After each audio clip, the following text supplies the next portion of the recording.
Hi there, welcome to Joshi'ing Around Weekly, a podcast in which we will discuss the most important shows, the best matches and the hottest topics in Japanese women's pro wrestling on a weekly basis.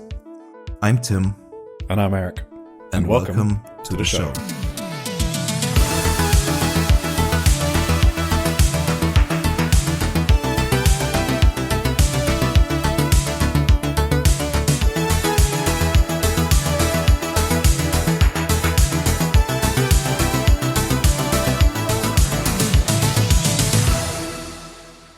Hello everyone, and welcome to episode 40 of Joshi'ing Around Weekly. We are part of Social Suplex Podcast Network, a network dedicated to bring you the best coverage from all over the world, including Keeping It Strong Style, the Trish and Sarah Wrestling Podcast, One Nation Radio, Tunnel Talk, All Things Elite, IMS AEW Adventure, Wrestling Out with Chris Things, and the AEW Match Guide. We also release the Social Suplex newsletter around once every month or so. That gives you in-depth coverage from promotions all over the world. The best coverage in all of wrestling media, and you can find it on socialsuplex.com. We have just released Europe, but we have definitely just released Asia and Oceania and the specials and the retro features. Specials features? retro and features section. So there's some great stuff in there. Please check it out.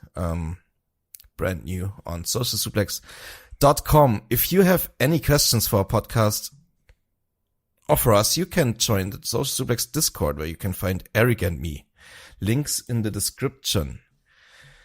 Today is July 21st, and we have a couple of things on our agenda. It's first, of course, our Shupro and blogs section. After that, we're gonna get into Stardom, the first 3 days of the Grand Prix. After that, we're gonna cover the Tokyo Joshi Pro Summer Sun Princess show in Korakuen Hall and the Princess Cup Day 1. We also have the Sendai Girls show from July 18th and the Big Korakuen show, Dash Chisako's 20th anniversary show from July 20th. And we're gonna have some quick Marigold house show notes before we enter the Indie Zone. Where Eric is gonna take us through Ice Ribbon, WAV, the Catch the Wave finals, Actress Girls, Hiroyo Matsumoto's 20th anniversary show, and EVO. After that, we're gonna have our quick previews and our match of the week discussion. Hi, hello, Eric. How does it feel to be a world champion? Oh yeah, I forgot about that. That's normally what sports are like for me. I guess I just stopped being a man on Sunday, so that was quite liberating to finally that's good, yeah. Be back to my usual self. World Cup's over.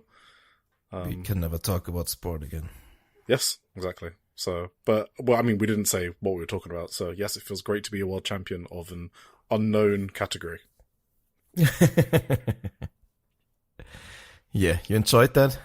Yeah, it was awesome, and also it gave me an excuse to text my mum, because I don't do that often enough, and this is your reminder to text your parents about how much you love them, because you should always do that.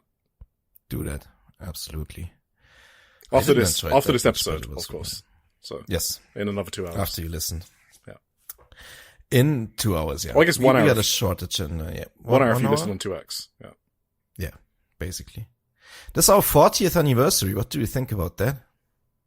I think nothing about it. I don't do anniversaries. Nothing at all. Yeah. Wow. Crazy. 40? Is that a big number? It's a round number. I do time anniversaries, not number ones. So like a year? That's good. Mm-hmm. That's coming up soon as well. It is. Is it gonna be 52? Were we that crazy? Probably not, because of the Japan. No, it's gonna be less than 52. Vacation, right? It's probably like 50 or 51, yeah. It's our first 5-star tournament together. Yeah, that's awesome. That's cute, isn't it? Yeah. You know how when great. couples celebrate like their first Christmas together? That's what this is. It's gonna be something like that. No. We basically celebrated our first New Year's together in person. Yeah, first Wrestle Kingdom week, yeah. Hell yeah. And we were there together. Holding hands. That's what I'm saying. That's what I'm saying. It was great. It was awesome. Yep. I thought I'd do a check-in. You know, we always do like the Shupro cover check-in. I thought I'd do a Joshi'ing Around weekly cover check-in for our 40th anniversary. Who do you think has the most Joshi'ing Around weekly covers? Cover artworks. Gonna guess Chihiro Hashimoto. Damn. Not quite. I'm sorry. Okay, we are clearly biased then, because it probably should be her. So, who have we put on there then? The Chihiro it's tough because like it's kind of hard to find really good images from Sendai girls most of the time. When she has these bangers on like random Shinkiba shows, nobody like it's really hard to find good images from that to put in a cover artwork. I mean, there's others who also are good wrestlers. I mean, there's many good wrestlers. The answer might actually surprise you. No, it's not Mio. It's actually Sari. Sari? It is Sari. What has she even done recently? She's done nothing. She has the great advantage that she's on a lot of artworks, like with Takumi 2 times, with Hashimoto I think 2 times. Oh, so she's being carried. She's kind of being carried. I mean, she has a lot of. I mean, think back. Sari has been awesome before. It's just most recently she's had a bit of a down period, but I don't know. When she was like IWGP champion and stuff, she had a bunch of covers there. When she had the great matches with Hashimoto, the Spark Rush, I don't know. I mean, it's only like we're only talking 6 covers here that she has, and like 2 of them are with Hashimoto, 2 of them are with Iroha as Spark Rush, and I think 2 of them are solo as like IWGP champion or whatever. I am surprised Hashimoto doesn't have more. Hashimoto has only 3. I'm sorry. What? Probably gonna add another one tomorrow, but wait, and 2 of them are with Suri? Yes. Okay, I mean we're just clearly like biased against Chihiro Hashimoto. Absolutely. Yeah. I'm only calling her best in the world every week. I should probably call her like best in the universe. Yeah, for sure. Second place with 5 covers. Joint. 2 names. Who is it? 5.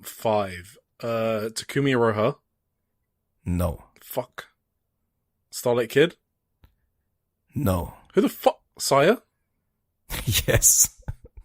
Okay. The other one will shock you. Saya Kakurara? Yes. Oh, okay. I don't know how that happened, to be honest. This is how we get biased allegations. Don't worry about allegations. Yes, it's indeed Sayaka Kurara. I mean, she did a lot. She won like...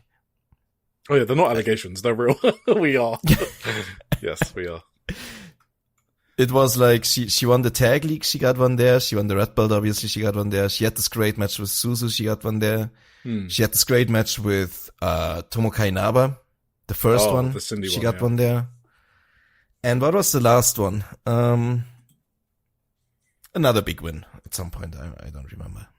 For fun. But yeah, she did deserve every one of them. Those ones really make sense to me.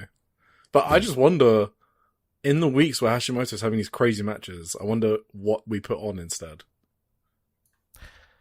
Oh, I don't know. Sorry, I mean, something. That's fine.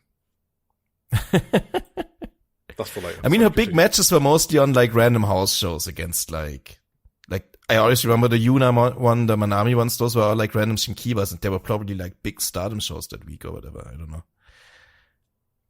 I didn't always go like by what we put as our match of the week. I mostly went like what the biggest happening was or whatever. You know what I mean? Yeah. Or like the biggest topic on the show for us. Anyway, so much for that. We have quite a decent amount to talk about. It was like, I wanted to ask you one thing before we start. How much wrestling did you watch over the last 4-5 days? So I track it since, so Friday is like the start of the week for me. Friday evening. Mm-hmm. So this is since Friday evening. I have watched 136 matches. Yes. That's so funny. That's insane. How about you? I didn't count.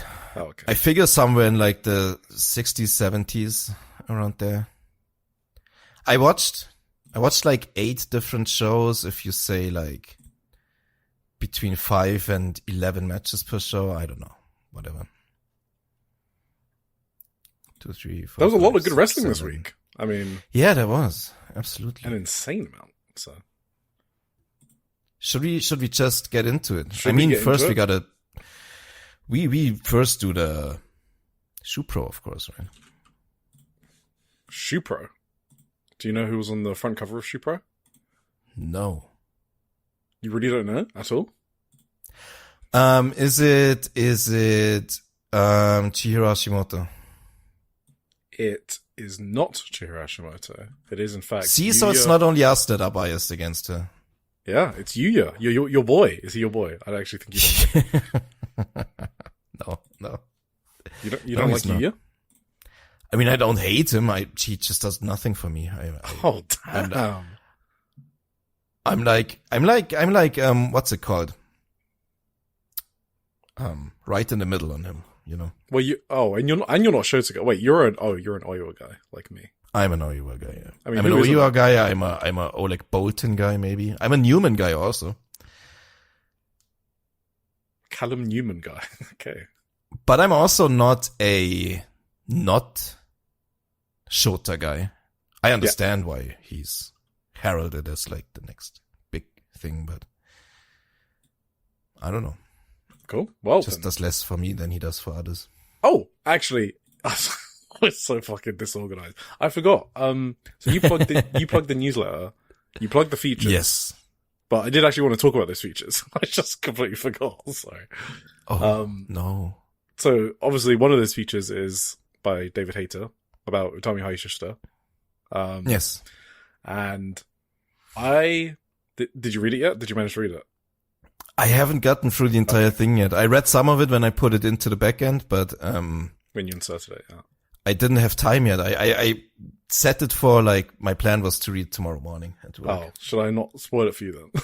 No. I think I know her story anyway. Okay, good. Okay, all right. So I thought he perfectly and beautifully captured Utami's personality. There's like a line in there about her not really being a promo at all, right? Like she's kind of like always thinking and feeling and waiting for more extroverted wrestlers to fill the void of silence. And it's so true because you can see it in these like Stardom backstage segments since she's returned. She can like never find the right words.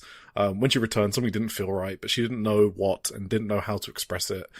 She said herself, like the only way she knows how to express it is in the ring. I mean, that's what she said in the O2 line and Sai Kematani actually in the Shupro interview. I believe. No, it was the video interview. Was it the video? It was one of them. But it's David said it's kind of remarkable that someone like her managed to be a star, and I kind of agree. Like just her personality and how like aloof she is and stuff like that, because she's not your typical ace-like figure.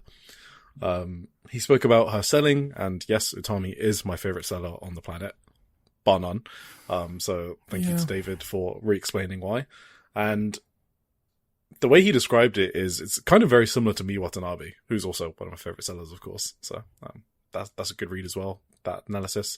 And then finally, I wanted to co-sign David saying this because, and this one I'm going to quote because I have been saying this almost word for word and it's been bugging me a bit when Utami jumped to Stardom initially. So this is what David says. David Hayter. The David Hayter. At this point in the narrative, if you're listening to the wrong people, you will be told that Utami in Marigold was lazy, that she had lost a step, that her work was boring and slow, or that she simply didn't have the drive to be a champion. These people are wrong, but understandably so. Utami put her all into every performance. Utami put her, why did I faced it twice, okay. During Marigold's frankly insane touring schedule, in the cold winter months and horridly humid summers alike, you would find Utami landing on her neck time and time again, no matter how small the audience. 100% true. 1,000,000% true. So, yeah. I want to point that out. And he also points out, again, about, the difficulties in her being an ace from a promotion point of view, right? There's two problems. Like, one is like the way she wrestles, because David points out, she's not your imposing bullying ace figure. She tried to give too much to green young wrestlers, right? She kind of wants to sell. She wants to absorb damage, so that's one of the issues. And then the other one is because she's a bit more passive than your usual aces. And I think Marigold really struggled with that fact. And Utami in particular definitely did, because she's spoken about it, right? The pressures of being Marigold's ace. And I'm a bit surprised she thought it would be different if she knew Rossi Ogawa so well. I feel like she's someone that needs the machine behind her because she's just content with wrestling. So, she's not like waving her hands around and trying to get everyone's attention, basically. So, anyway, for sure. David described all of that perfectly. So, yes, go read it. David is a fantastic writer, and it was written fantastically. From what I saw, everything is. Yes, perfect. Exactly. And then the other one quickly I wanted to talk about is Chris Gannon's feature as well. Yes, absolutely. And so Chris talks about when he went to the Guy Girls documentary screening in London in August 2025, and that had a Q&A with Maika Satomura. He talks about the documentary, so the Guy Girls documentary, and Maika has commented about it and basically how she was shocked herself at the brutality in the documentary because she hadn't seen it since it originally aired ages ago. And the point of Chris's article is basically making a clear comparison to the training style in Senjo nowadays, which you can see in a new documentary, and how it was back then, basically. And Chris breaks down the current documentary, especially episode 40, where Maika Satomura attends the Senjo training, because she doesn't attend it very often. So, yeah, read the article, watch the documentary as well. Yes, very good piece too. And the documentary is still very good too. Very, very entertaining episodes this weekend, I thought. I'm only halfway through the first one, so. Right. Well, now I can do Shupro.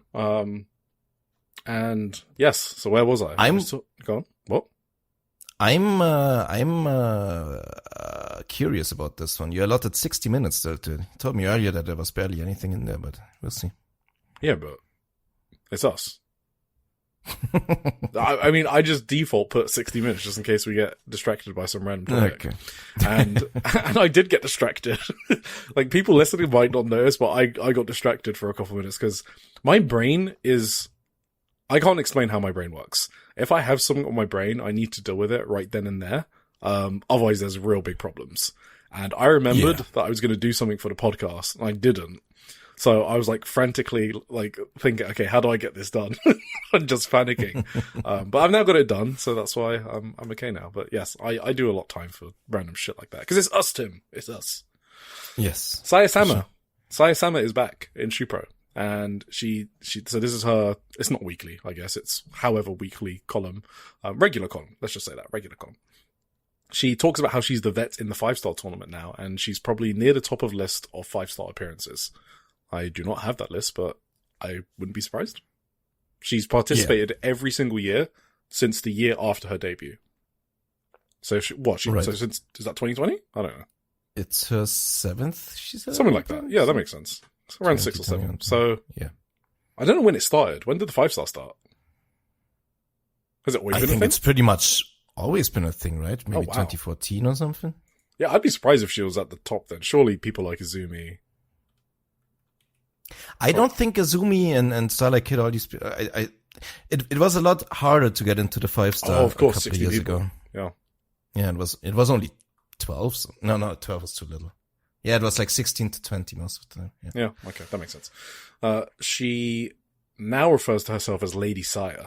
I don't know if this is something I just didn't notice before, but I think it's a new thing in the column because she says that she feels she is at full power as Lady Sama, and it changed. So the way they do their columns is it will have the kanji of who's speaking, and then it will do all the text. And the kanji of who's speaking is now changed to Lady Saya, I believe. So she's stealing Lady C's gimmick. Yeah, kind of.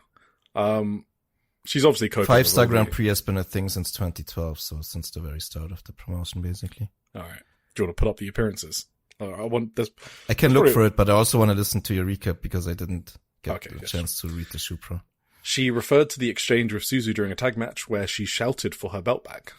So she obviously wants to win the 5-star, get the belt back, blah, blah, blah. She talks about the Starlight Kid match coming up, which is the opener of her 5-star tournament and the opener of Starlight Kid's 5-star tournament on the 28th of July.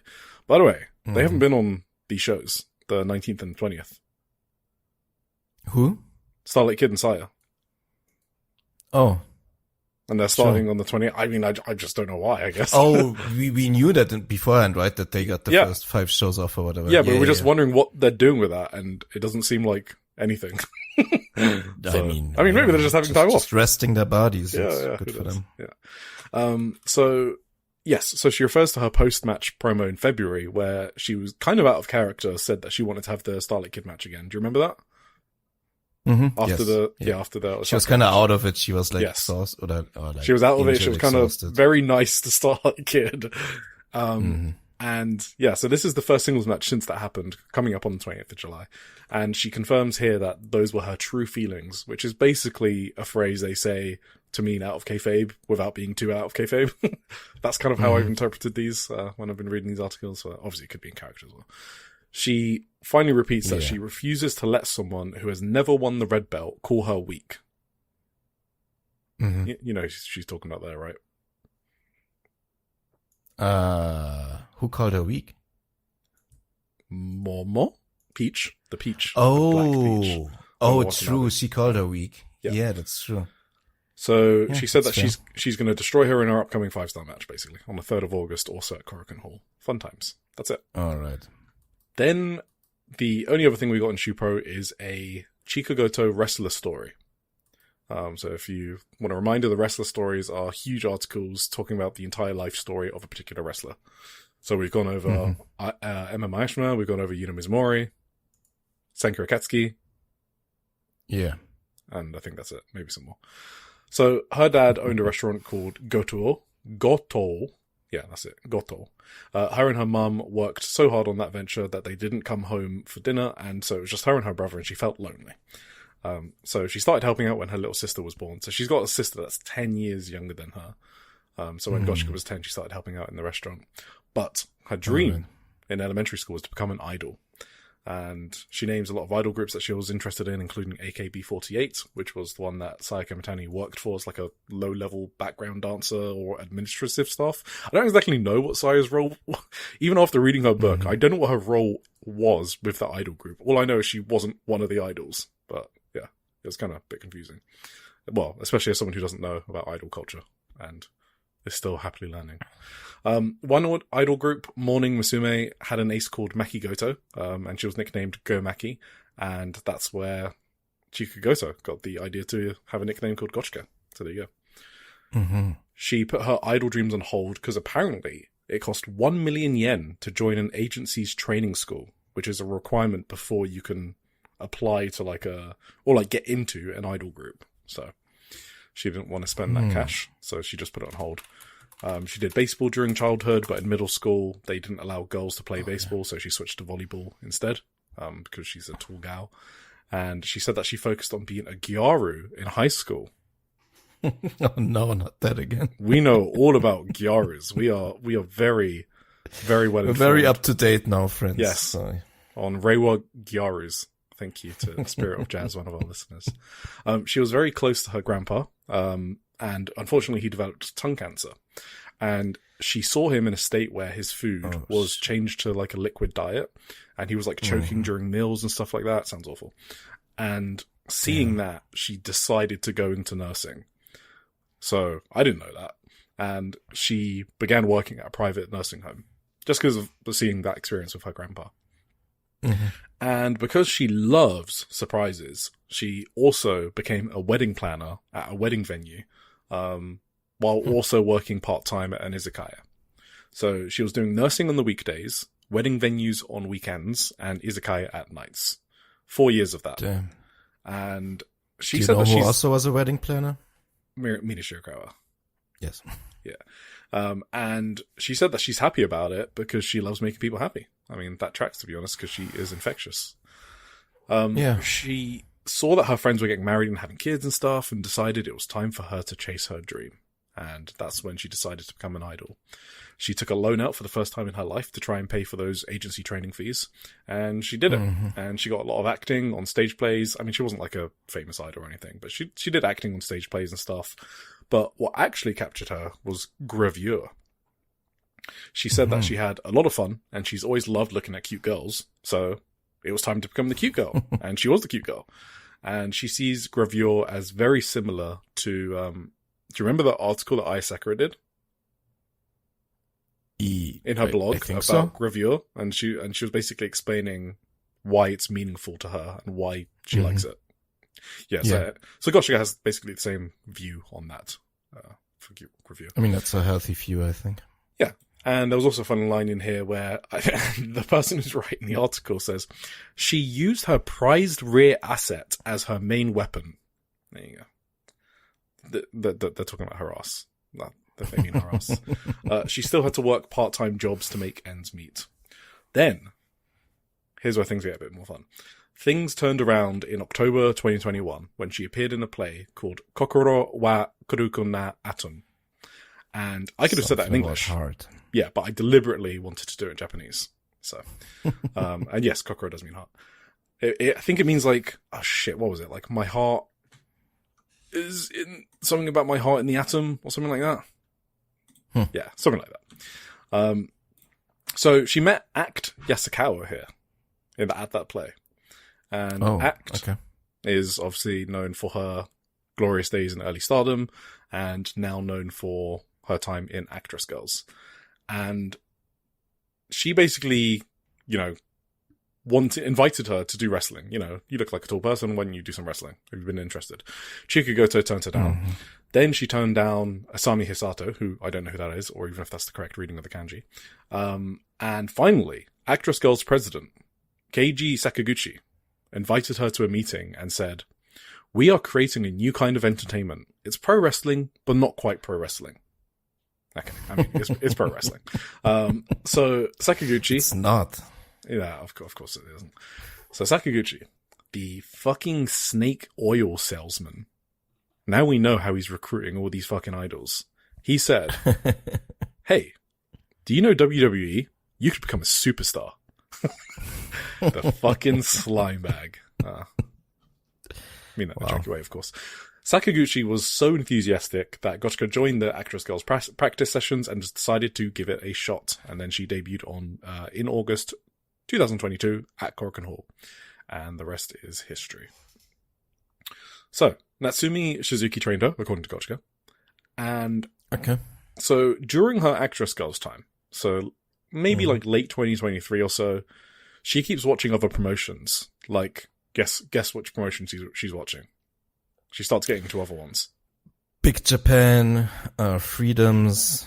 You get the right idea. Like you've kind of come to learn that they watch like the scummy They're all men sickos. indies. Yeah, exactly. No, but it wasn't that. It was of course Dragon like Gate. 01. What? Dragon Gate. What was it? Dragon Gate. Oh, of course. Yeah. Yeah, that's always the other option. Yeah. Either it's like grimy fucking death matches or it's Dragon Gate. Exactly. So while she's an Actress Girl, she starts watching Dragon Gate and she starts to think, what on earth is different between pro wrestling and pro wrestling entertainment that Actress Girls does? What is the point of what we do? We aren't even covered in Shupro. People kept asking me, why don't I become a wrestler instead?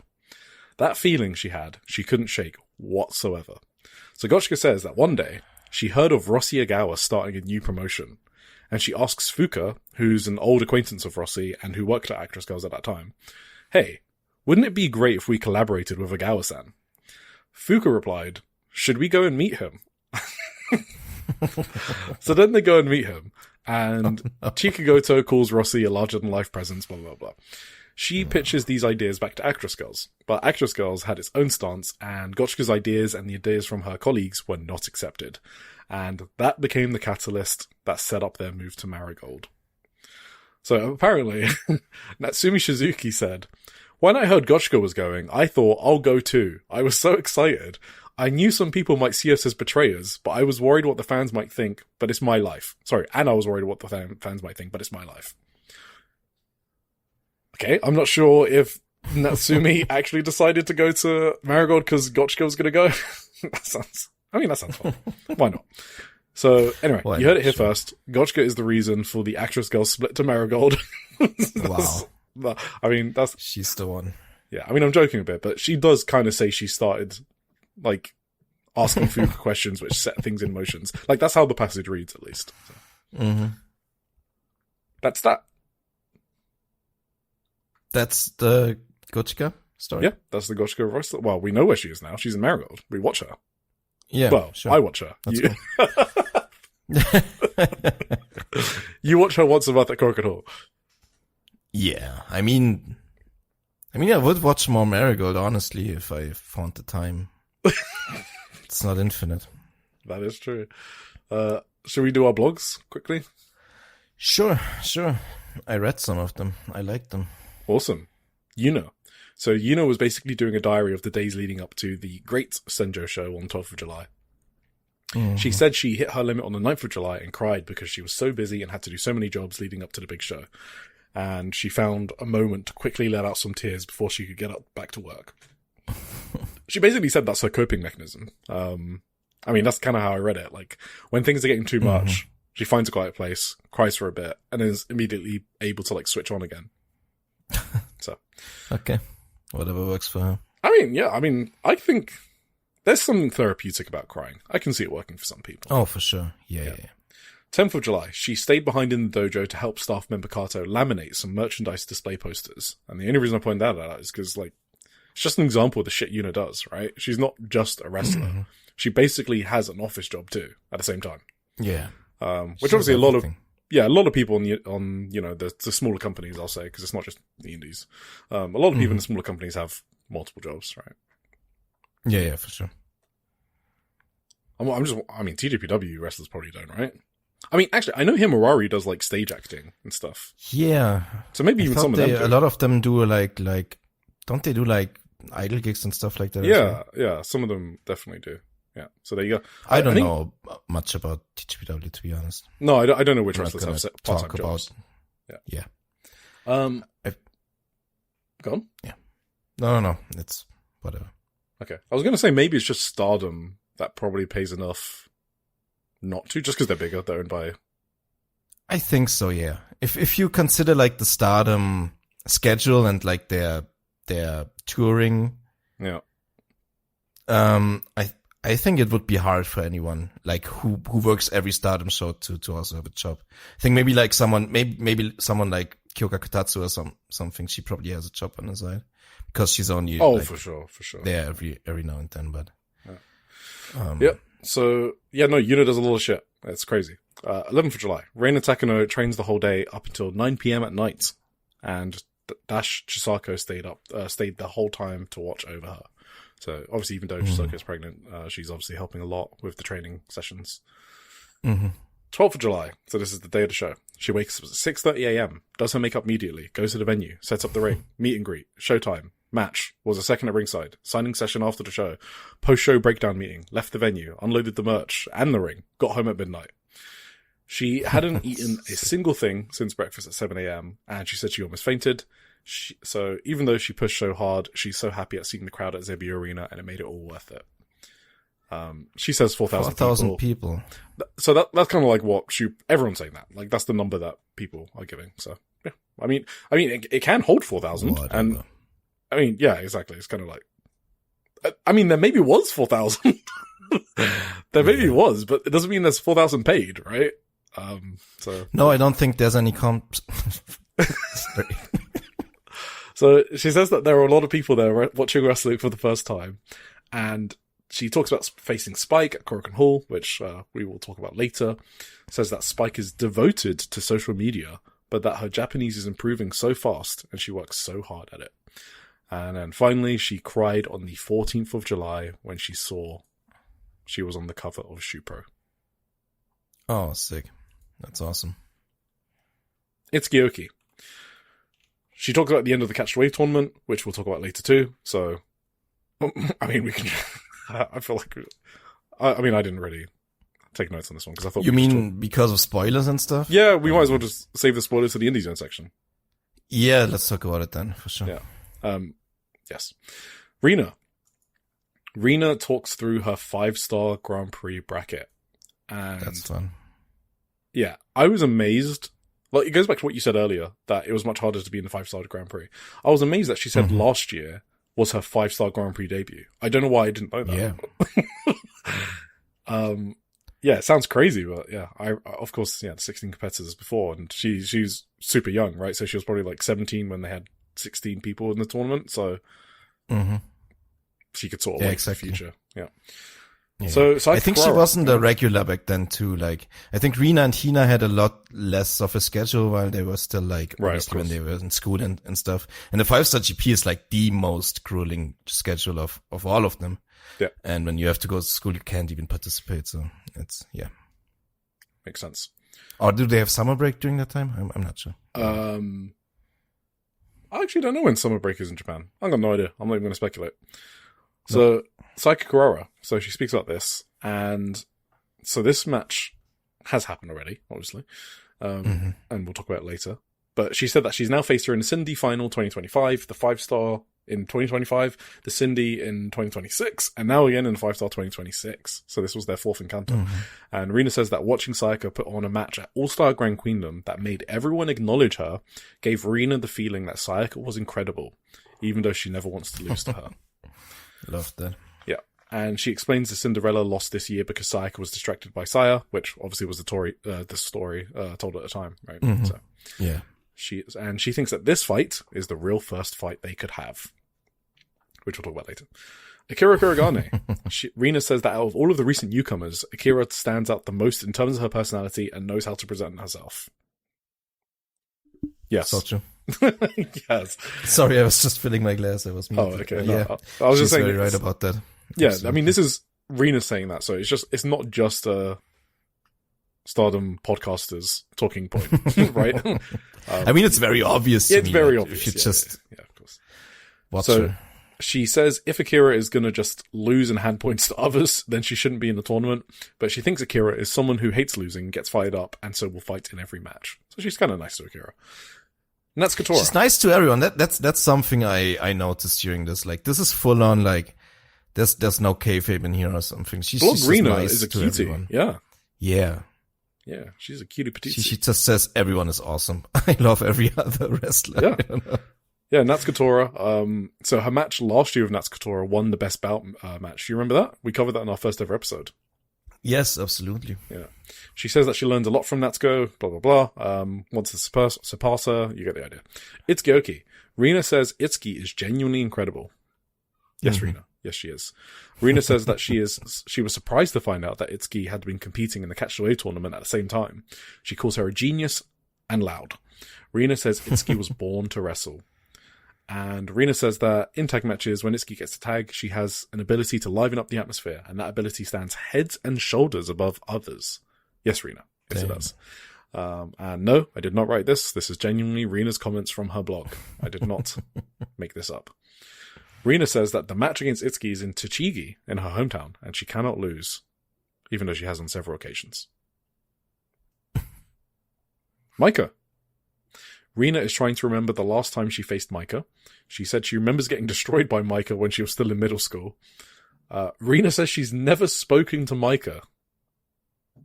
That's very surprising, yeah. I mean, that's cap on a stack. That is not real. She respects Maika. Never talked to her is probably definitely not real, but like maybe she means never had like a full proper, like, I don't know. Maybe. Could be a translation. One-on-one with her and like, or went out with her or whatever, you know. Of course. Right. She respects Maika for holding Stardom together during the instability period of the Marigold thing in early 2024. Mm-hmm. It is kind of interesting that doesn't get said much, right? Does it? You know how like John Moxley gets a fuck ton of credit for like holding AEW together in its instability periods? Yeah. Do you think Maika deserves some more credit for what she did that year? I do. I think a lot of fans really didn't like the rain very much because obviously because of everything that was going on in the background. She didn't have like the most incredible opponents for the rain and stuff, you know, it was all like chaos and whatever. But I think, I think for what it was, the rain was over-delivered in a way, because like, I mean, they got out of it very stable and I mean, it set up the Sayaka Mitani heel turn. Exactly. Yeah. So cool. Oh, yes. Tomoka Inaba. So this is where Rina breaks kayfabe a little bit. And she says that Tomoka is incredible at receiving moves. And every time she watches her, she gets jealous. It kind of sounds like she's talking about bumping, which is why I'm saying she's breaking kayfabe a little bit. Yes. Because I can't think of what else this means in kayfabe. I can't even think of what mistranslation this might possibly be. Because obviously, you know, why would you? Go on. Well, if anything, I think what she could absorb damage is like absorb damage and maybe like continue, but I think she just full on means she bumps well. I think she sells well or whatever. From context, I meant that. Yes, sorry, I got that impression. Sure. Me too. She also says Tomoka's an incredibly nice person, and and she's scared of her submissions and kicks. So there you go. Azumi. She writes a whole goddamn page on Azumi. She says that she's an opponent she's always wanted to fight. And by the way, this fight is on the final night in Hamamatsu. So that's hype. That is, yes, that's an understatement. She says a debt from the 5-star can only be repaid during the 5-star. So she's looking forward to repay her for losing twice to her in last year's tournament. She says something I didn't know, which is that Azumi inspired all of the 3 sisters, Hanan, Rina, and Hina, to become pro wrestlers. Yeah. Is that she known? like basically babysat them, right? Is what she's saying. Yeah, that's yeah. how I interpreted it. No, she definitely said that. Yeah. And if you recall, like Emma said the same thing about Azumi. Yeah. So like Azumi might be like a sleeper influential wrestler in the scene. Oh yeah, for sure. I mean, she's also like I mean, Rina writes it here in the blog herself, but like everyone's calling her like Azumi Senpai, right? Yes. Exactly. She's like a real she's like a real I don't know what the right word is, like mother figure? Idol figure. I was about to say father figure, but I don't know yeah, no. Mother would be mother figure, yeah. Maybe. Yeah. And she's what, 23? Is Azumi 24 years? I don't know. I thought she was 23. Maybe she has turned 24. I think she's 23, yeah. Yeah. So, yeah, Azumi looked after the 3 sisters a lot and made sure they had a lot of fun and that they didn't start to hate wrestling. 23. And Rina says, this is the line. Rina says that everyone calls Azumi senpai, but to the 3 sisters, she's actually a number 1 senpai. And all of this is why she wants to beat her more than anyone else. Hell yeah. You think she's gonna beat her? So, well, yeah, that was my prediction, right? I was the only one that went with Rina getting out of the groups by beating Azumi. Yeah, I'm kind of starting to doubt my prediction after reading this. I mean, I completely get why everyone else has Azumi going like semis and finals. Like, that makes sense to me. I just got the feeling they've set up this Rina upset just too well. Oh, you have Azumi not going, but Rina going. Yeah. Who's the other 2 then? Oh, fuck. What group was it? You're gonna have to remind me. I'm sorry. Forget about it. Fuck. What group is she in? Oh, Sayaka Kurara. Oh, right. Sayaka. Okay. Who the fuck's the third one in that group? Oh, Maika, right? Maika, I think. Yeah. Maika, Sayaka, and Rina are ahead. Which sounds insane. I get it. Like, I'm not saying I'm correct. Like, I would say I'm insane if I saw my picks, but that final night is too good of a story for Rina. Yeah. No, I agree. But maybe that's why they don't do it, and they just have Azumi be the wolf to Rina for fucking ages, right? They can do that as well, easily. Mm-hmm. For sure. Should we move on to the 5-star reviews? To the reviews. We could do that, of course. Take it away, Timothy. Speaking of the 5-star, so I looked up for our discussion earlier. If I didn't miscount, I think Mayu Iwatani has been in 11 5-star Grand Prix. Oh. So she should be the record holder. I don't think anyone else was in as many. I mean, I only looked for Mayu. I didn't know how to look up like a list of participants and like overall numbers, but like I just figured Mayu should be the one with the most, and she has 11. Yeah. So that makes sense. That makes sense to me. Anyway, day number 1, we were in Ota City General Gymnasium. We had a crowd of 2,193. What's that? Is that good? 77% of the record. so not that great. Yeah, I remember they had like 2,800 last year for the. Yeah, I mean, I'm obviously okay. Wait, let me get there. So it's obviously down from that 2,856 from last year's 5-star finals. It's down from Crimson Nightmare in November, which was like 2,461. But now this is kind of why I was being facetious. Compared to last year's opening night at the same place, it's up 410 people, or up 23%, right? So you have to be happy with that. The fact that they're up 23% year on year.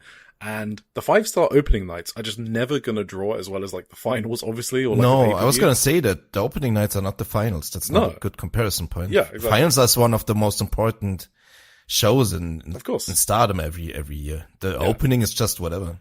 Yeah, so I'd say 2,193 for an opening night is pretty fucking great. It's the best ever opening night for Stardom, so they're making more, breaking more records. It's the 4th best ever number at the arena for Stardom.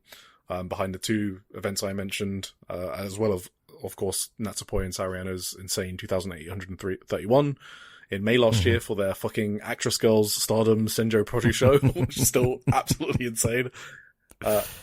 So pretty good. If anything, I would probably compare it to the conversion from last year. Well, that was which was like, yes, but it was also like a big IWGP Women's title match from Shuri, right? Which was like the main match on the show. I mean, the 5-star as well. The 5-star is a lot, yeah. I mean, all you have to compare it to is last year's number, right? Yeah. In the same venue, for the same type of pay-per-view. I guess last year it had 16 matches and no IWGP, right? No, it was just literally 16 tournament matches. Yeah. Which like people had like fucking crash out over before it happened, and then the show was fucking awesome, so. I mean, that show had the Suri Konami match. Did it have Starlight Kid Tomoko off the top of my head? Yes. Yeah. It had a bunch of fucking bangers. It was amazing. I remember Bazilla having a good match on that show. I don't remember who. Was it... Who the fuck she is? Ruaka? I don't remember off the top of my head. Was it someone's... I just remember they had a dumb fucking brawl. Like, dumb in a good way. Oh, I think it was Ruaka. I think it was you're Ruaka. Right, actually. Yeah. Wasn't that a count out in some way? Yeah, it was so stupid. I loved it. It was a fucking stupid match, for sure. But that's the thing. I can remember 3 matches from that show off the top of my head. So, good show. Anyway, sorry. Where were we? This one. I thought... This one. Yeah, what do you think overall? Overall? Let's do grades. Oh my god. So we gave Conversion, what, an A-? Because like an A+ is like All-Star Grand Queendom 2025, right? Okay. I mean, oh my god, this is tough. This was actually a great show. It was like, it was not a perfect show. Maybe also A-. I don't know. Same as Conversion? Wow. Are you forgetting how good Conversion was insane?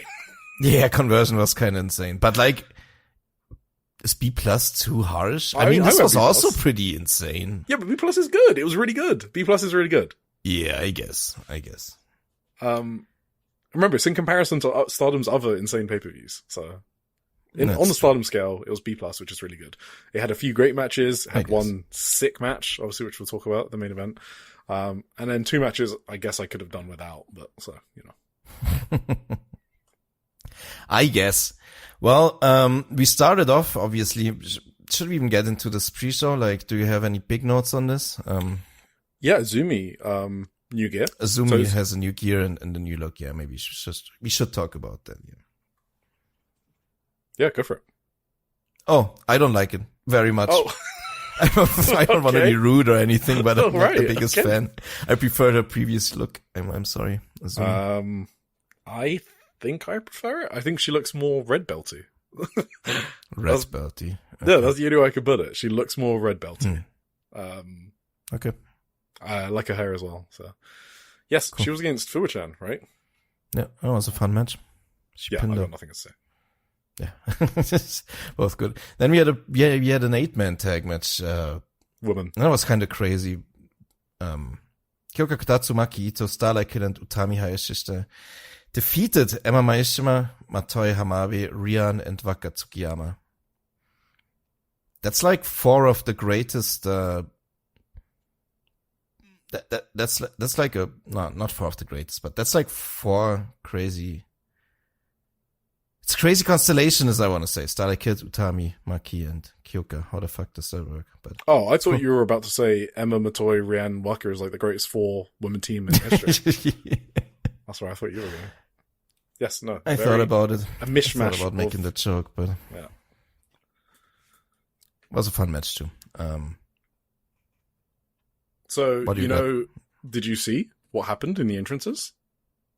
Did you see in that? the entrances? Oh, you mean Rian's new gear? No, I don't even mean that. I mean Starlight Kid and Utami coming out to Maki Ito's music. They fucking know their place. That was crazy. They know their place. Right, I should realize that. That was funny. They know who the real star is. Rian's new gear, obviously.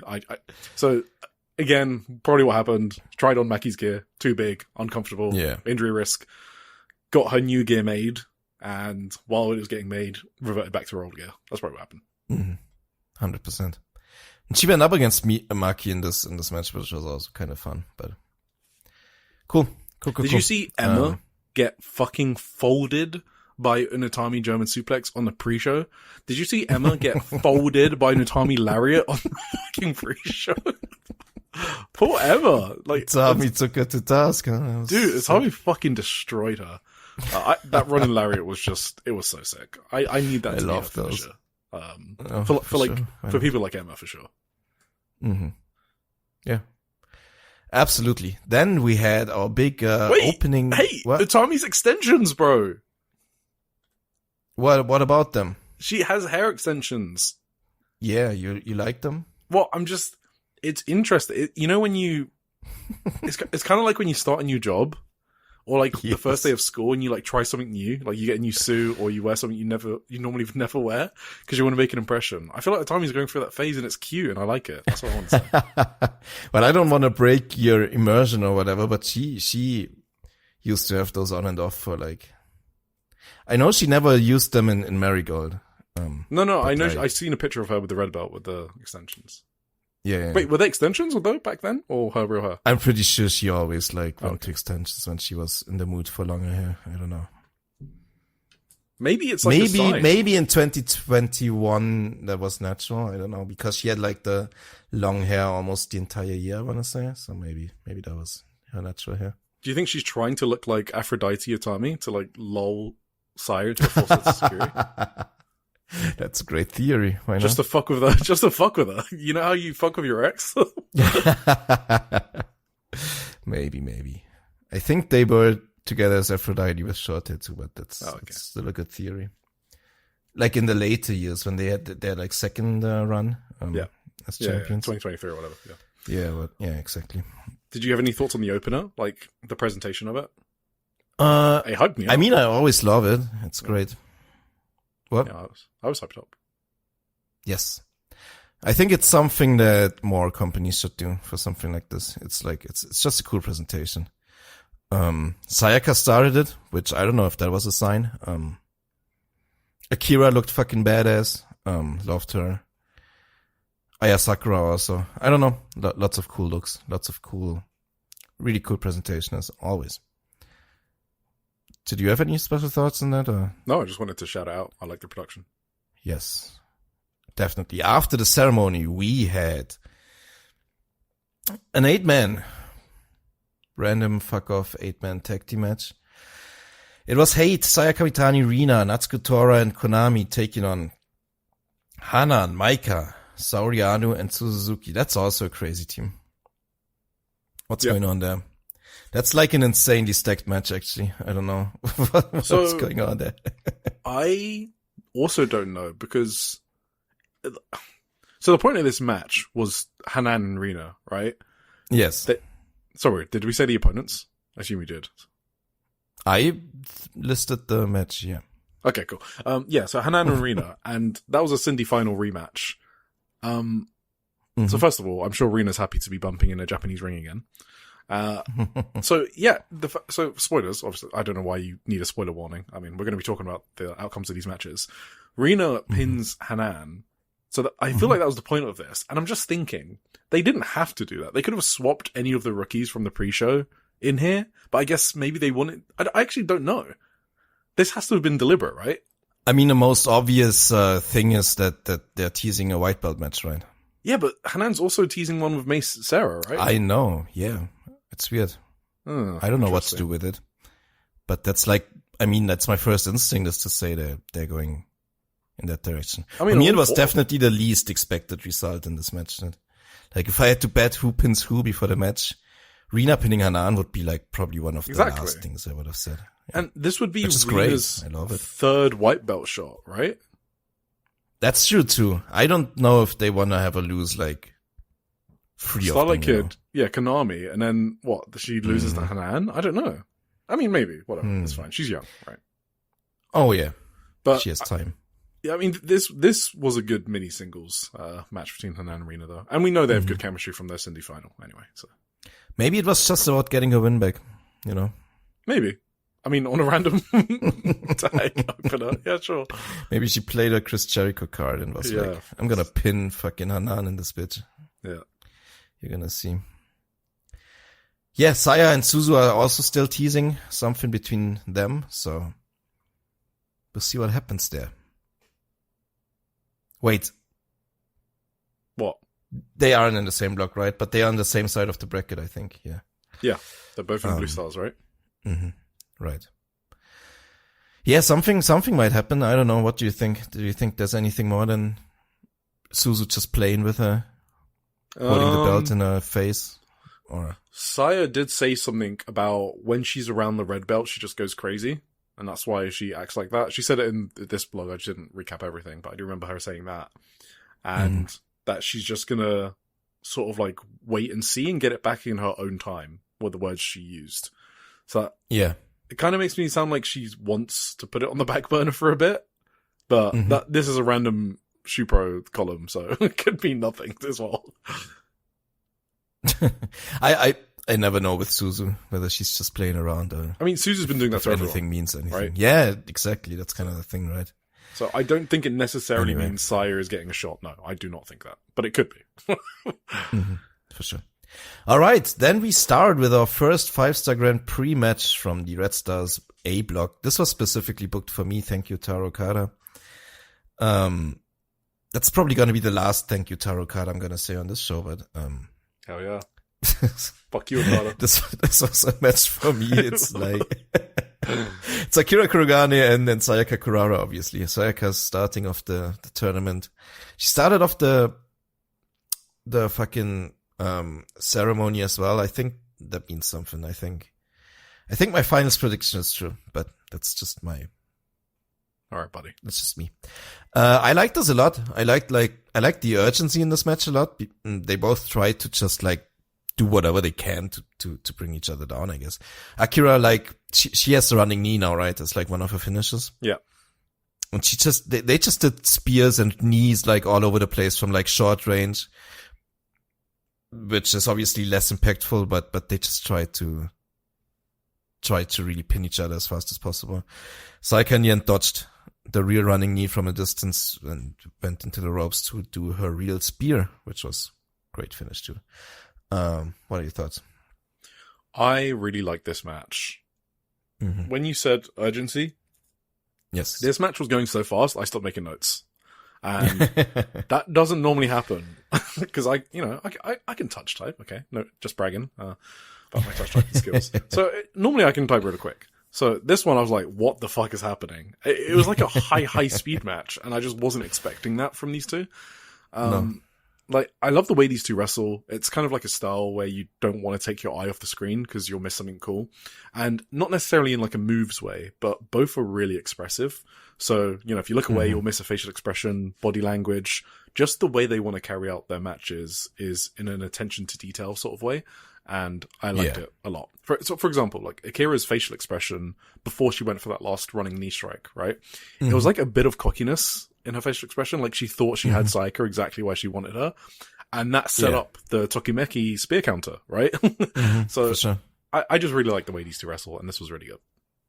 Absolutely. Wouldn't mind see them wrestling more often against each other. So absolutely. Next up, we had like quickly. Sayaka has good chemistry with a lot of the rookies. Like we've spoken about her matches with Kikyo as well, where she gave Kikyo so much during that West Japan tour after All-Star Grand Queendom. Have we seen her against Emma? Probably not. I don't recall. Wait, didn't we talk about recently about like? Wait, am I? But Emma? Yeah. It was. She had a triple freeway. Oh, with Utami and Emma. Yes, you're right. Yes, that was awesome. That was also. Yeah, she just has good chemistry with rookies. I think honestly, she has good chemistry with everyone. Okay, right? sure, She has good chemistry with Rian, with Tomoka, with the rookies, with the. Can I just say, veterans as well? We joke a lot about Saika Kurara bias. I think she's genuinely a great wrestler. Like, she is. Yeah, that's not like. Seriously, I'm trying to be as taken. I mean, I shouldn't because it's my fandom anyway. So why should I? But I genuinely think she's like a top wrestler, in the sense that she always has matches that grip me, or that excite me, make me feel something. Yeah, I think she's a genuinely good wrestler. I mean, it's obviously also not you who's like biased towards her, right? I wouldn't say so. Yeah. She's not like a favorite wrestler of yours or anything like that. You're just judging her by what you see. Yeah. Like, and I guess the reason I'm saying this is because, shout out to Resora Mag. We're working on I don't think this is top secret. We're working on a top 100 list, right? Which should be coming out soon. I mean, it's not secret because you can just look at the date the last one was released and see when it's coming out this time. And for that, obviously, I have my sheet of stuff, and I try to see like, okay, who has the matches I like the most over this voting period? And I was just fucking shocked how high up there Saika Kurara was. Because it's not just like peak matches she has with, she has the Sai Kamitani match. She's got the Tomoka Inaba match. She's got the Rina match from the Cinderella. So she's got these high peaks. Also, by the way, I want to shout out the BMI 2000 matches from the end of last year. Yes. I was just thinking of those when you said like, great matches during that time period. Like the Tag League was fantastic too. Yeah, exactly. Both the Goddess Tag League final and Dream Queendom. I know that's a hot take for people that weren't in the building. That match is insane. I was just surprised. Yeah. Sorry. That's what I was saying. So she's not only got the peak, but she's got the volume as well. Cause that's what I care about when I look at who's like the most outstanding or whatever. I like to see, can you consistently produce? And she's someone that just does. And I just wanted to shout that out. I joke about the bias thing, but I do genuinely believe that as well. And I wanted to make that clear. I mean, she genuinely just made a huge leap over the past calendar year in in-ring ability. And if you don't recognize that, then you're just like not going with the times or opening your eyes. You know what the best part is? So the Saya Kamitani match, the first one. So do you remember how you've always been really high on it? I was like, okay, Tim, you're definitely biased because that was just an okay match. It was. I watched it back in the moment I was really high on it. When I watched it back like a year later, I was like, that wasn't actually that great. I don't know. Exactly. But that's the thing. So I still believe that match is just okay. But she has improved so much since then. It's insane. You're actually right. That's like a great pinpoint where you can start seeing her growth maybe. I don't know. Exactly. Yeah, anyway, Sayaka aside, it's because I have it later and I thought, okay, I might as well do the whole thing now. Then I don't have to mention it later. Okay, yeah. Well, I'm probably gonna gush over Sayaka later. I mean, yes, we probably will do it anyway. Let's move on quickly. I'm gonna keep it short. We're gonna keep everything short today. I'm sorry, guys. This is the next. One overarching thing about the Grand Prix so far for me, maybe I can say this already, is like... We're one match in, by the way. But go on. This is like the tournament of over-delivering. Yeah. Like the matches I don't really expect to be into that much, are fucking over-delivering so hard for me. This next one is somewhat of an example for that. I don't even know why I didn't expect this to be that great. I didn't. It's Momo Watanabe versus Yuna Mitsumori. It's kind of because if we take Yuna Mitsumori from a year ago against Momo Watanabe, then obviously it's a banger. But if you think maybe she's gonna be high-speed Yuna, then it could just fall apart and not be good. But the easiest way to say it is this was... So, okay, I don't want to steal this from... Was it Spirit of Jazz? Someone said this in our Discord channel. When she faced Suri. Because I remember saying it on the podcast that when... Because she had an inbuilt storyline with Suri, which we still don't know the full details of. Apparently, Suri kicked her in the neck, a long time ago, 9 years ago. 2019 or something? So, someone crazy like that. And Yuna Mizumori just took that as motivation to have the fucking most insane, stiff, hard-hitting interactions with Suri. And that was for me, that was the first time I'd seen Yuna Mizumori like that. And this match against Momo was kind of her tapping into that side. She was genuinely excellent in this match against Momo Watanabe. Did you mean you didn't expect this to be this good? Or I didn't. I did not expect this to be this good. I didn't have this circled in my calendar because I've got. No. So I'm going to say this a lot. Like, oh, this is a match I've got circled. I have matches that I've got like bolded out in the entire schedule. This was not one of them, and it was one of my favorites on the night out the 5-star. Oh, absolutely. It was like maybe it was. Nah. May and Rina it's matched up there. Yeah. Yes. And then obviously Aya and Hanako. Yeah. Those are the top 3, definitely, in some order. Yeah. This was just a kick-ass match. Like, these fucking sliding lariats from Yuna are still, when she pulls them out, they're always so sick. And just, when she took Momo and Momo's wrist control, controlled her wrist and just started clobbering her, like, I popped so big. This Yuna, we need this Yuna. Every time. Do we want to tell people how you wrote in a channel, you're watching it live, and you said Yuna has the best sliding lariat in the game. Oh, yeah. I checked in after the match because I don't read the live chats while I'm making notes because my brain gets distracted, blah, blah, blah. So I wrote in my notes during the match, Yuna has the best sliding lariat in the game.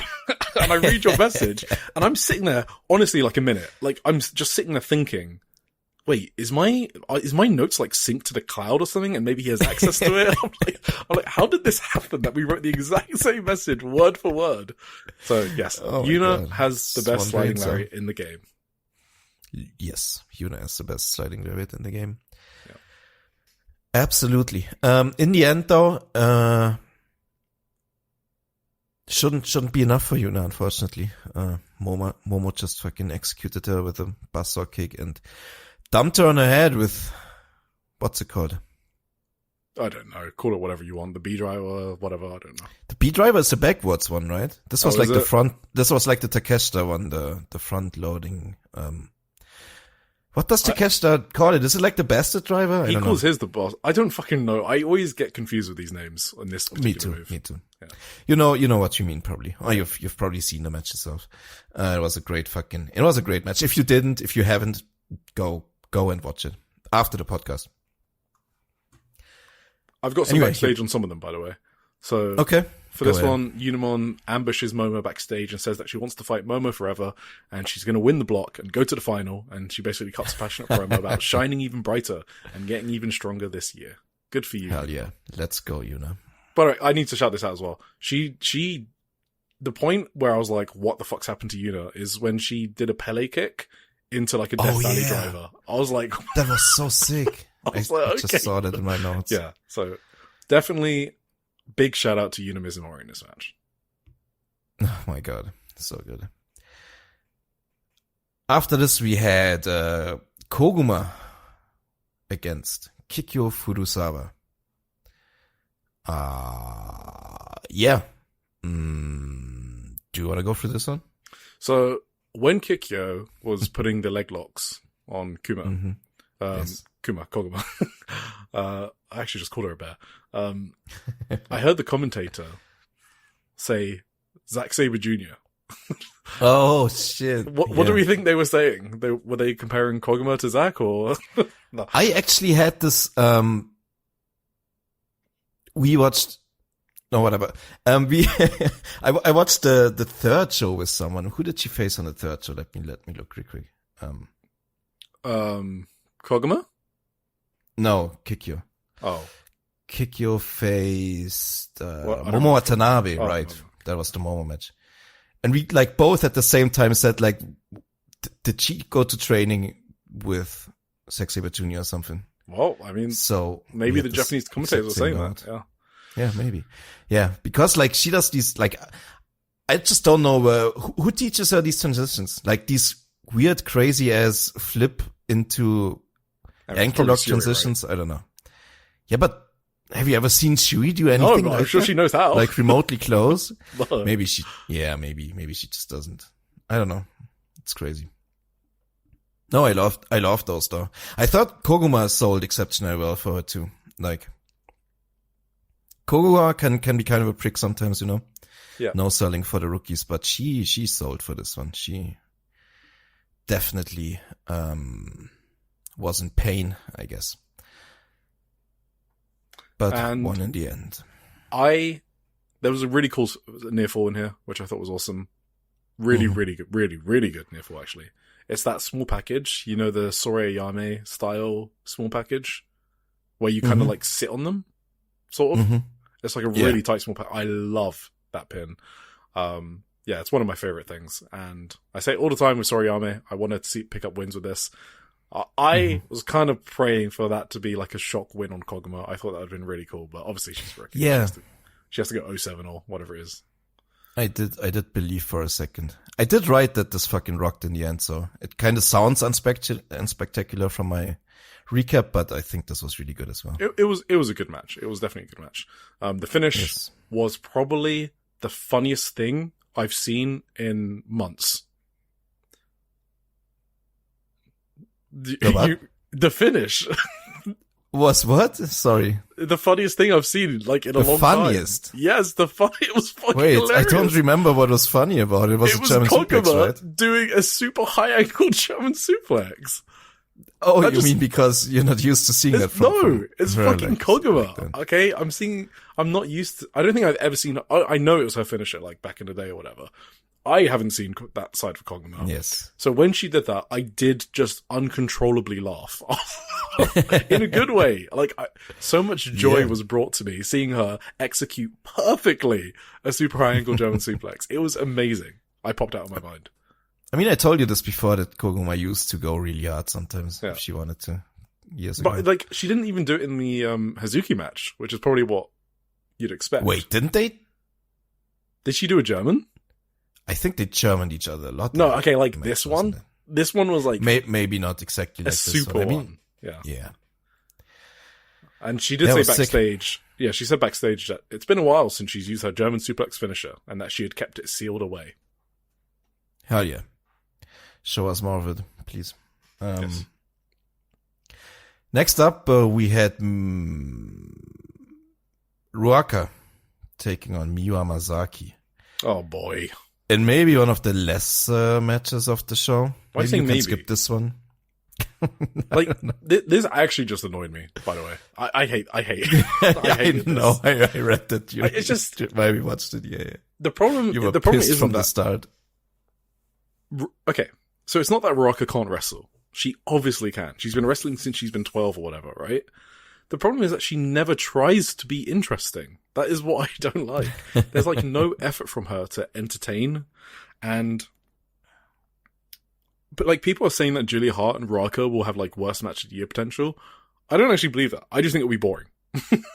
Like, that's true. Ruaka doesn't have bad or sloppy, quote unquote, like traditional worst match of the year matches, right? Where she's like botching or whatever. She doesn't do that. She just has boring matches. I just think it's weird that she always has to look so strong in her matches. Like this one, I have exactly one sentence. I wrote, Ruaka outsmarts Miyu, Ruaka outwrestles Miyu, and then pins her with a German suplex hold. Yeah. So much for the Miyu push, I guess. That was 4 minutes, by the way. Yeah, no, my prediction on that is in the toilet, because I predicted Miyu Amasaki to go through. It is not looking good. I'll say that. Yeah. And in the post match, it's so weird too, though. Like, why do there was no comment from shit Miyu on Miyu now? She was like the only one that didn't provide backstage comments, which I thought was interesting. It's so weird because it looked a lot like they were gonna push her harder, but like this is a burial basically. Like if there was no interference or anything that I missed, right? I think there was. Was there? Didn't she literally get misted? Am I going crazy? Oh, maybe she. I mean, I didn't write it down. I'm sorry. I don't. I just wrote that she got pinned with a German suplex hold, so it was. I think okay. If she didn't, in my head, she got misted, but if she didn't, she at least got distracted by Natsukatora or something like that. Yeah. Okay. It wasn't that much of a burial then, but still, losing against Ruaka, I don't know. Doesn't need. If she was actually pushed, that wouldn't. Yeah, I don't know. I was warming up. I was warming up to Ruaka as well, because she was like doing her cutesy stuff. She's been a bit more cute recently. And I was also trusting Itsuki's judgment of personality. But no. This match fucked me off again, so. Alright, let's move on. Unless you have any comments from Ruaka. of course. Next up, we had Saya Ida taking on Asusa Inaba. In Asusa's first 5-star, right? No, was she last year? Whatever. I don't remember. What do you think of Wait, Ida? Azusa was there for last year, I think. She was last year, okay. Sorry. We had a big debate about Ida's 80s hair. What are your thoughts? Yeah, I like it. Well, Me too. yeah, no, I do like it. I do. I don't know why I thought about it. It's because I was wondering whether I should compare her to Rain Leverkusen or not. That's the same vibe, definitely. Yeah, same vibe. Yeah. Yeah, sure. Asusa was very impressive in this one. She did like a triple Northern Lights suplex or whatever. That was crazy, and a German suplex hold. And she looked pretty dominant too. But then in the end, just Ida killed her with a cracking lariat. So Did you see she flipped out of the fucking snapmare? That's fucking crazy. Really? Yeah. Holy shit. That's crazy. Move. Yeah. It's very athletic. The triple suplexes, very clean. We've already spoken about Azusa a lot. She's super talented for her age. Absolutely. Yeah, Ida was just bumping like a maniac like she normally does. Like, like Azusa's German suplex into Saida. And Ida was like blitzing through the air. She just fucking flew. It's great.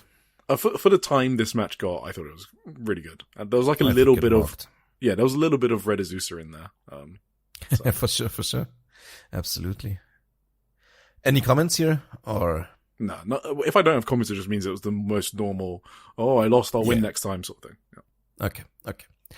Next, we got Mei Sarah taking on Rina Yamashita in another fucking banger. You already notice it, like, notice the pattern here, right? It was most of them were just fucking good matches. Really rocked. But this one was an outstanding one, I'd say. Do you want to go through this one? Do you like Rina? I like Rina too. Yamashita was so over. Yes. When her music copyright thing unmuted, you could hear the roar from the crowd as soon as it unmuted. That was a really cool moment. And yeah, these two are the most unhinged wrestlers in the best way possible. Yes. So, in contrast, I have literally unhinged in my notes. It's so funny. I mean, one brain cell. So, in contrast to the Raka match, when I saw this match on paper, I could not have told you it would have been like this. The Raka one was very predictable. I could not tell you that they would have had this match, Mei Sarah and Rina Yamashita. No. Both wrestlers basically went out to have as much fun as possible, to be as charismatic as possible, do their own thing without thinking about what others are doing on the card. It's kind of like, it's a match I think only these two could have. I'm not saying that in the sense of, oh my god, it was unforgettable, 7 stars, a mega Okada. I'm just saying it was a really unique match to these two that played to each other's characters, if you know what I mean. For sure. So, like, even though the Azusa Saya match, for example, I thought was a great match, that was more of a typical Stardom match. You know what I mean? Like, more in the house style. Yeah. You could put 2 other people in that Azusa Saya match, and you'd get a similar type of match. This one was a Mei Sarah and Rina Yamashita match, and you couldn't replace either of them and get the same match. And I kind of love that about this match.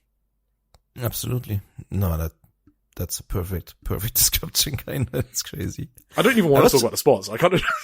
No. I want to talk about one spot because I found it so funny and kind of confusing too. It was like when Mei tried to throw Rina by the hair, you know how they do it sometimes. Yeah. And Rina her hair was stronger. She just stood there and didn't move an inch. She didn't even have her braids. I thought it would have made even more sense if she had her braids because that probably makes her hair stronger, right? But I don't know. But it was still really funny. So I saw some comments about the kip up, the Yamashita kip up. Are we? Oh wait, maybe I'm getting like 5D chest, but everyone is aware that this is a gimmick she does, right? Yeah. Okay, absolutely. Fine, right. I'm just getting 5D chest then. That's okay. I mean, you had to basically know it on day 3, right? If you didn't know it here. Yeah, if you didn't know it here, you'll know it later. She loves faking that she can't do a kip up because it pops the crowd. Yeah. Yeah, for sure. No. I don't know if you need to go through this like spot by spot. It was fucking great. It was an awesome match and you should watch it. That's it. You know what I'm thinking about? Like these little matches, even if they're only like 8 minutes, like this one, 8 minutes 40. I think if a match like this happened in like NXT or whatever, WWE main roster, do you even need wouldn't this be heralded as a match of the year? Of course it would. Everywhere. Like, where do you get these quality matches, like, just like randomly like that in the middle of the show? It's like, I don't know. It's just different standards. That's all it is. It is, for sure. Oh, sorry. I just hit my mic. Not gonna edit it either. Sorry. Hell yeah. Hope your ears hurt, everyone. I looked at my curve in the Audacity. It looks fine. Shouldn't be too loud. Backstage comments? Sure. So Yamash just said that May Sarah's wrestling has moved her to tears back in the day. So don't really know what she's referring to. I'm guessing it's when May Sarah was in Marvelous. So that was an interesting thing to say. Or this could be one of those idioms, right? That doesn't translate properly as well. You always have to be careful about those. May Sarah said that she gave Stardom staff a list of names she wanted for singles matches, and Rina Yamashita was one of them, but she's surprised it happened this quickly. Oh yeah. Is that like breaking kayfabe or whatever? I don't know. Yeah, I mean, obviously a bit. But, yeah. I mean, you could also say... Is that how it works in reality? Do wrestlers give like their wishes to the booker and he tries to do them? I don't know. It might be when she was like high speed champ, right? Like, here are my list of challenges. Like, you could read into it a lot of different ways. Yeah, maybe that. Yeah. Who knows? Did they face each other before? Probably not then. Like, this doesn't sound like it. I imagine they face each other in the Marvelous days, actually. I imagine that's where these comments are from. Because I remember Rina...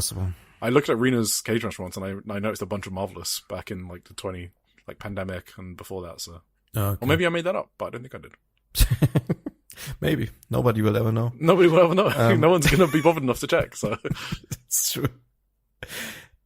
We go on to Itsuki Aoki. Rina's here, stablemate. Going up against Tomoka Inaba, sister of aforementioned Azusa. We're in another sick match, let's be honest. This was just... What can you say? This show was good. This was good. You might be the high man on this match. Really? You didn't like it? Okay, no, I'm not saying I was going to let you talk about it because it's Itsuki, but... So, okay. So, my comment on this match is...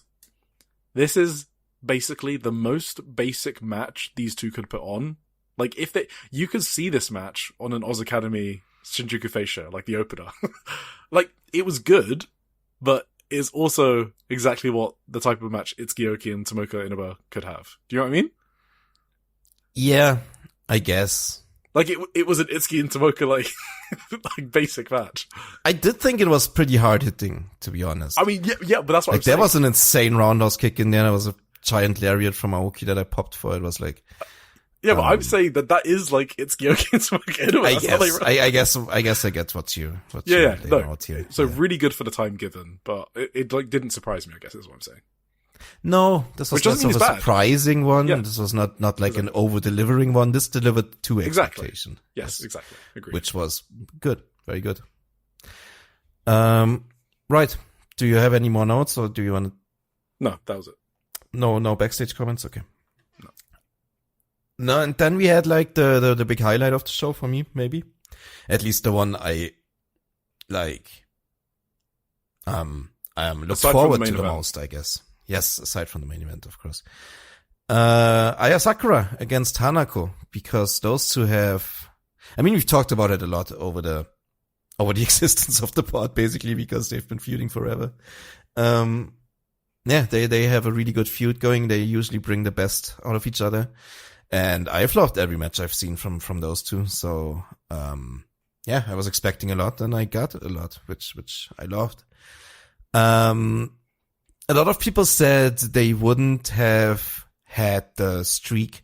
Basically, the streak was Aya Sakura has never won against Hanako. Yeah. Many people said this is not the right spot to break this. I disagreed. I thought it was a good spot to break this. But I also wouldn't have minded, honestly, Aya continuing to lose against her because, like, as we mentioned last week, when Aya loses, she just gets more unhinged, and more unhinged is more better for me to watch. So I didn't mind the result at all because Aya finally beat her. It was fucking awesome with a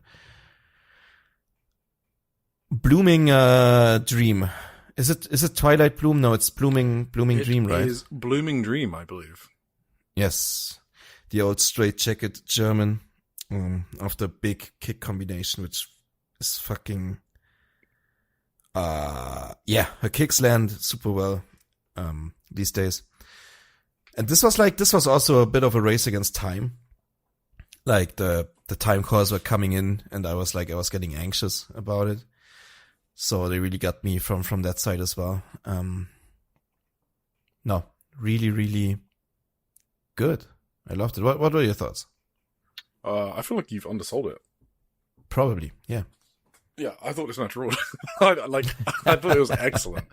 I love the rivalry between these two, like you just said. It kind of reminds me of the other one, which we'll talk about later in the Indie Zone, Anri and Yukino Yuhara from Actress Girls. The point is, like, it's racing to the title, between classmates, and like they always step it up a notch against each other. I love those storylines. So yeah, if you want to hear another example of that storyline, then stick around for the Indie Zone. But I just loved so much shit they did in this match. I think Hanako looks great when she's against Sakura. She wrestles like she doesn't give a fuck, which is good. Because, that's how someone of her size should be wrestling. And, Hanako sandbagging the German suplex and then just delivering a beast lariat. That's the sort of example where, like, the Hanako that is the best version of herself is when she's against Sakura. And that is a storyline thread in itself, which got me excited for this. Because I'm like, okay, oh shit, she's stepping up against her classmate. And that gets you more invested in the match, and it makes the match a lot better. So the storyline accounts for a lot of my enjoyment in this match, obviously. And, well, I guess also the fact that Hanako does genuinely wrestle better against Ai Sakura and step it up a notch. That's like an important part here. There's a bunch of other spots. I guess a cool one was like Sakura countering the JP coaster, which is like to indicate that she's learning going against Hanako. And she goes for a super complicated like leg lock, which I don't even know how to describe. And Hanako reverses it into a super sick pin. And I thought that was a really cool spot. That was awesome. Just to again give them another chapter of figuring each other out. And so the next time they face each other, that was one of those last millisecond kickouts too. That I almost went insane for. Yeah, exactly. And then obviously. I mean, there's other, like, these are just moves, like the rebound German suplex. Like, how can you not just, like, jump out your seat when Ai Sakura does that to Hanako, right? That's so crazy. It's just like, I know those are like, I don't know. The Blooming Dream, big crowd pop. The crowd loved this finish. Absolutely, yeah. So, this was my 5-star match of the night. Okay. What? It sounded like that was a 5-star match for you. But it was a 5-star Grand Prix match. 5-star Grand Prix match of the night, yeah. Yes. I mean, if you want to think that, that's fine. I mean, depending on what I said. I did love it a lot. Absolutely. Definitely recommendation in here. No, I totally agree. I probably undersold it. It was fucking excellent. It was brilliant. Everyone should check it out. So we actually haven't even talked about this. This all happened after our 5-star preview episode last week, right? We haven't even mentioned all this. Should we get into these news? Everyone has heard about it, right? Do we really have to really lay all this out? Didn't Ai Sakura pin Hanako for the New Blood Tag Team titles? Only singles matches, I guess. Singles wins. Okay, I was thinking about that in the background the whole time. Okay, right, they did that great spear German suplex combo. Yes, it was fucking awesome. I remember awesome. I gushed over it. Okay, yeah, singles. Okay, she did win against Hanako before, but never in a singles. Never in a singles. Yeah, that sounds right. Because backstage, I think she said it. She also said it was her first ever win over Hanako. Okay, maybe I got it from there. Yeah. And then she said she hates people from Kyoto. Because Ai Sakura's from Kobe and Hanako's from Kyoto. So. I love her. Sorry, continue. Yes, we have not spoken about Julie Hart. being in the Julia Hart, Sky Blue, Tekla. Yes. So last week we wondered who would the vacant spot gonna go to from B. Priestley's unfortunate injury, of course. We figured it was gonna be a rookie. It is not. It is AEW's own Julia Hart. It was not a rookie from Stardom. It was a rookie from AEW. Former TBS champion. Great, talented young woman. Can you guess? Okay. You said she's a, what?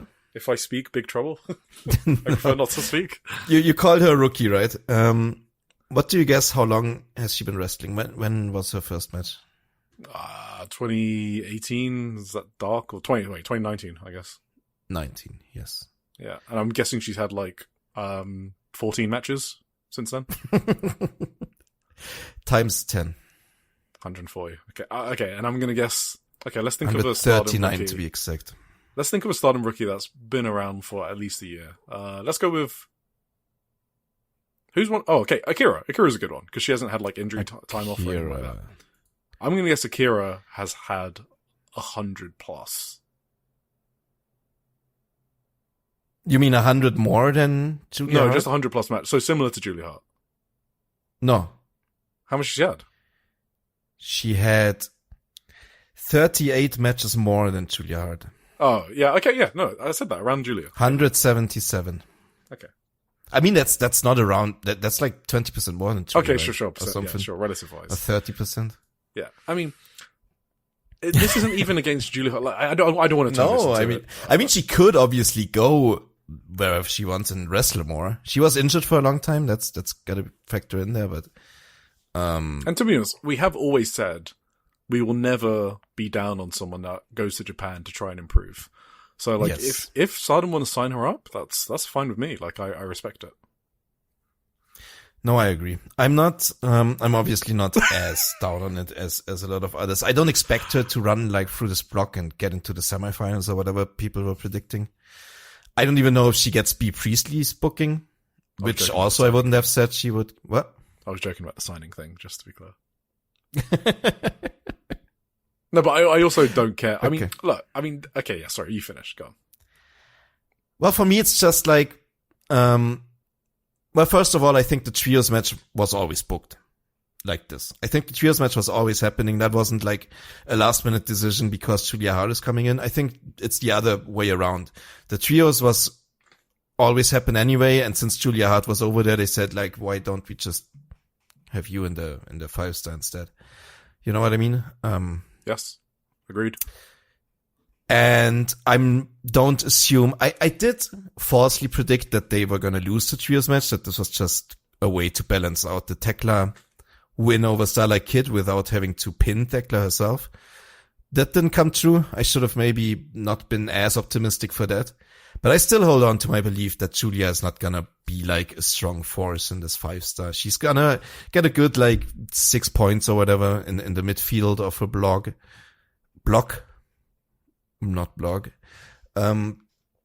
And it's whatever. It's 7 matches on this tour that everyone can just skip. I'm not making as big of a deal about it as others do. And I don't really believe that this is a sign that Tony Khan has taken over Stardom either. Maybe he's gonna sign a couple of people over the years like Mina Shirakawa or whatever, or Tekla. But overall, I think it's gonna be fine. I like to compare it to G1s from Eddie Kingston or Super Juniors from Nick Wayne or whatever. They weren't fucking killers in there who beat all the home guys. They were just somewhere in the midfield of their block and got a couple of wins, couple of losses, and that was it. That was the end of the story, and there was never any, I don't know. I'm just not panicking as much, you know? Yes, but also it stinks. It does stink. Yeah, I mean, okay. I'm just saying from the point of the trios title match, that fucking stinks. That I'm upset about, but yeah. Yes. Sorry. Well, okay, yeah, sure. There's two different things here, right? I mean, spoilers. Triangle of Madness 1. There's two separate things. Triangle of Madness winning and Julia being in 5-star, right? Yes. So right. Julia being in 5-star. If you're someone who only watches Stardom and you don't care about Julia Hart, obviously that sucks for you. There's just like, how could that not suck for you? Like, why do you want to see Julia Hart wrestle? You don't want to see her wrestle. You don't care about her wrestling. So I understand those people. And I'm sorry, can I interrupt real quick? Yeah, sure. I should make it clear that I'm not telling everyone or anyone that they can't be upset about it. It's just my personal thing is that I'm not that mad about it. So yeah, I totally understand people who are mad about it. So continue. Yeah, okay, yeah. I'm probably okay. When it happened, I was like, this is trash, because it just is. But I'm also someone that gets over things really quickly, and I'll just like, when her matches are on, I'll just tune out of it. But if people are upset about it, I think they have every right to be, as long as they're not fucking like, Unabombering Tony Khan's like where he lives or whatever. As long as you're reasonable about it and just don't like it, I think that's perfectly valid. Just don't be weird about it on social media, tweeting Tony Khan, calling him, like, Stardom booked this, right? So if you're upset about AEW, you have to be equally upset at Tarot Carter and Stardom, basically, too. So I just see it as something that sucks, and it will stop sucking in a month. So, yeah, I think it's gonna go away soon. I do have to say, if you think about options, it's probably the worst possible option there is. Oh yeah, for sure. I mean, be uninjured would be better. Any rookie in Stardom would be better. Okay, and most wrestlers from AEW would be better. Most other wrestlers. Yeah, a gajillion times. Like, be in this block instead of Julia Hart would have been an insane improvement. It's like upgrading from like a broken down car into a Ferrari. It's not even like close. Like, B. Priestley was actually starting to look pretty damn good, to be honest. I was looking forward to her 5-star. So yeah, they picked the worst possible option, so that's just bad booking. And then now, so that Julia Hart inclusion sucks. Full stop. And then now we can talk about the Artist of Stardom title match between Triangle Madness and Dream Trine. Right. Let's do that. Okay. Okay, I'll start. Can I start? Please, I was so tired during this match. I'm sorry. You go through it. Well, I wouldn't I did not. What's it called? I refused to watch it a second time. Yeah, of course. I mean, I'm not even going to talk that much about the match because, like, what is there to say about it? It's just this title switch is the worst booked thing since Tarot Carter took over in February 2024. Like, objectively, there is nothing redeemable. There's nothing redeemable about this title switch. I mean, okay, that's true. There's something redeemable about the Suzu win, I guess. Yeah. Oh, okay, shut the fuck up. Wait, Tarot Carter basically booked Tom's retirement, right? He booked Tom to lose. Yeah, that did insane business. That's a good thing. Yeah, but that's like the worst possible decision you could possibly make for your promotion, right? Retire someone. It doesn't look like it. Graph go up, numbers go up. So this Stardom AEW feud, whatever this is, it didn't even need the belts, like whatever what storyline's going on. This is pretty much as bad as Inspiration beating Obereats in the semi-main event. Yeah, that's a good comparison. And, I have that as my worst match of the year. People that know me and they know why. It's not just because it's not the moves or anything like that. It just made me feel like shit. So I understand why this match might have made someone feel like shit as well. This one's a tiny bit better because Tekla does have some history of Stardom and an ongoing storyline, unlike Inspiration, which just straight up won the titles out of nowhere. Tiny bit better, but still irredeemable. Being Dream Trine, who were basically becoming one of the best trios or tag teams in the country, is like beating them is a short-sighted decision. Yes. They beat Cosmic Carnival. They beat Ito Respect Gundam, right? Two of the most over teams in the country. And they were put over really fucking strong. Just like Obereats were, right? Remember when they ran through the fucking tag team tournament, the Max Art tag team tournament as champions? Yeah. And we're like, holy shit. Like, in kayfabe, Obereats are like the strongest tag team in TJPW history. And then they just lose at the semi-main event. So in a similar sense, like, to lose to a team that's not going to stick around for long, it's just bad booking. It doesn't make sense in kayfabe. This is just kind of weird. Like, in kayfabe, Tekla was fired, but all she had to do is show up and then she gets a semi-main event spot at Ota Ward and a title shot. I mean, that's just nonsense. And her friend gets to be in the 5-star. I mean, Okada is like a very gracious Stardom president. You know when people say Tony It's almost like he has no choice or something Well, in kayfabe, you know? Like she's just forcing herself into these spots and he has no power. And if the storyline is that, then why aren't they showing us that Tekla has something over Okada or whatever, or like hint at it or something? Like they're not showing any of that. So like what you get as the viewer is that Okada is now like Tony Khan's character where people call him a psycho in kayfabe because he's just like booking shit that doesn't make sense. That's what this is. And you're not used to that. You're not used to Stardom doing that. So yeah, that's true. Yeah, this is, I don't even actually blame AEW. It's very American. I was literally just about to say that. So Okada is kind of a bit American wrestling pilled. And if you're wondering why we're saying that, so we read his feature in Shupro after All-Star Grand Queendom when he spoke about WrestleMania and wanting to replicate their success. But that's not the point. He said in order to do that, they need to not just compete with wrestling, but other entertainment and branch out a bit. Like basically his philosophy, when you read a lot of his articles, is that he wants to grow Stardom into the biggest promotion in the country. He says that a lot. And to do that, they need to get more eyes on the product. And I think, now this is me doing guesswork, me, Eric, I think that he's thinking that partnerships with American promotions is like one way to do that. I think that's what he thinks. I agree. I think he sees a lot of like success potential, I guess, in like being a bit closer with AEW and stuff, you know? Yeah, and I just wonder why he hasn't taken a step to like look over to the former Bushi Road sister brother company, I guess, New Japan, and see how that kind of works out for you. But we'll see. We'll see if he keeps trying to this. But yeah, the booking sucks. We all know it does. They'll drop these titles at the 5-star finals or the To The World pay-per-view in September, whatever. Let's get it over with. I mean, maybe... Yeah, go on. Sorry, maybe he just watched AEW for a couple of years and realized Tony Khan has just no interest in women's wrestling, so he's not going to sign a couple of women's wrestlers. From That's true. You know? Yeah, they're safe from Tony Khan. He does not watch that. Yeah. I do want to say one successful thing about this, about all of this. Mm-hmm. Maybe there is one redeemable thing. So, you know how we're the Ami Suri neutral pod? Like, where she was like C tier when we were doing our tier lists.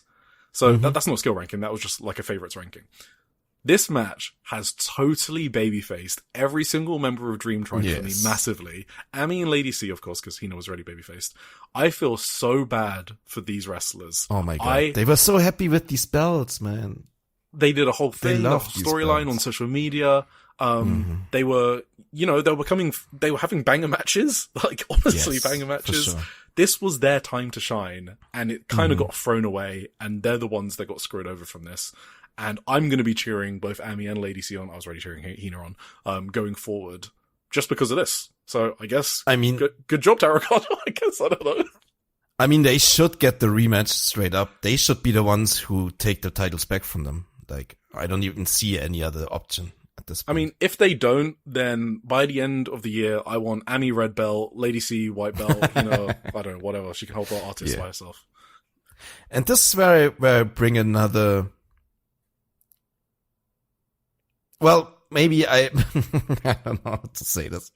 The comparison, right? I bring one more softening maybe thing that I have, compared to the Iconics, right? Or Inspiration or whatever. Sure. One more positive, yeah.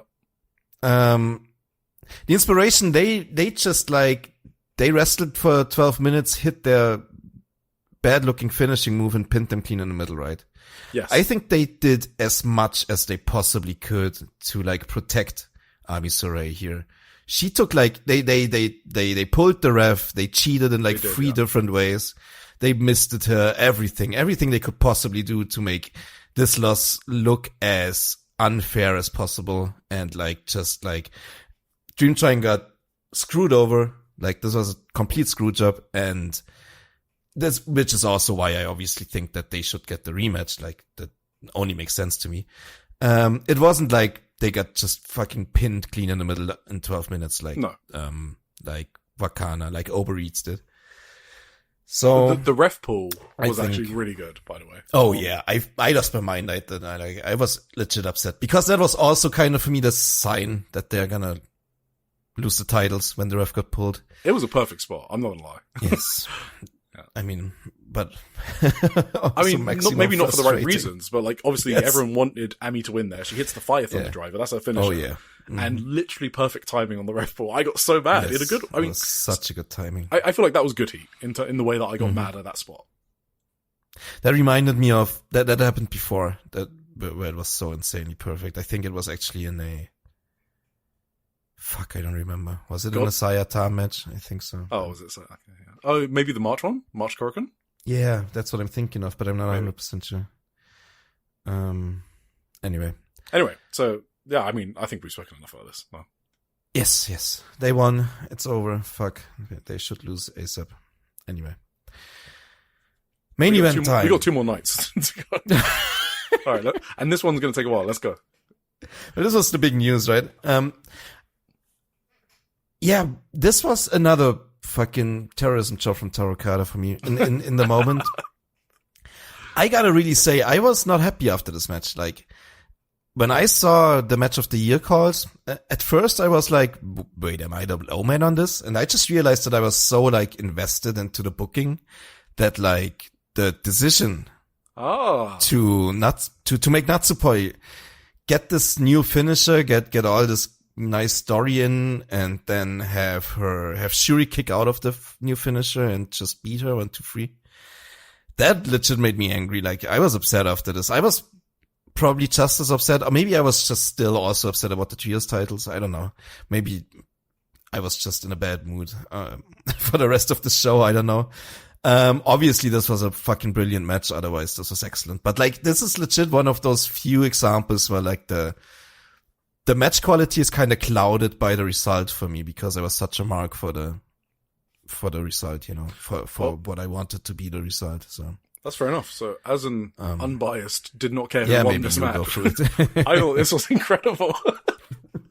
So Shuri being the wall, Poi being aggressive, intense, desperate, you know, at times wanting to overcome Shuri was Natsuko was fantastic in this match. Yeah, wanting to overcome Shuri like any way possible, any method possible. Her comebacks, Shuri was playing the perfect foil for Poi's comebacks as well.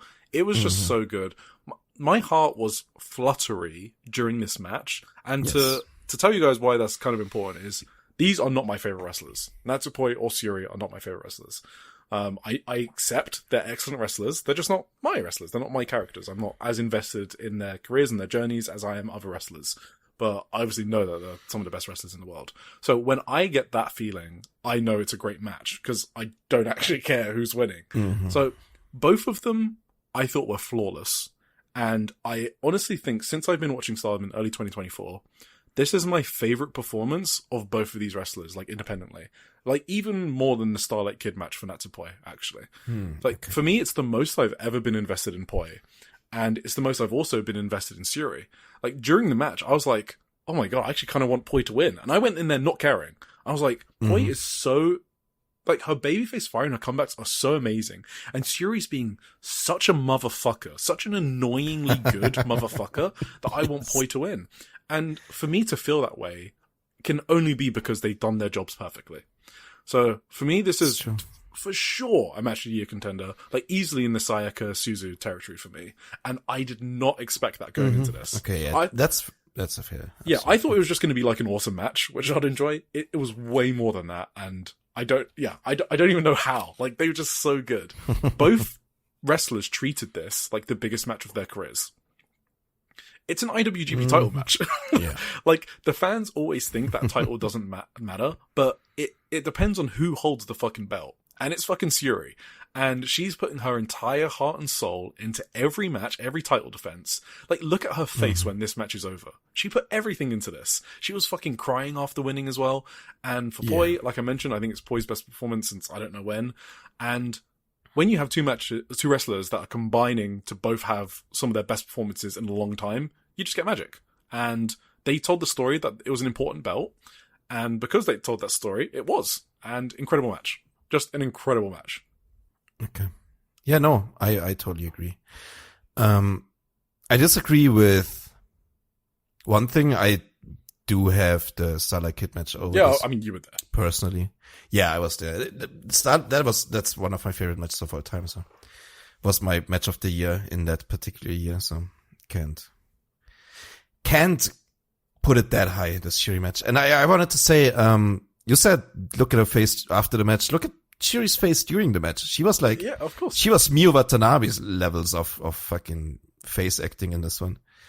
I don't even know what she tried to achieve really, because it confused me sometimes. She was like legit like quivering when she was on offense though. It's not like she was selling pain. She was selling like almost like, I don't know, affection for Natsupoi or something. Well, and that was clearly part of the story of the match. Like, if you heard in the post-match as well, Yeah, you know, absolutely. like Shuri is talking about them appearing on stage together and being in, you know, Donna del Mundo together.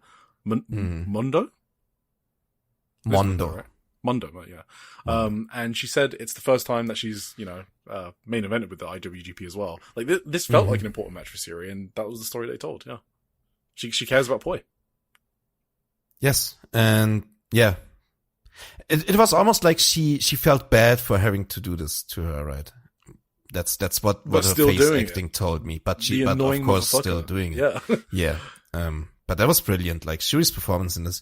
This is like obvious. I mean, this is an obvious thing that I'm about to say, but this is what you mean with like Rana, right? Rana lacks all this like, yeah, for sure. next level that Shuri has, like in intensity and just going to another level with like just facial expressions and all that stuff that makes you be immersed in the match, you know, as a watcher. Because it's not just the kicks from Shuri. It's not just the submissions. It's like, it's way more than that. It's just everything in between, and she's perfect.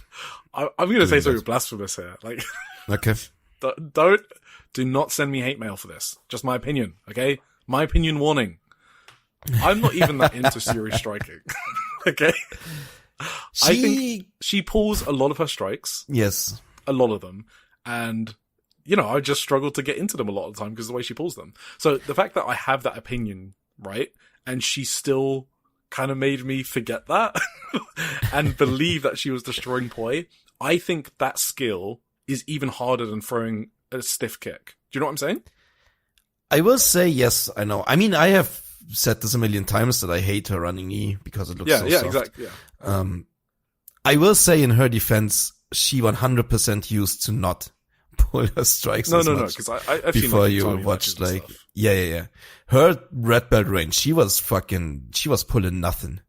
But like, ever since she's kind of been... Did I make that up? No, for sure. I think I remember one. Okay, sorry, go on. Ever since she got kind of cycled down, I feel like she also started like wrestling less brutal, I guess, which kind of makes sense. On the undercard, you don't need to fucking cave someone's chest in with a kick. Yeah, you know? for sure. But yeah, I think maybe she has like gotten used to pulling her strikes more since she lost the red belt or whatever. I don't know. And in a match like, I didn't notice it in this one particularly. I thought her kicks was sick in this one. Yeah. Well, I mean, I think my point is that I noticed this with Shuri a lot. Like, it's on my mind when I'm watching her matches, and that's maybe why I'm not into them as much as others. But she had an ability in this match to make that like go away, and I just got sucked in and immersed. And that's the sort of thing that's really hard for people like Rana to understand. Sorry, to like learn, because they need experience, right? This is probably just something you get from a lot of experience and a lot of talent, obviously, as well. So yeah, the fact that Shuri had that effect on me just means it was kind of like an amazing performance. I thought it was an amazing performance. Yeah. Speaking of kicks, Natsupoi had some nasty kicks in this one as well. Yeah. She had some kick combinations that like Shuri could like learn from her, I think, or two maybe.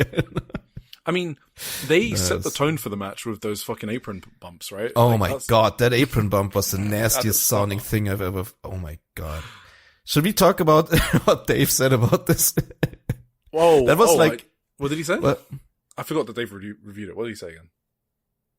I mean, he said it's like absolutely, it's the best women's match he saw this year. Oh yeah, that was it. Sorry. And it's an excellent match. But he also said there are like 2, 3, 4, 5 moments where he says like, "Oh my fucking god, you don't need to do this," and this is like dangerous. That's exactly why they need to do it. I do think like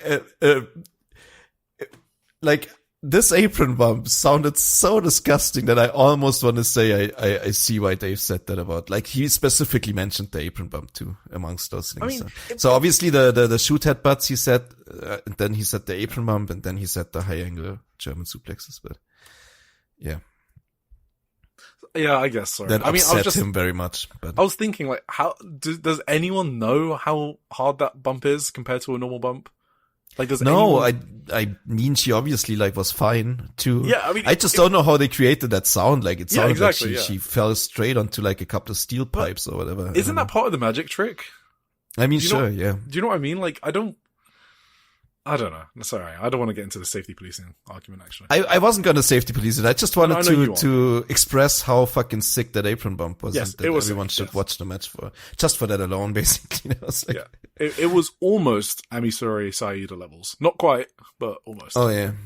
I mean, it didn't look bad. She landed pretty straightforwardly on the apron. The sick one with Ida and Ami was that she landed like okay, that was diagonally with her back like gross on the corner of the. Yeah. I mean, so I don't know. Okay, maybe let's go through some stuff. Maybe not everything. Oh yeah. So in terms of like the story we're telling about Poi's desperation and how this is the most important match in her life, German suplex off the rep, right? Like that sets the tone. Immediately trying to get the armbar because she wants to submit Syuri as quickly as possible. I love that trope. I love it when you just kind of skip the initial grappling and you just like, all right, let's just fucking go. Obviously don't like it every time, but here I felt it matched the story. No, it was perfectly. Yes. Yeah, obviously the apron bumps. They're still going for German suplexes. Yeah, so their head kicks in this match, I think you mentioned like Shuri's kicks were a bit stiffer. That was like a moment where Syuri did a sick head kick and then Poi countered it. Well, she was trying to go for a head kick and then Poi countered it with a spin head kick. I mean, Poi's spinning kicks are amazing. They're so good. And I love those as well. Clonking headbutts, we don't need to talk about that. Yeah, we all know about that. A lot of arm work in this too. Yeah. So, did you notice that when Poi started climbing the ropes, so Syuri was on the ropes, right? Like with her back on the turnbuckle. Yeah. And then Poi starts climbing them.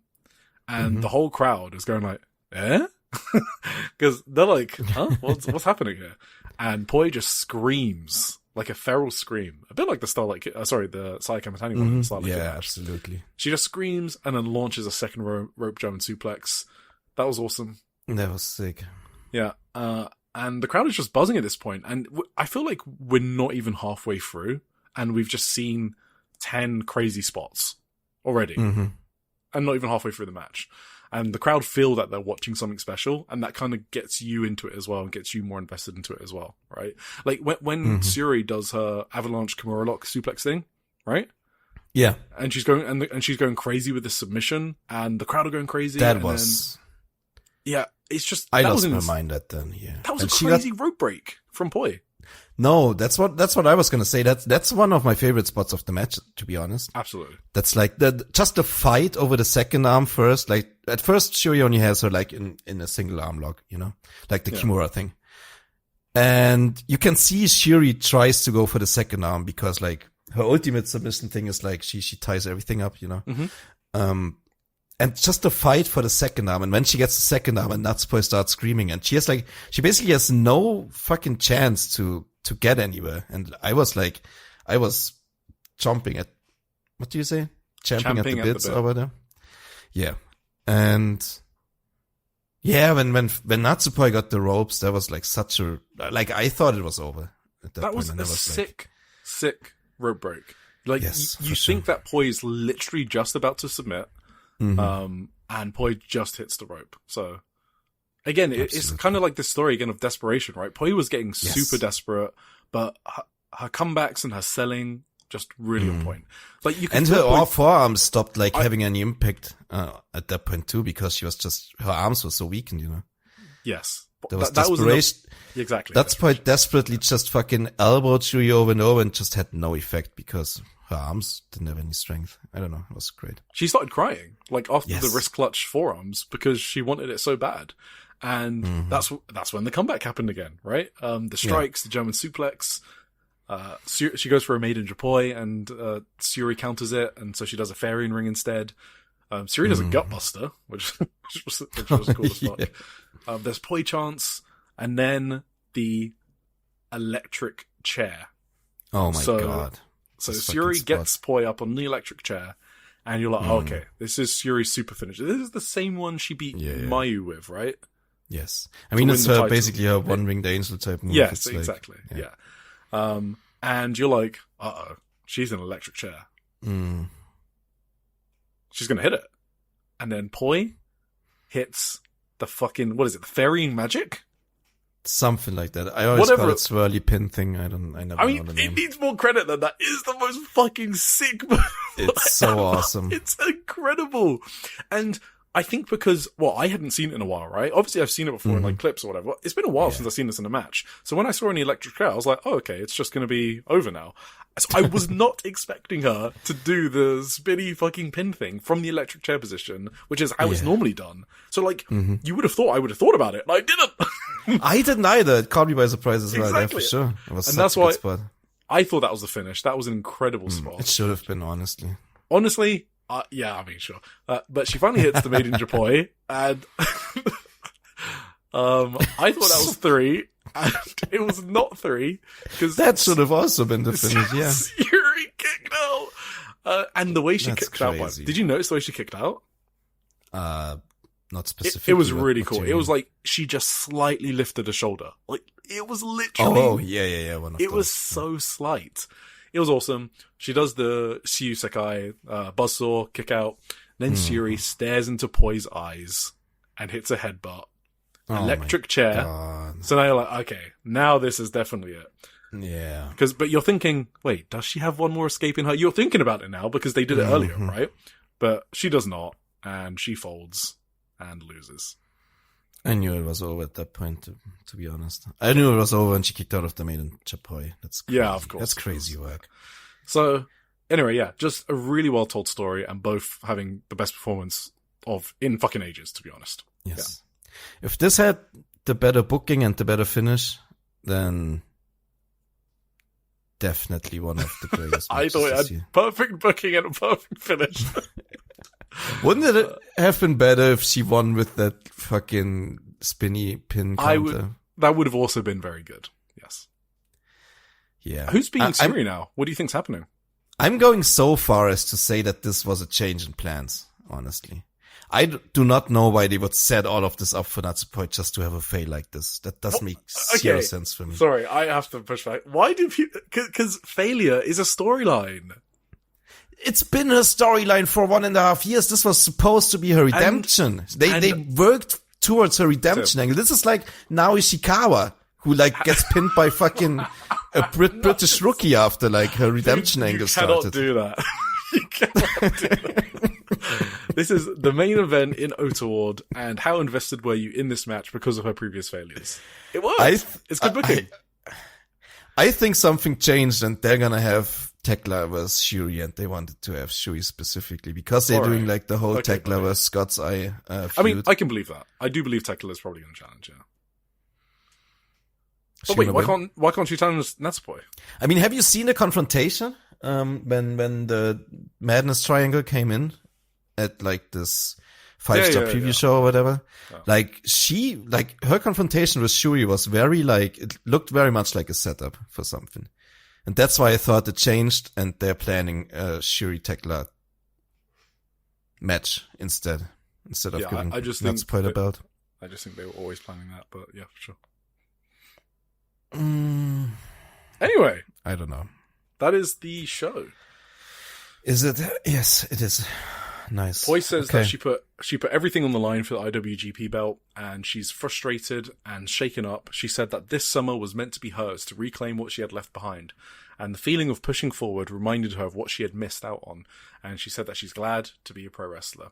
She ended by saying that she wants to keep pushing on down her own path, and then she put one of her knee pads on the floor and walked off.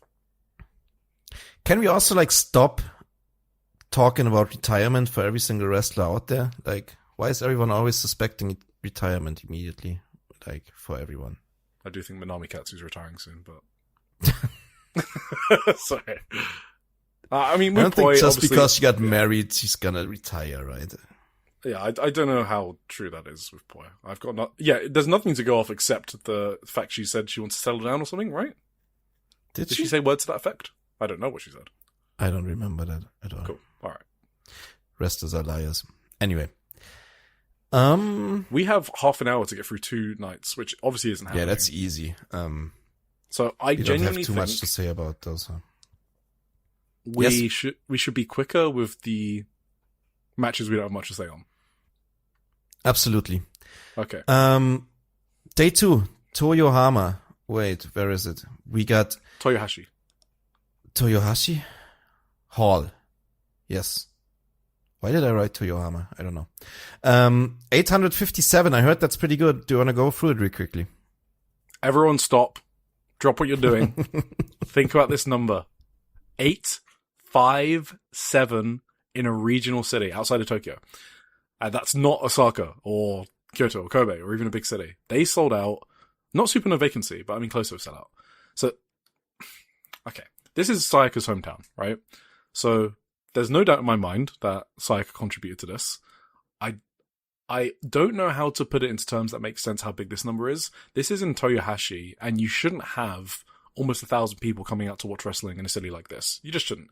It doesn't really happen in these regional towns outside of big capitals, and it doesn't even happen in the big capitals, okay? Because Kyoto KBS Hall max out at like 750. Okay. And in Osaka, this is, I think, like 4th? Or, no, it's joint 2nd all time in Osaka number 2. So I'm talking about the sub arena, not the big one. It would be joint 2nd in Osaka. That's fucking crazy. Okay, let me try otherwise. Tam Nakano's final homecoming show. That was in Anjo in Aichi, right? Yeah. That show did 1,000 people. It was like around 1,030 or whatever. That was a monstrous number for a town like Anjo, right? Do you remember that? Yeah, for sure. Crazy number. This is only 150 off of that number. And Sayaka isn't retiring. she's 3 years into her career. Okay. Let's try something else as well. Okay. Okay. I think this is the 4th best ever homecoming show in Stardom history. And I'm counting that as people like know the stars coming back to hometown, blah, blah, blah. So it's not like MMI Shima in Osaka. That doesn't count. Like I'm using common sense. Okay. You can use your common sense too. Number 1 is Sariano's homecoming. I was going to say probably Saori, right? Yeah. That did 1,083. And I think we underplayed how great that number was, actually. That was insane. The second is the Tam Nakano number I just mentioned. Third, do you want to have a guess? Maybe his sister's homecoming. Another Tam Nakano? No, you're right. The sisters. So, Rina Starlight Kid for Path of Thunder, right? That did 896 right. in Tachiki. I mean, that's also pay-per-view, right? That's so, not a random okay, house all right. Show, a regional house You're show, cheating. whatever. You're looking ahead at my cloud uploaded notes, okay? Path of Thunder is a big show. No, it is not. I agree with you. That's what I was about to say. Yeah. So, sorry. I took away. Yeah, no, that's what I meant. I meant that you knew what I was going to say. Yeah. So it beats all of Mayu's homecomings in Yamaguchi. They did like 741 in 2023, right? Mm-hmm. So, one of the best regional numbers in Stardom history. Pretty untold of for a town like Toyohashi to get this many people. One of the top homecoming shows in Stardom history. The others we mentioned, Saori is the most comparable one. That was just an awesome number. The Tam one was a Tam retirement, and one of them was a pay-per-view, like you just said. So I think Sayaka deserves credit here. They put her in a big match as well. So if you don't ascribe at least some part of this to Sayaka, I feel like you just don't know what you're talking about. Not all of it. I wouldn't put 100% of it on Sayaka. Just some contribution to this number. They're up 17% from the last Sayaka homecoming, which was really the first ever homecoming for Sayaka, right? Because they were there in February 2024 and she was just like a 2-month rookie or whatever, right? So it's not a real homecoming. First ever homecoming was like 731. Well, first proper one, which we reviewed. This is 857. The February 2024 number Do you know what that was? The February 2024 number. Yeah, technically her first homecoming, but it wasn't advertised. Didn't you just say that? No. The one last year in November. You said, you didn't say the number. You said it wasn't really a homecoming because she was just a rookie then, right? Yeah, exactly. Yeah. I don't know, probably maybe 500. Who knows? 339. So they did 339 when she was a rookie, February 2024. 731 in November last year, when in the midst of the Goddess of Tag League tournament, right? Yes. And then 857 this time. Like, come on, guys. And when you watch the match, which we'll go over later, you can hear constant calls throughout the match for her. So like in Joshi Wrestling, when you hear calls for a wrestler in like the first 5 minutes, you know they're over. That means they're over. When you just hear random like Sayaka, or Kurara, right? That means they're over. Yeah. You see it in a lot of other promotions with over people. It's the constant calls for the entire match, not just when they're in peril. She's super over in her hometown. I did kind of want to have one point that is like conveniently situated, like geographically, I guess. It's in between Nagori and Hamamatsu, like two big cities, and it sits perfectly on the Shinkansen line, like Toyohashi. Okay. So it's kind of easy to get to, but so are all of the other monster numbers I just spoke about for homecomings. Anjo, same situation. It's on the Shinkansen, passes through it. It's Namiya, the Rina hometown. That's a prefectural capital. That has 500,000 people in it, right? Yeah. Otsu for Sari Anna's homecoming show. 10-minute train ride from Kyoto. So I don't think it's a differentiating factor between the other numbers. And I think that this is probably the most impressive non-Tokyo number since that Osaka sellout last November. Do you remember they randomly popped like 950 for a Goddess of Tag League show? The semifinals, Bazilla and... Yeah, that was an insane number. By the way, people don't talk about it enough. So there you go. Sorry. Yeah, just wanted to say all that. Crazy number. People should treat it like it's crazy. It's really good. Yeah. And I wanted to say this too. I was going to say this later. Interrupt you. I don't know. When you say they weren't all there for Sayaka Kurara, I don't even know if I agree. If you watch that main event, like it's not even the call outs. It's just like, wait, did I say that? The whole cheering, like it sounded a lot like a lot of people were there for Sayaka Kurara. I did not say that. Wait, did I say you shouldn't put the entire thing on her? I think that's what I said. Yeah. Well, so my point with that was the 5-star is a draw. Yeah, that too, I guess. Like, it is a massive draw. They're doing record numbers in every town they go to on the 5-star. So I don't think it's fair to say this is 100% Sayaka Kurara. It's Sayaka Kurara plus 5-star. That's what I meant. But these people were loud for Sayaka. Yeah. It was crazy. Yeah. Just hello. Anyway, should we just... I guess my overall thoughts, and that's probably how I would cover it as well, is I thought this was kind of an insane house show just for the last 3 matches. I thought the last 3 matches were basically pay-per-view quality matches, and that's not happening on regular house shows usually, to get free pay-per-view quality matches. And the opener was fun, and everything in between was kind of, it was there, Sure. That's not my entire review of the show, but that's how I would cover it. I would just kind of jump over some of these matches in between, Yeah, I mean, we could just mention winners. Yes, exactly. Oh, okay. How about you just go for each match, and if we have a comment, we have a comment. Okay. I would definitely talk about the opener. Cosmic Angels, Natsupo and Soriano went up against Emma Maeshima and Matoi Hamabe, simply because obviously it was Natsupo's birthday. Cruel Taro Kada making her lose right before her birthday. That's crazy work. Did you see what Sarah Eno said backstage? After this one? Yeah. No. So Eno said, Natsumi, I've been meaning to say something I never got around to. It was about a year ago now, I think. I've wanted to say it this whole time. Happy birthday. Gotta love Sarah. Yes. This was a very fun match. This was very cute, obviously. They had a big birthday head for Natsupoi. They had like these party poppers. Is that what they called? Yeah. Emma Poi looked great. Yes. Yes. Really nice match. Sari also held the little balloons with the numbers 31 in the wrong direction. That was also funny. A lot of fun in this match. Natsupoi just parading around with her head. I loved it. Very, very, very cute little match. Right. Should we just continue then? Mm-hmm. Huh. Next up, we had Hanan defeating Kikyo Furusawa in the first 5-star match of the evening. 7.5 minutes. Hanan's entrance gear is all over the place. I don't like it at all. I don't know what she's thinking. It looks so goofy. I don't know. Hanan sold a lot for Kikyo's ankle locks, which is always good to see. And then hit a cutie special. Yeah, did you remember that Kikyo debuted against Hanan? I did not. I did not either until I saw this match. So, yeah, and Hanan, I realized, does run in Enziguri. So my idea of giving it to Kyoka Kotatsu maybe will not work. Oh, and I'm very sorry to say this, Eric, but her flying European uppercut looked good once again. I just said one time it didn't look good. And every time you bring it up now, like, oh, Eric, I know you don't like this move. It looked good. Yeah, it looked all right. Did you see her do like the Wakana Yuhara sushi tornado? Wait, is that Wakana's finish? Isn't it? It looks like a headlock spinning DDT that Hanan does. It must look a lot different though, because I would have said... I mean, maybe.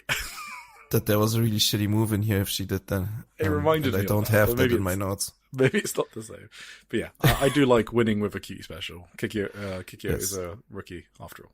All right, that's it. Absolutely. Next up, Koguma defeated Ami Sourei in 7 minutes. That was kind of an upset, but I kind of get it also, because obviously Ami and Lady are in their depression phases, which I like a lot. I'm gonna get to this on Night 3 with Lady C. She sold it a bit more, I think, but I didn't expect Koguma to win. Did you see Ami Sourei's face on the Kuma? When she had the bear? She was unimpressed. She was very unimpressed. She was not happy at all. No. I guess she did sell her depression well as well. Yeah, no, she looked depressed as fuck. Yeah, for sure. I love how, did you see how Koguma no-sold the Fire Thunder driver? That was really cool. I hate when wrestlers do it. Like, why could she not just counter the Fire Thunder driver and just never hit it? You know, you could just counter it and do the 120% schoolboy. But instead, she got fucking destroyed by the Fire Thunder driver, and then she just got up, reverses the pin. Actually, she reverses the pin first, actually. Unnatural, right? So she has enough energy to reverse the pin. Sure, okay. Mm-hmm. Then she just gets up and runs out. Sorry, does a schoolboy and then just, celebrates the win. That was wild. Anyway. Yeah, that's not the greatest way to end this match. Whatever. After that, we had the all-time classic, Ruaka versus Rian, which is obviously a real slobber knocker here. Two legends of the game, two immovable objects. Yeah. Rian's new gear is cool. She looks so different. I think it was also the hair switch. I think she has new hair too, right? And she has a new entrance music, I think. Oh, I didn't notice that. But yeah, I was like, the scrubber at the bottom of the Vimeo player.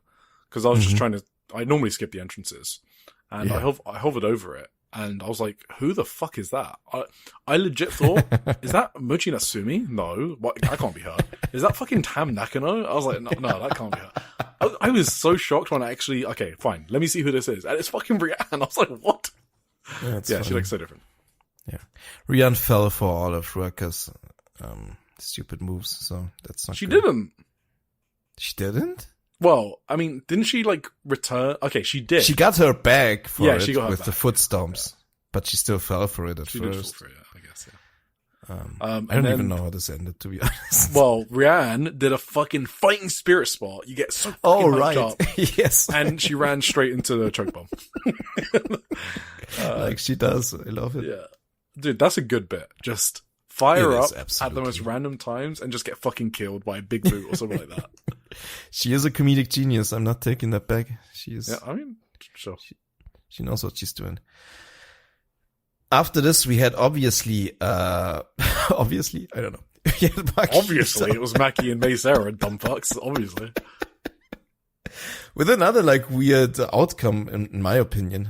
The terrorism continues. I don't know who booked these shows. I think someone replaced Taro Okada or whatever. I don't know. I have Maki going through in this group. This made sense to me. Really? I don't know. She's over as fuck. Why is everyone estimating her? She can be over on the multi-man tag matches during the final rounds, you know? I might have, no, I didn't change it, but I did agree that she probably does go through. But I still kind of wanted May to win this, you know? I think May is awesome.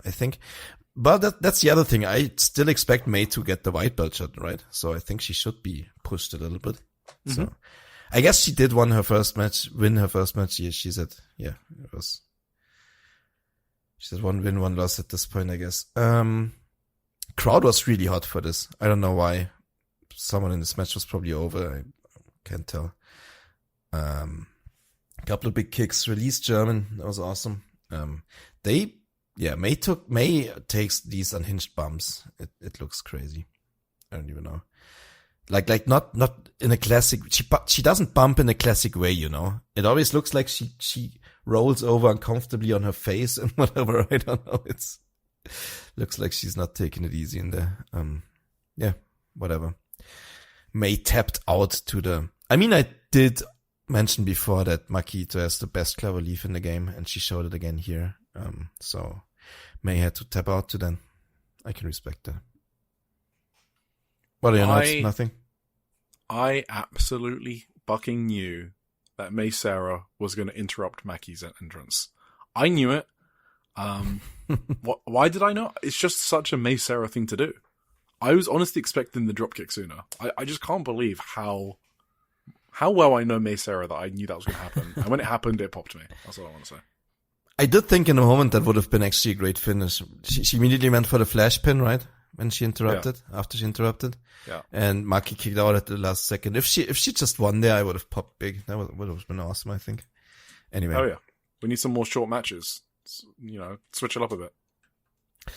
We got the shorter match, up next to Mokainawa and Natsuko because it ended in a DQ when Natsuko had enough and just fucking attacked her with a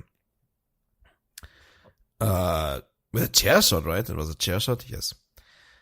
This was a lot of fighting on the outside and then a DQ, so cool. Mokainawa gets 2 points. I like that. What are your thoughts? Oh, I really liked this match. You really liked it? Okay, go for it. Yes. So, Tomoka doing legwork on Natsuko, which was pretty sure it was a callback to last year when Tomoka tapped out Natsuko with legwork. Mm-hmm. So, I thought it was really fucking awesome seeing Natsuko be the babyface in peril, facing the same challenge that she had last year. The crowd chanting for Natsuko, and then she kind of like got so, I guess, desperate, or she kind of like showed her true colors in the end. She's like, yeah, I'm not gonna fucking go out the same way I did last time, and she just fucking gets DQ'd. Like, she doesn't give a fuck. So at first I didn't like it, but then I kind of thought about it. I was like, oh, okay, that kind of makes a lot of sense. And if you're gonna do a DQ, this is probably the best way you possibly could have done it. It made sense in the storyline. I like the referee obviously following the rules and DQing immediately when he sees dumb shit. Yes, that's what I liked a lot about this. So it was logical, made sense of storyline, and I was entertained. I'm glad you explained this to me, because I forgot about the match last year. My main note about this match that this felt like they had a lot of beef between each other. Like, this felt like a fight. But I couldn't remember any history between them two, so I was surprised that this felt like so heated, but yeah, makes sense. Yeah, I mean, if you didn't have that context, this must have been the craziest match to watch, just Natsuko just being a babyface selling. So kinda was, yeah. No, it was good. It was good overall. Not as good as the next one. It was Red Belt champion Suzuki taking on Hina, which is like an insane match, actually. Crowd was big for Hina in this one. They took their sides, this crowd. and they cheered for one person immensely in every match, which is great. Suzu had no chill in this match. With those kicks, like, she fucking brutalized Hina. This was also like just a fucking fight. This was so heated. I think Hina had like a lot to say about this one before the 5-star. Like, this was like her main match she wanted to win, obviously, against she faced her in the opener last year. Yeah, that also, right.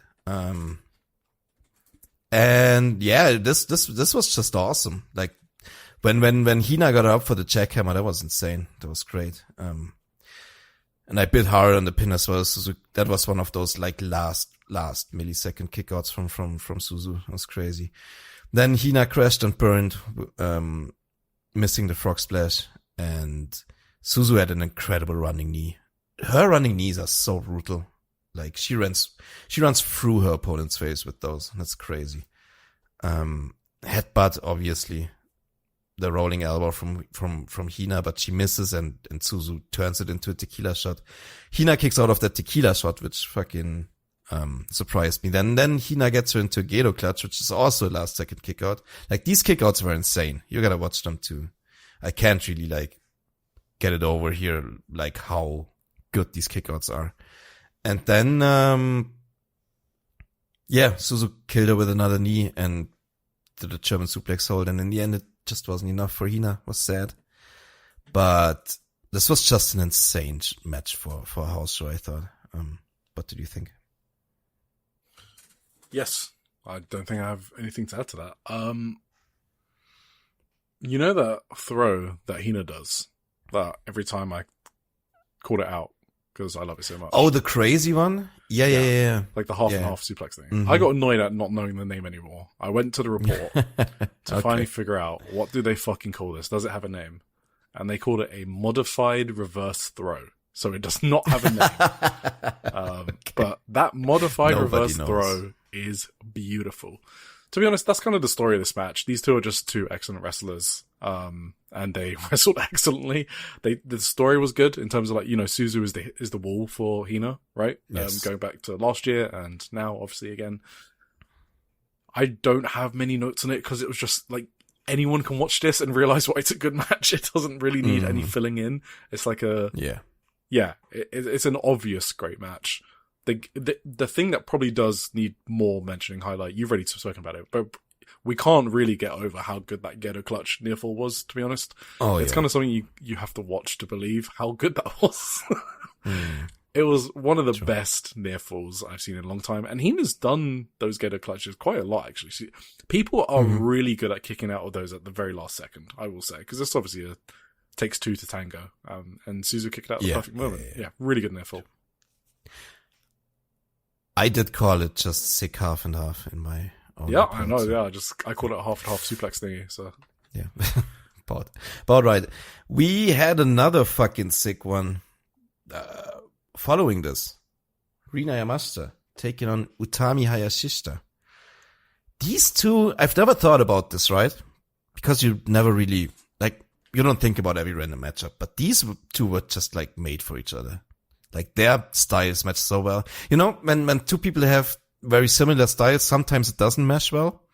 This is like when two people have similar styles and it just fucking clicks and it's amazing. This was also just a sick fucking fight, really heated. And Utami's selling was immaculate. Just, do you want to go over this one? The easiest way to describe this is they were probably talking in the back about what match they want to put on. And then Utami said, have you seen any of my preview tags with Miku Onna? And then Rina's like, yeah, sure. And then they just, in the best way possible, by the way, that's a big compliment because I loved all of those preview tags. Just running into each other. But it wasn't just running to each other, but there was a lot of that in a good way. Utami was over big, which obviously helps a lot because, you know, Rina's obviously very over as well. So it's two crowd favorites as well. Just smashing into each other. Rina is so fun. I said this in the Mace Era match, right? Where she just, you know, she was having a lot of fun and doing a match only she could do. Like here, she's like spam taunting Utami and like copying her pose and then just runs the entire length of the building to like collide into Utami. The Splash Mountain, when Rina started going for the Splash Mountain, I kind of popped big because that's Rina's big move. Utami countered it and then hit a German. I'm already in caps lock at this point. There's clonkers. There's I'm in caps lock for a lot of this, yeah. German suplexes. It's just, how can you not be thoroughly entertained by this? Everyone was clapping their ass off during this match watching. So, time limit draw. Yes. Great, awesome, excellent match. Just two big, powerful women running into each other a lot. It's awesome. And I also wanted to mention, we talked about Utami's new look, right? With the long hair. Some people didn't like it. I thought she looked really cool here. Like just her entrance with the t-shirt look. You don't see that from Utami every day, that she just comes out casually in a t-shirt. But I think her hair fits very well with like a more casual look, you know? Anyway. Yes. That's fashion talk with Tim, I guess. Just with Tim, yes.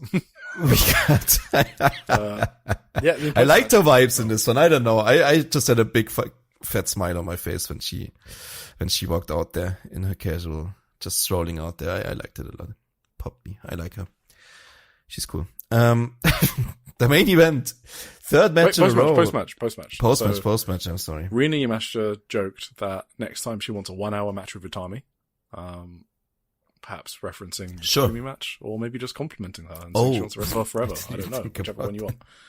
And Rina also hinted at wanting to face Utami in a death match. I mean, that Takumi match got over well in Japan, right? Yeah, I mean, yeah, it got a lot of votes for match of the year in Shupro, I think. Mm-hmm.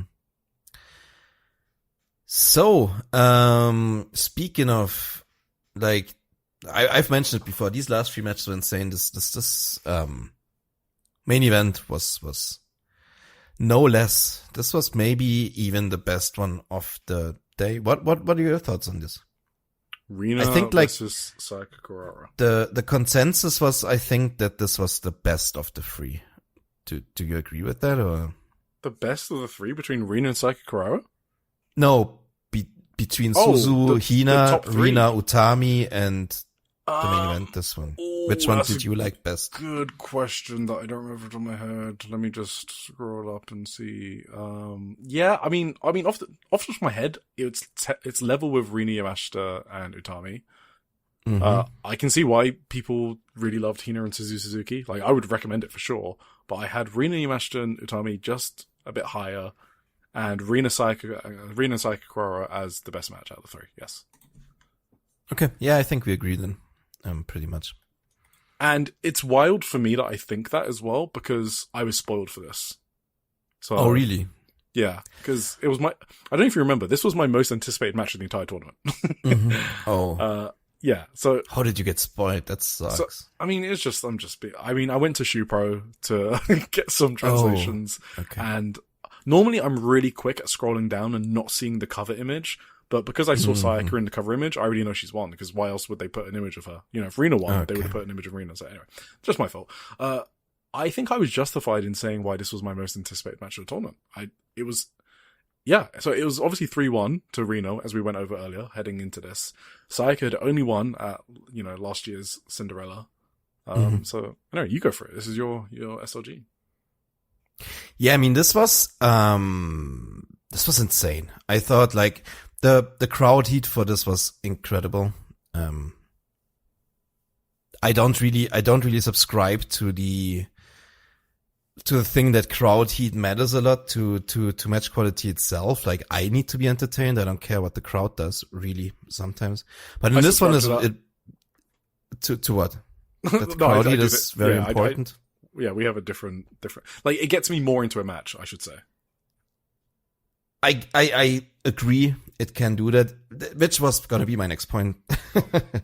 That obviously when a crowd is this hot for a match, it obviously elevates it even more.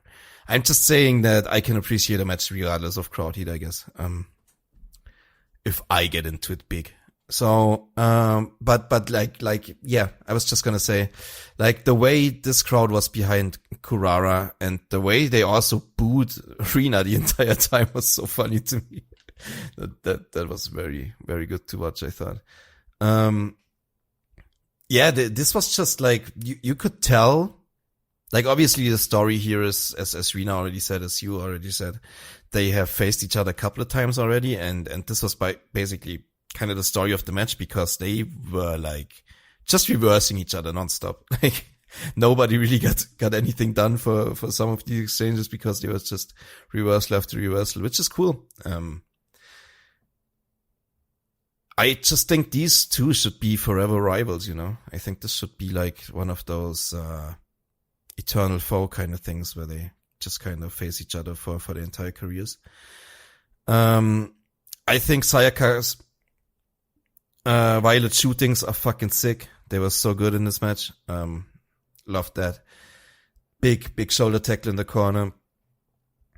And then she tried to do like her run up the corner bulldog thing, and Rina just threw her away. That was also fucking really, really amazing. Then she finally gets the rear naked choke in. Rina gets the ropes rather quickly though. I think Rina also got like figured out how to get out of that one quickly, which was another like played into the story of the match. But I always just love when Kurara has the rear naked and what she does with her legs, you know. She just keeps kicking the other person with like the legs which she has like around the other person's body. She tries to kick away the legs of the other person from reaching the ropes and stuff like that. It's just really brilliant. Rina did like an arm breaker randomly in the middle here and went for her hydrangea, but Kurara got the ropes. That was a way more dramatic submission spot than the rear naked, actually. Kurara was just kicking for the ropes until she finally got there. Really cool. And then Rina just fucking squished her with her double knees, first from the second rope, then from the top rope, back to back. Kurara still got the kick out. And then there was an insane near fall with just a simple schoolboy that almost ruined me. There was the first Tokimeki spear, a running bulldog, Rina kicked out, and then like that's when the crowd lost her mind for Kurara. Falcon Arrow also kick out. I expected this one to be the finish. When this wasn't the finish, I almost got like a bit desperate. The thing for me is I didn't even realize this was Kurara's hometown until after the match. Like, what? The way she was over, I should have realized that. And I think what? Sorry, you didn't know? I didn't know this was a hometown. Oh my, that would probably made the match even better for you if you knew that going in. No, I probably would have suspected her to win then. I was unsure about this until the end. If I knew it was the hometown, I think that I was kind of, I obviously wasn't surprised how over she was because everyone loves Kurara, right? You just thought this was... Okay, that is such a Tim thing to think. Of course Psych is this over everywhere. Nah, that was obviously me joking. I was kind of surprised, like, just how fucking over she was, and it immediately made sense when I found out this was her hometown, obviously. Maybe I knew in the back of my mind that Toyohashi is a hometown thing, but I just didn't think about it while watching this match, so I wasn't sure who's gonna win this. And I don't know, when she kicked out of the Pink Devil first off, I lost my mind. That was crazy. And I just was pleading to God at this point. I was just like, this is so fucking insane. Another big pump kick from Rana. And then she finally hits that fucking Tokimeki spear and gets the free. And I was so relieved. I don't know. I celebrated like my football team just won the World Cup or something. I don't know. It was great. Fucking loved it.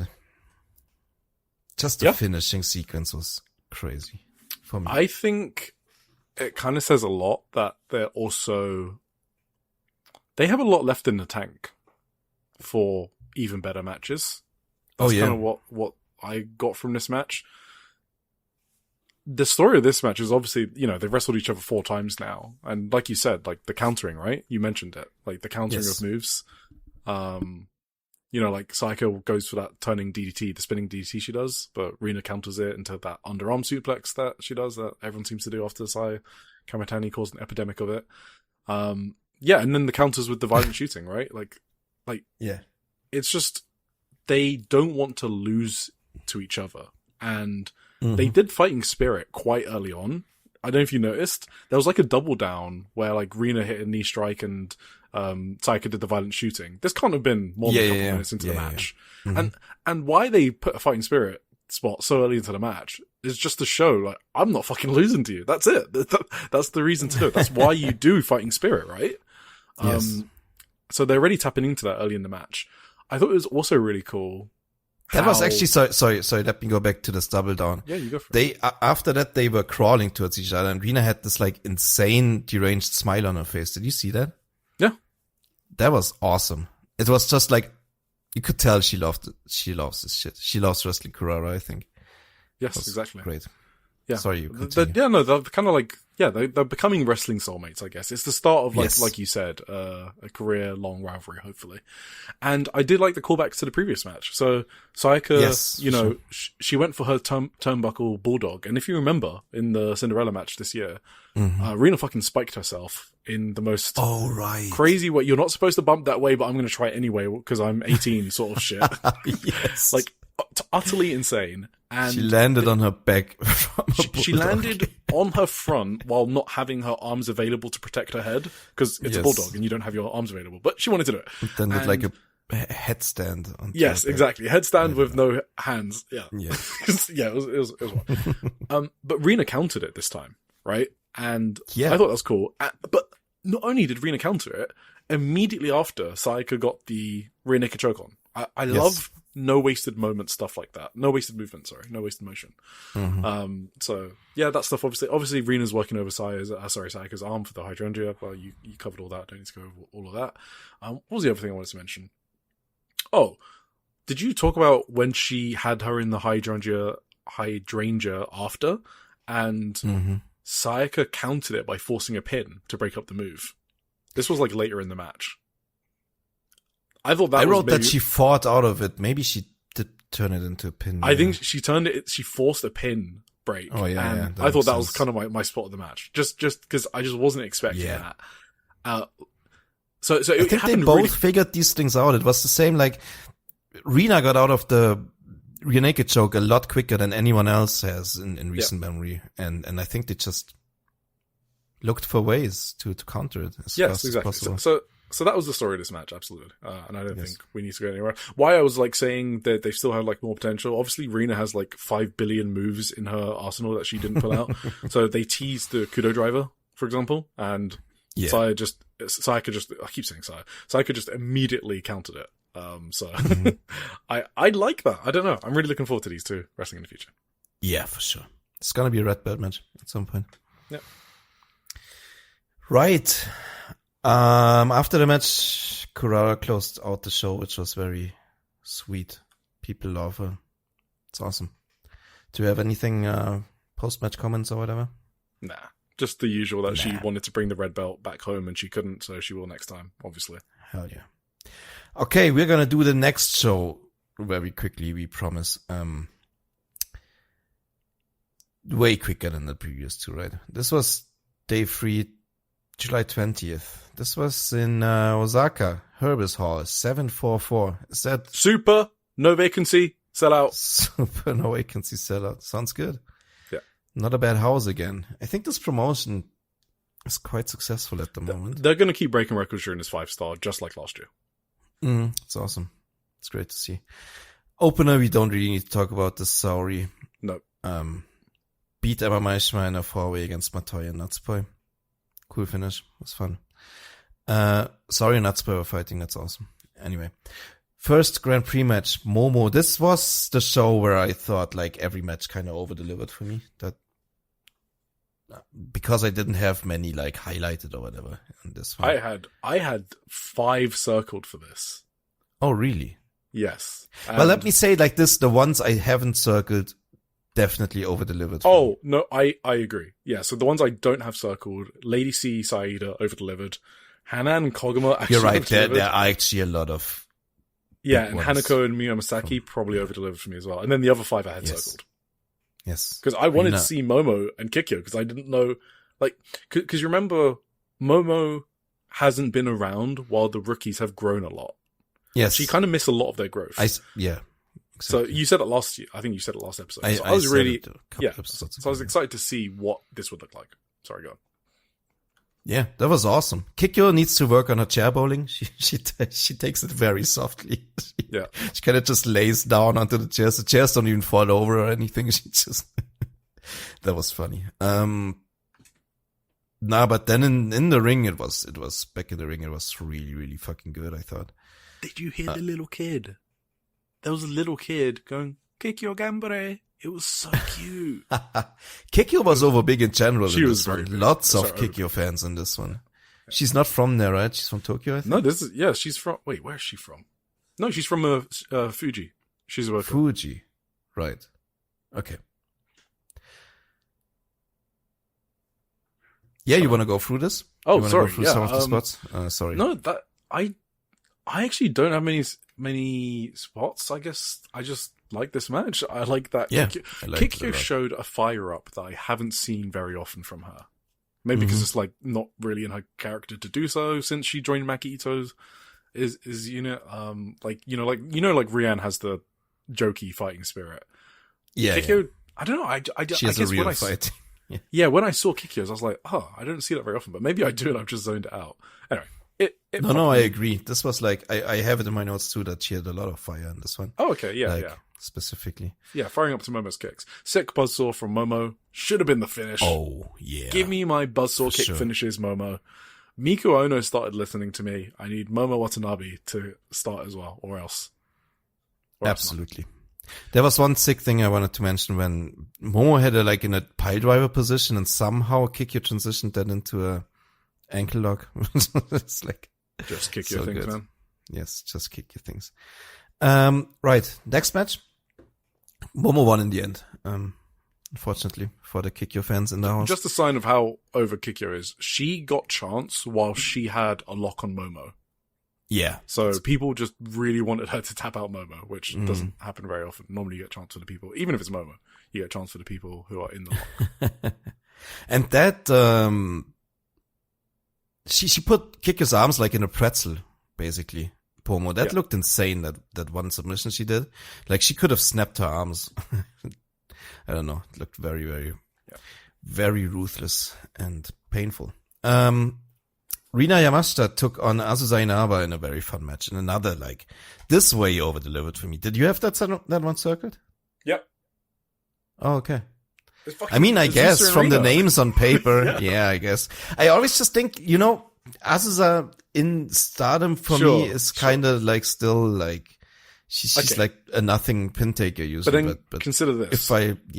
She's against an indie talent. So I knew that there were going to be some stiff fucking strikes and forearms in this, and there were. So. Oh yeah. And this was obviously also built around the kip up from Rina Yamashita because Azusa did one flawlessly right at the start, right? So yeah, Rina she didn't do the head flip at the start. No. She did a kip up instead. Just so Rina could do the fail spot. And then she actually did the head flip later in the match. The head flip later. Still got it in. It must be in her JTO contract, something, one head flip a match or something. Yeah. They brought on the outside a lot, which was, they did the spot on the row of chairs. Rina stood on the row of chairs and then invited Azusa to fight on there. And Azusa just did it. I thought Azusa would be a little heel or whatever and then refuse. But she played along, which was fun. And then Rina tried to do the kip up on the chairs, which obviously was never going to happen. It was very funny. Yeah. But then at some point Rina got serious. She stopped fucking around with crazy kicks and elbows. And yeah, I think at one point Azusa kept calling her probably a hag, some kind of insult. Oh, I mean, of course. And Rina just covered her mouth to stop it. Which was also very funny. And, yeah. Big suplex counter from Rina. Azusa almost pinned Rina twice in a row. That was very close pinfalls at the end. But, Rina got her into a B-driver and won. What did you think? Yeah, I thought this was just a fun match. As in, you kind of need these sort of matches during the tournament to break things up. And it served its purpose. Super fun. Absolutely. Aya Sakura vs. Hina. I mean, this is just an insane matchup as well, That's great. First ever singles match, by the way. It was. I was wondering about that. That's cool. Did you see that? What did Hina do? At one point she just yeeted Aya. And Aya did like a couple rotations like horizontally in the air. That looked so crazy. Oh, I got no idea. Do you know what I mean? Yeah, I didn't write a lot of spots down in this match. Me neither, but there was one where I just, that blew my mind. I don't know. Didn't even know what just happened. Just Aya flew through the air at one point. Hina was like a powerhouse in this one. Did you see she fucking like, I don't know if she debuted it, but she did a fucking rolling elbow. Yes. Like Takumi Iroha style for rolling elbow. I was like, huh? Yeah, or Hangman style. Like or Hangman, other people exactly. would say. Yes, exactly. I think she's going to become my favorite wrestler in Stardom. This is the match that made me realize she's literally like my perfect wrestler. And I think she's going to become my favorite, like within a year or two. Hina, yeah. I think you're in good company there. Yeah. And yeah, unfortunately she won too. Yeah, they both, unfortunately. They both had really good chemistry. I'm an Aya guy, you know. Of course you're an Aya guy. I liked the contrast in intensity in this match compared to the last one as well. Like on the card, I like that variety. So yes. Definitely awesome more heated. Match. Maybe it's good that Aya lost, because without that we wouldn't have gotten her unhinged post-match, whatever she does. She's just crazy. Very fun. Crash out. That's the word I was looking for. Her post-match crash out. We got Saya Ida next against Lady C. This one also over-delivered heavily for me, mainly because of Lady C. You know? I'm becoming a Lady C fan, I think. I mean, Lady C was just awesome in this match. Like, yes, that's just a fact. She looked insane. She looked really fucking good in here. She showed she's not just a trio's one-trick pony. Like, this is the match more than anything, even more than the trios ones, right? You know, like the Neo Genesis one, and even the one where she won the title off of Hate. This is the match actually where I noticed Lady C's improvement. It was this match. There was just so much great shit in this match, and I found her believable with the role she played with the big wrestler, using her size really well against Saida. Like, the fucking choke slams were amazing. Obviously, Saida helps with that because she jumped like 10 feet into the air. But, I mean, you know, they work together. The big boot while Ida's running for the lariat, just so good. Yeah, no, this match was for sure an over-deliverer. I did not have it circled, and I thought it was great.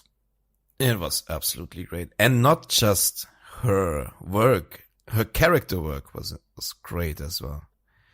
She sold this like post belt loss depression so well in this match. She was just fucking not having it. She was so, I don't know, just down. Like when she no-sold the chop at the start?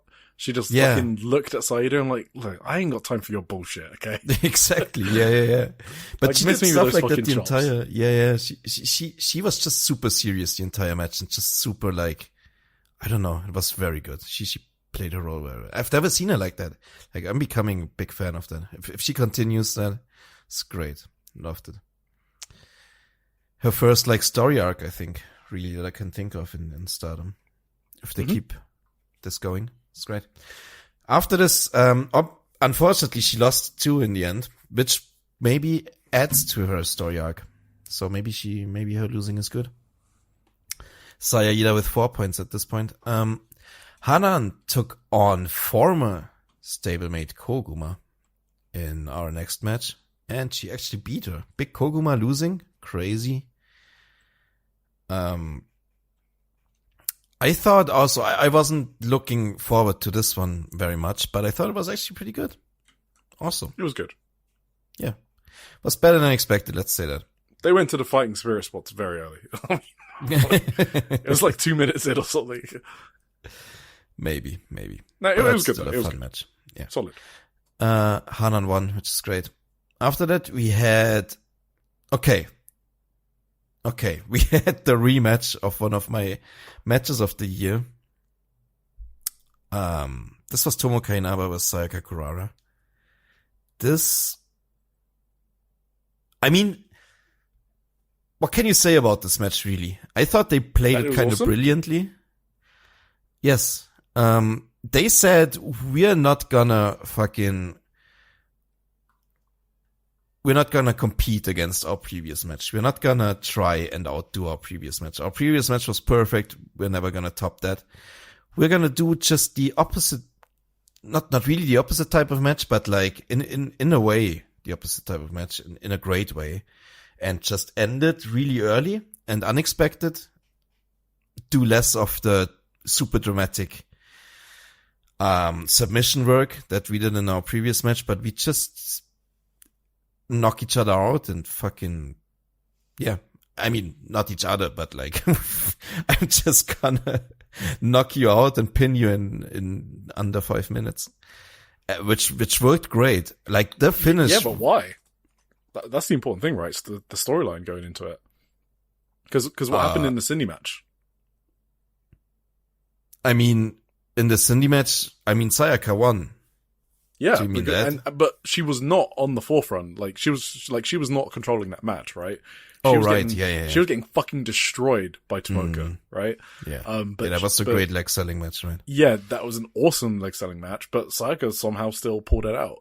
And so Tomoko came into this match hot. I don't know if you... Yes. This match was hot from the entire way through. She wanted her revenge. Insane. And immediately Sayaka, her spear got countered, right? Again, which I think is interesting because Rina countered the spear, before, right? And on the Toyohashi. So, Rina and Tomoka sharing notes there. But yeah, Tomoka's face when she gets caught in the swinging rear naked choke. Oh yeah. Cause she's going so hard and cause she just really wants to put Sayaka away after, her fucking PTSD from Cinderella, and she gets caught in a rear naked choke, and her face is immediately, oh fuck. Panic. You see it's perfect selling from Tomoko. Now it's Tomoka's time to do amazing selling. And actually, no, I'll take that last sentence back. Because in the Cinderella match, Tomoka's selling of the rear naked choke, I remember it. It was flawless. It was amazing. She was really slow to get up. No. Yeah. Yeah, she was lethargic. She was waddling around. And she was totally out of it. She did the same thing here too. She took ages to get up after that rear naked choke. And when she finally did, she landed a counter knee to the face of Sayaka out of nowhere. She kind of learned her lesson. She's kind of learned something, watch back the match, which was awesome. But in order to hit that counter, she had to fire up. Use fighting spirit in order to continue further. That is a perfect use of fighting spirit spot. If you need a textbook definition way of how to do it, it's what Tomoka did here. All right. And then immediately hits her finish. She's I am not fucking around with your leg today. And Sayaka was knocked out, right? She was, I mean, she might have been knocked out from the fucking knee to the face. No, that's the story, I'm pretty sure. She was out after that. She was out after that. Yeah. And basically, Tomoka picked up her limp body and put it into an choke driver. Yeah. Yeah, and I just love the story of Tomoka just all right, we're not doing that again. Yes. I got you with a counter that you didn't see coming. I lulled you into, not even lulled you, I was fucked, and then I had to do fighting spirit to get out of this sort of thing, right? And I guess Sayaka wasn't counting on Tomoka to fire up in that moment and have a counter. So, perfectly told story. I wouldn't even say they're not going to top their Cinderella thing. I think you sort of said that. I'm not saying this is on the same level, but I don't know if I love it any less. That's not what I meant, by the way. Yeah, sure. Yeah, I know you kind of meant they're not doing the same style, right? I meant they weren't going for the same type of match because okay. They probably knew that they're never gonna, if they went for the exact same type of match, the risk would have been very high that it wouldn't have hit as hard as the Cinderella one. Yeah, sequels are never better. Yeah, sure. Yes. So they just decided to do something entirely different, and that's great. That's a great fucking story. Whether it was on the same level, I loved that Cinderella match. I can't say that. Because then I would have to say this is a match of the year contender. And if I say that, then I would have to say 8 other Cinderella 5-star matches so far. I don't have it on the same level either. I wouldn't blame someone if they did, I guess. I could see how. Yeah. I could understand too, yeah. I think it was just brilliantly done. My first reaction was fucking Taro Kada is playing with fire here. He's about to lose me. But then immediately after I thought, wait, this is actually fucking brilliant. Especially when I saw how they sold it, how Sayaka sold it. Like, Sayaka is just a genius. I don't know. And also shouts out to Natsuko and Saori, who did their parts perfectly as well, who really sold, like, Sayaka was just out. It was just like, Tomoka got her with the knee. Poi was out of this world in this first match. Yes. Yeah. If it wasn't like for little technicalities where you could tell this wouldn't be possible if Sayaka was really out, I don't think Saori could carry her like that. If Sayaka was really out, she would just fall from her shoulders, you know. You could see like how Sayaka, but it was sold perfectly by everyone. It was great. And that's just, that can't just happen in a fight, you know. You get caught by a chin by a knee on your chin and you're out. And that's how you lose. But it was great. Anyway, also pretty great. I don't know, was it also pretty great? It was okay. It was good. The semi-main was pretty good. I gotta be honest, I missed parts of this match. I was kinda, I had to attend to something else. But I just thought it was good. Yeah. This is Hanako and Miyu. They have, they're both from Kyoto, right? That is correct, yeah. So they have their old rivalry, their old fucking, I don't know, history with that one. Do you want to go through this then? No, I don't think we need to. It was a solid match. There was like I said, 130 matches I watched, and I think this one won't live long in my memory. I thought it was good, but there's been a very high quality to the 5-star so far. I guess I'll just say I'm not sure my prediction of Miyu Misaki making it out of the groups is going too well. Hanako looks good. No, tough start for her. I guess one of the main points we should mention, because it plays into the main event, was that there was a lot of schmaz on the outside with like Neo Genesis and Maika involved and everyone. They fought each other a lot. Because then after the match there was a lot more schmaz and Maika and Azumi landed in the ring. And so the ref just asked them, do you want to just fucking start your match instead? They said, yeah. They were still in their shirts and stuff, in their seconding gear. Obviously this was planned though. So it was a fun creative way to get to the main event, I guess. You know what I mean? It was awesome. I love stuff like this. Yeah. Yes, absolutely.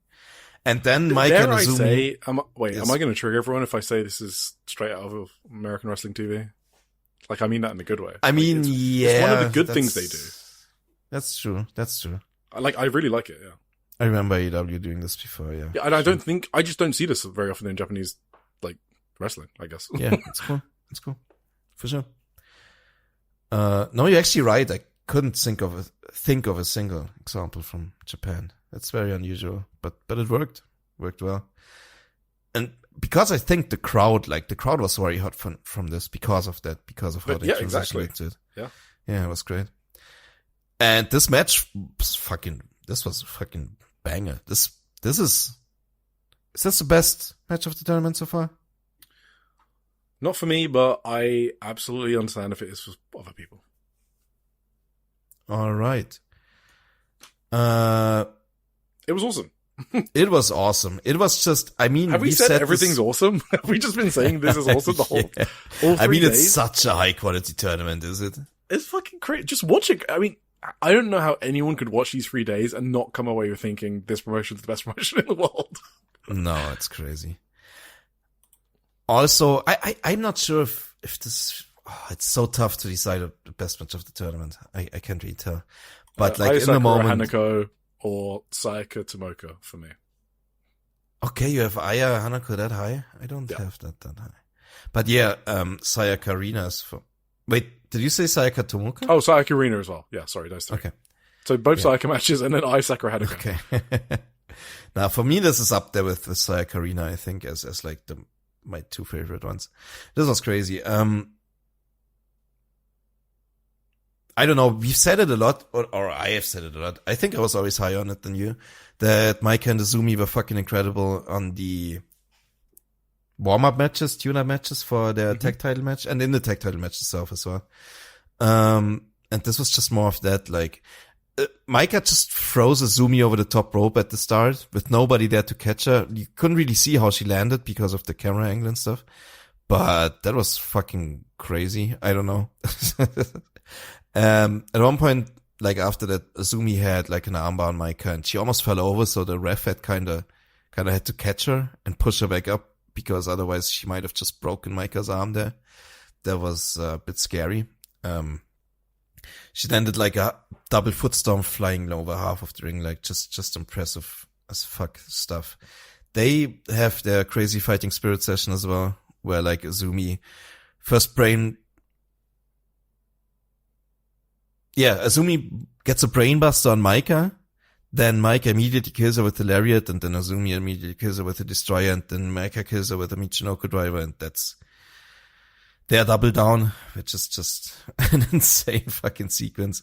I think I heard someone from the DVD board get a heart attack out of nowhere. He didn't know why, but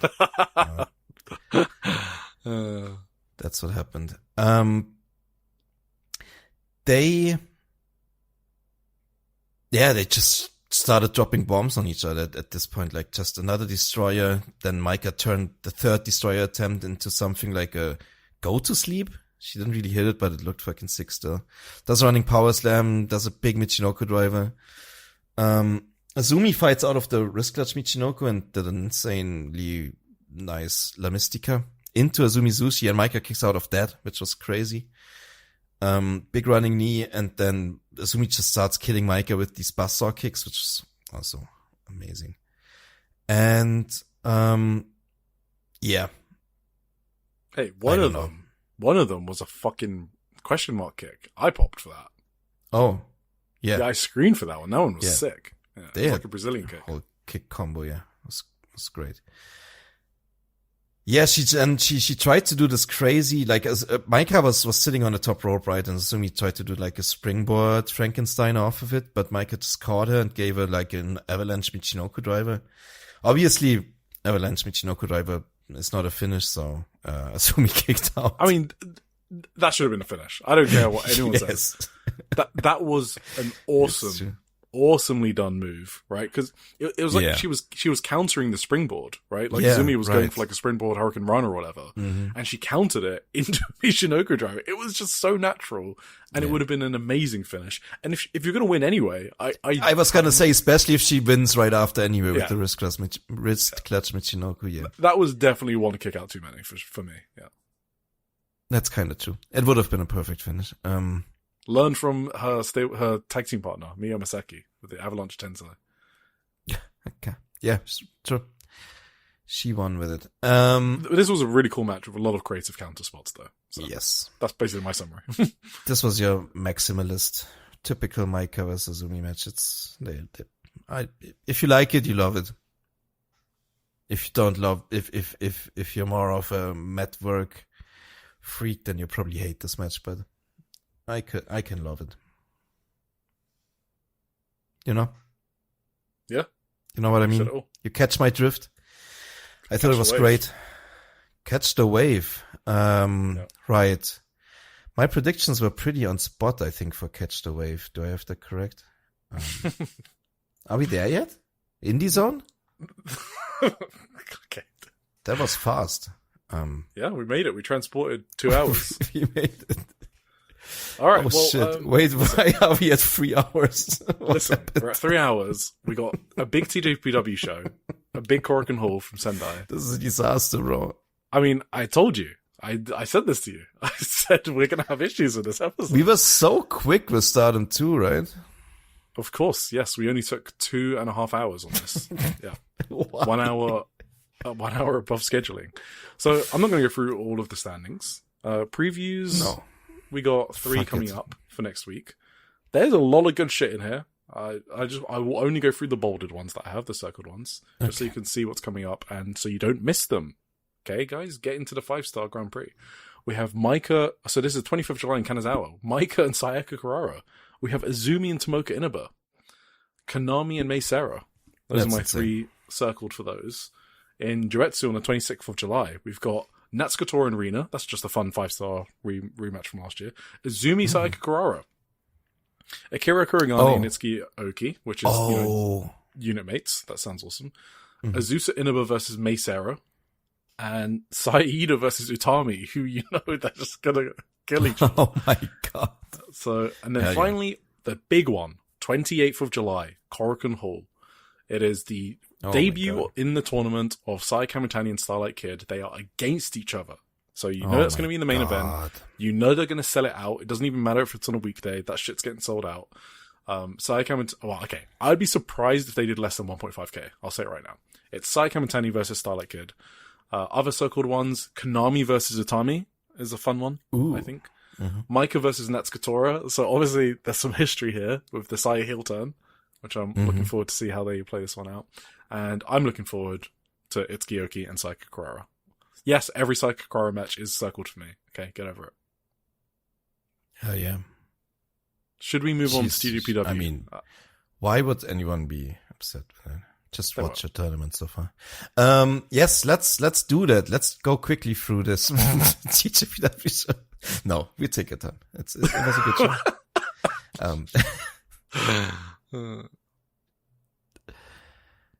Right. Oh, you want me to go? You said so in the schedule. I can do it. Oh yeah, sure. I mean, we were in Korakuen Hall. Yeah. Okay, go. Sorry, go. It was 1,204 people. What do you think of that? Shupro said full house. For the setup, maybe. Yeah, exactly. So it might actually be like a full house. I mean, I believe it is full house for the setup. Yeah, sure.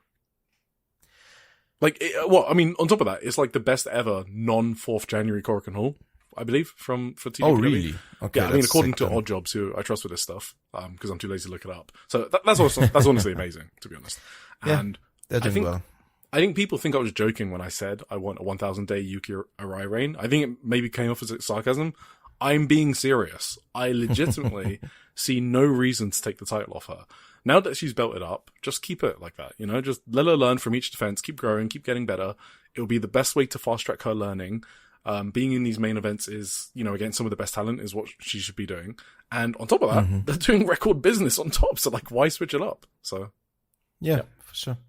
And this show was pretty great. Sorry, I just want to say there were a lot of great matches I enjoyed. I thought I was going to give my overall thoughts to you. Yeah. Oh, yeah. There were some matches I really enjoyed, and there were a few exceptions that kind of disappointed me personally. What do you mean? I love the TJPW undercard. It's certainly my favorite thing in wrestling. I'm not even talking about the undercard. Oh, yeah. I mean, sure, yeah. I'm probably the low man on some of these matches. I apologize in advance. Okay, let's go for it. To our TJPW shooters out there. Shall I go for it? We started off Ren Konatsu and Uta Takami defeated the new rookie, Momosato. That was the first match, right? Yes, debut. Momosato's debut, she teamed with Shion Kanzaki. That was kind of like not the best, not the best chance they gave her here to win in her debut match. Teaming her with the other lowest rung member, I think, on your roster, Shion Kanzaki. But yeah, that was going to be an uphill battle. What did you think of Momo? I think that she's Daichi Sato's sister, so she already has a head start on me, because Daichi Sato is one of my favorite wrestlers overall. So was kind of waiting for her to hit like a discus forearm or a huge German suplex, but did not happen. No, I mean, I just need more time to see her. She looked okay. She looked like a TJPW rookie. This wasn't like your Reina Takano debut. I mean, they just don't really do that. It's no, just they a different don't style, really do right? that. It's easing a rookie in more, I guess.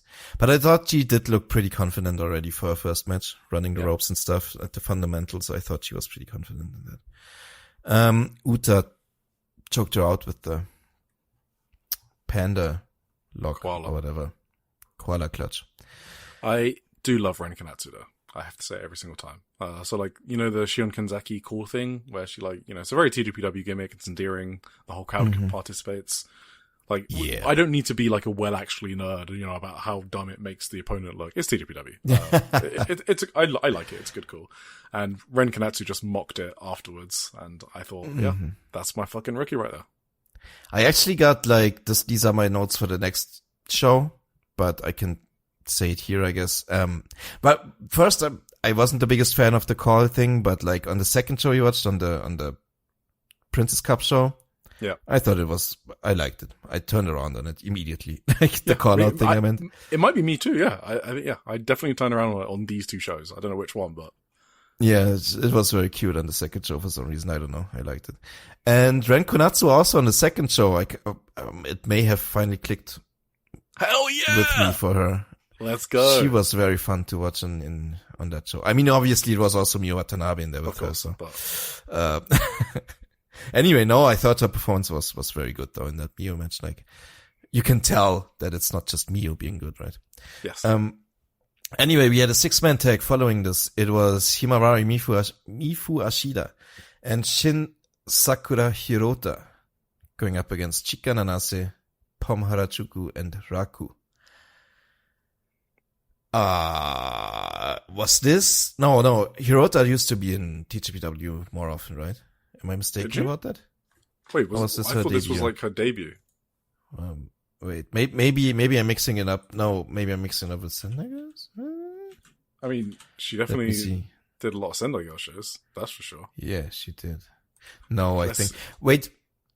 Yeah, I think this is her TJPW debut. That's how they build it. I remember them. So. Didn't she used to wrestle Iger all the time? I thought, wasn't Iger in Sendai Girls? TJPW? Was that? Oh fuck, I'm mixing that up.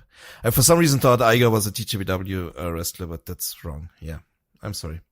No, yeah, that was her debut then in TJPW, I guess. She didn't do any cosplay, right? No. But she was still funny. Wasn't she? Sure.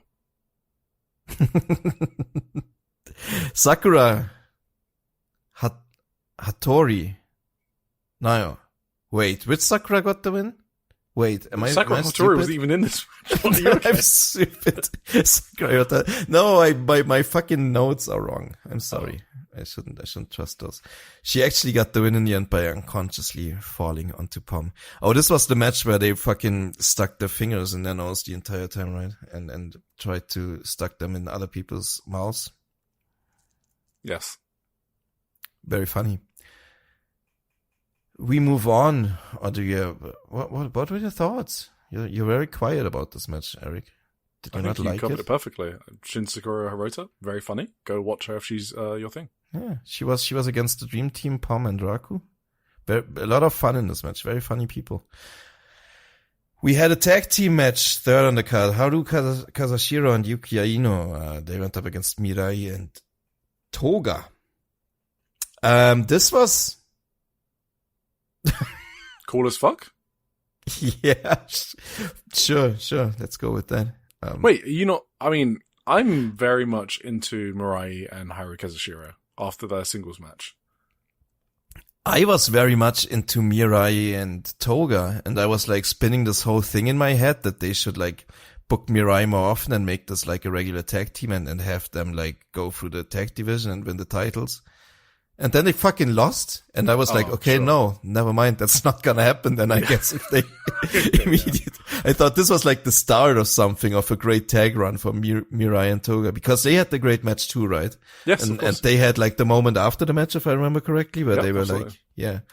And I thought, yeah, that's actually a great story. They fought each other, and they had this cool moment after the match, and now they're a tag team, and they're gonna fucking ravage through TJPW, and then they just came in and lost. So I was like, I did like the match. No, it was a really cool match, but you thought I was just like, yeah, I was like crestfallen by them losing in the end. That was very surprising to me.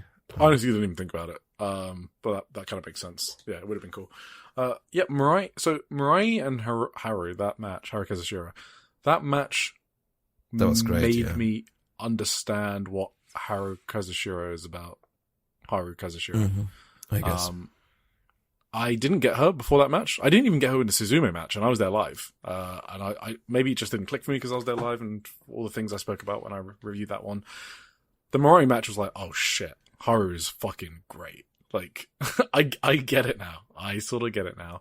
And yeah, just her wrestling Mirai again was obviously very fun for me in this match. I think she needs some new gear though. Hell yeah. She needs some new gear. I'm not feeling this. I agree. This baggy gear. No, I don't like it at all. This class of 2023 that TJPW has, by the way, is just, minus Wakana, is really fucking great. Pretty good. Right. Yeah, also basically, it was a cool match. Just, I didn't understand the finish. Maybe they're gonna push Haruka Sashiro or whatever. Next up, this was Aja Kong versus Arisu Endo.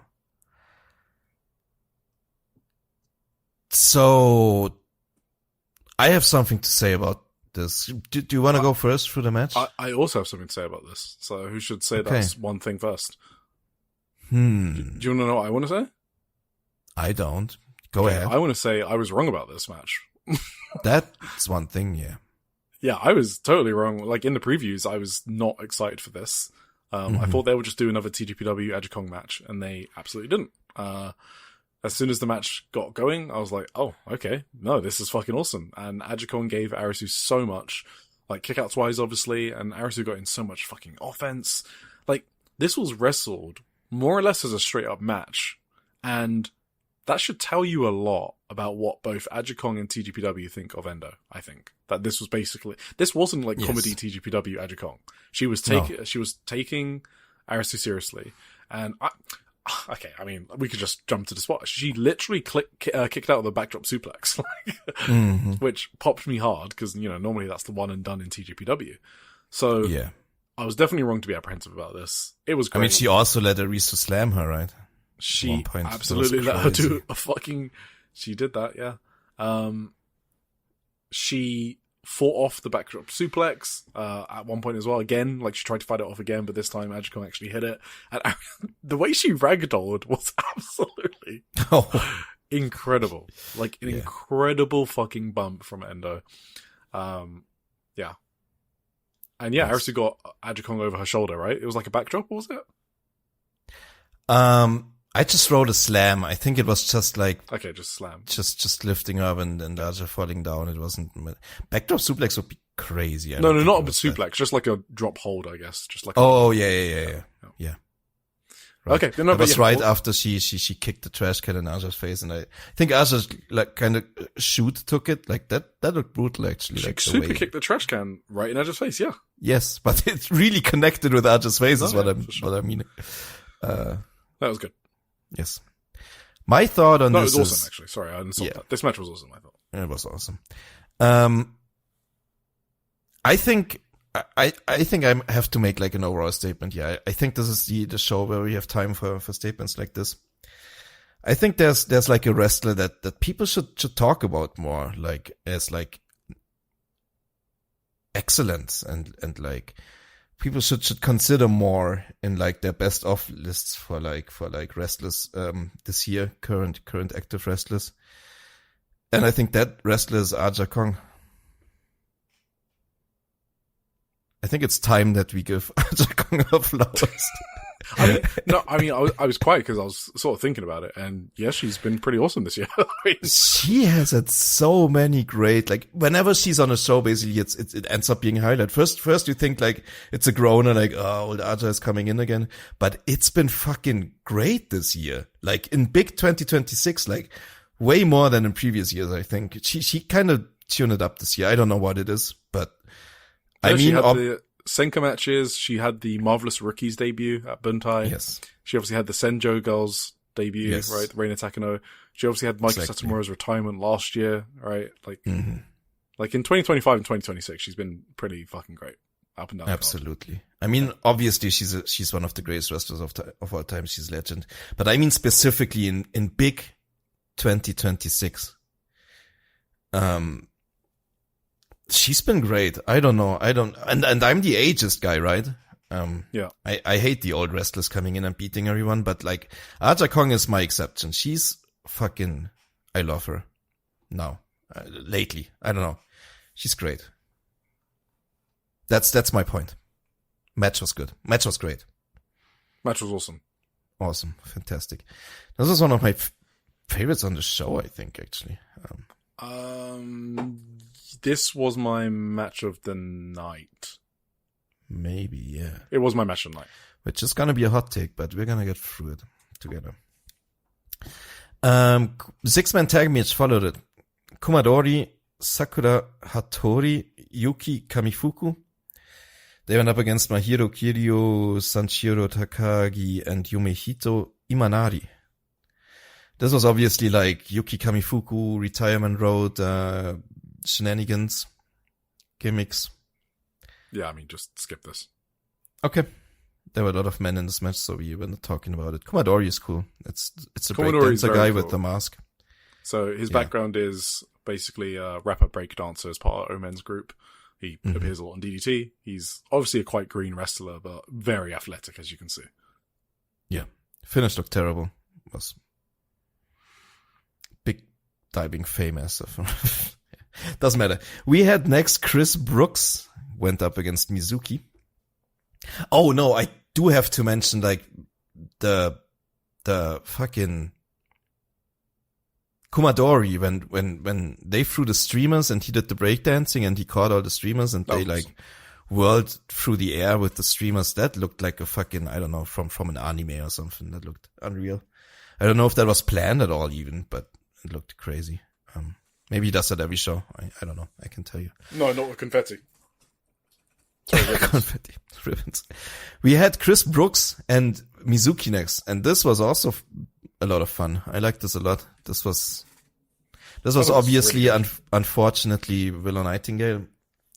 Her flight was cancelled, right? It was nobody's fault, really. I think just like American Airlines fucking up or something. So Chris Brooks jumped in last second, which was also a good decision. Obviously, these two have history as well. We had it posted in our Discord. It was like a big legendary spot with those two from the past, with like a gif going around where Chris Brooks drop kicks the fuck out of Mizuki, a spot that they repeated in this match as well. But yeah, you want to go through this? Or should I? I am a big Chris Brooks fan. I love his work in DDT, obviously. He's a really awesome bully. And when I saw that this was the replacement for Willow, I knew it'd be good. Mm-hmm. So the main thing we need to talk about, maybe the only thing, is the spot where he drags her. Oh my god! From outside the ring by the leg, by one leg. Yeah, by one leg, just dragging her across the Korakuen Hall floor. Then gets up on the apron and lifts her up and throws her into the ring leg first. Is one of the most psychotic spots I've seen ever.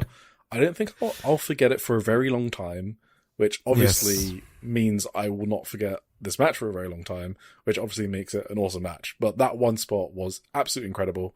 What a way to show how much of a dick you are. And I guess maybe Mizuki's one of the few people he can do that with, just because of how flexible she is. Yeah. Like, Mizuki did a lot to make that work as well. Like, yeah, you have to trust the other person to like adjust themselves in the air and land safely. Yes, absolutely. Mizuki is someone who can do that, but not everyone could do that. No, sure. This was honestly like this is spot of the year type of shit. I'm not even joking. Yeah, I mean, it was. Everyone has to go and see this fucking clip and this spot. Absolutely insane. Chris Brooks is also just really good at eating shit on the comeback. He's very good at doing that. Oh, for sure. Then yes, I burst out laughing at that shotgun drop kick. It's so funny. I love that shit. I think it was Justin that posted it in our channel. And yeah, Mizuki's Well and Candy, fucking crazy. Oh my god, that looked so good. That looks so funny. I find it amazing. No one else has tried this move. Have you seen anyone else do this move? No. In the world? It's impossible. She's the only one who can do that. Other people in the world can't just like control gravity like that. Yes. That's only Mizuki. She is literally a fucking, I don't know. She's not human. No. She's a rabbit, I guess. A witch, a rabbit. I don't know. Yes, a rabbit. Yeah, I thought this was really good. I enjoyed it a lot. Absolutely. I thought it was kind of funny that they tried to repeat the shotgun dropkick spot, but like the viral moment of the match was 100% gonna be the fucking one-legged throw over the top rope. Like, what? How do you even think of that? Fucking crazy. It's so sick. Yeah, and the original one, right? The shotgun dropkick. What made that so brutal is like the sound Mizuki makes because she literally sounds like she just got hit by a gun, shot by a gun or whatever. She didn't make the sound in this one, so it felt a bit less brutal than the legendary one. But yeah, anyway, this was cool. This match is probably equal with Arisu Endo's Adjicon one for match. Yeah. They're both awesome. Both awesome matches. And I will say I'm probably higher on the main event as you. I think it was up there with I thought it was really good matches as well. No, so I thought, these two matches I just mentioned were awesome, and I still thought the main event was just really good, just a smidge below these other two. Okay, yeah. Unlike this next one, we have the International Princess title match. It was Suzume versus Wakana Uehara. Buddy. I mean, TJPW fans better get ready to open up www.reddit.com and type up a storm, because, this, oh my god. So, look, listen, I'll do this one, because I on the first ever episode of Joshi'ing Around I'm gonna have to crash out, yeah. You go for it. I spoke about how Wakana's mainly popular just because, her social media game, mostly, and, she's attractive, blah, blah, blah. I did get some heat for that. I just said she wasn't a good in-ring wrestler, and I felt bad about that, guys. Some of you guys made me feel bad about that take. That, maybe I'm wrong. Maybe I need to get into Wakana more. So I started focusing during her matches, during Uber Eats, during the tag team tournament. Didn't work for me. Lord. Did not work for me at all when I tried to get into Wakana during the Max Hart tag team tournament, stuff like that, and the finals. And now I was like, okay, maybe she's just meant to be a singles wrestler, and Kamiyu just wasn't the good foil for Wakana Uehara. Okay. She's meant to be a singles wrestler. So now that she has the most important match of her entire life, right? I tried really hard to give her a chance in this match. I locked in. I wasn't distracted. Put whatever I was doing away. That's a mistake. I thought, let's focus on this match, because Wakana is going to show me she's a great singles wrestler. And she can't do it. She just can't. No. Wrestling is just not her thing, and that's okay. Okay, let's be clear. She's going to be a solid, if she was if she was in Chika Nanase's spot, you know what I mean? Sure, why not? Yeah. Not everyone can be fucking Miyu Yamashita up and down the card. You need some people lower down the card that the fans like. Wakana Uehara can do that. Shit, this is the same thing we say about fucking Chika Goto and Kuki Amare, right? They're not the most amazing wrestlers. They 100% serve their place on the card where they are, in the mid card, blah, blah, blah. Even the tag team division, which isn't the most featured one. Cool, that's where you should be. Wakana just isn't meant for these higher spots. She's not good enough. There were some spots in here that I'm shocked that I saw them at a promotion at this level, in the third match from the top at Korakuen Hall? Yes. You see better stuff on the worst indies. I swear to God, I've seen way more better Pure J matches than what Wakana put on here. That roll through jackknife, I don't think I've ever seen a slower jackknife in my entire life. That was legitimately slow motion. I know she's trying. Slow motion, it still didn't work. She still fucking just was wrong anyway. Yes. She's probably trying. I don't want to be mean, right? But I'm trying to explain why I can't get into her matches, I guess. And, yeah. I mean, did you see the gory bomb? This was, yeah, I mean, of course. Oh, do we need to do this? I think everyone knows, right? I don't actually know if everyone knows, to be honest. Okay, sure. Yeah, the gory bomb, I don't think I've ever seen a gory bomb be messed up before. Oh, you mean the gory bomb specifically? I mean, I thought you meant the whole match. No, I mean the whole match, but now going back to the gory bomb. I don't know how you can mess up, the front bump. It's one of the most basic break falls. Right? You literally see it when rookies do protests, right? In protests. Yeah. And Marvelous Senjo, they fall flat on their front. That's how you bump for a gory bomb. And she just messed it up. It looked sloppy, not synced up.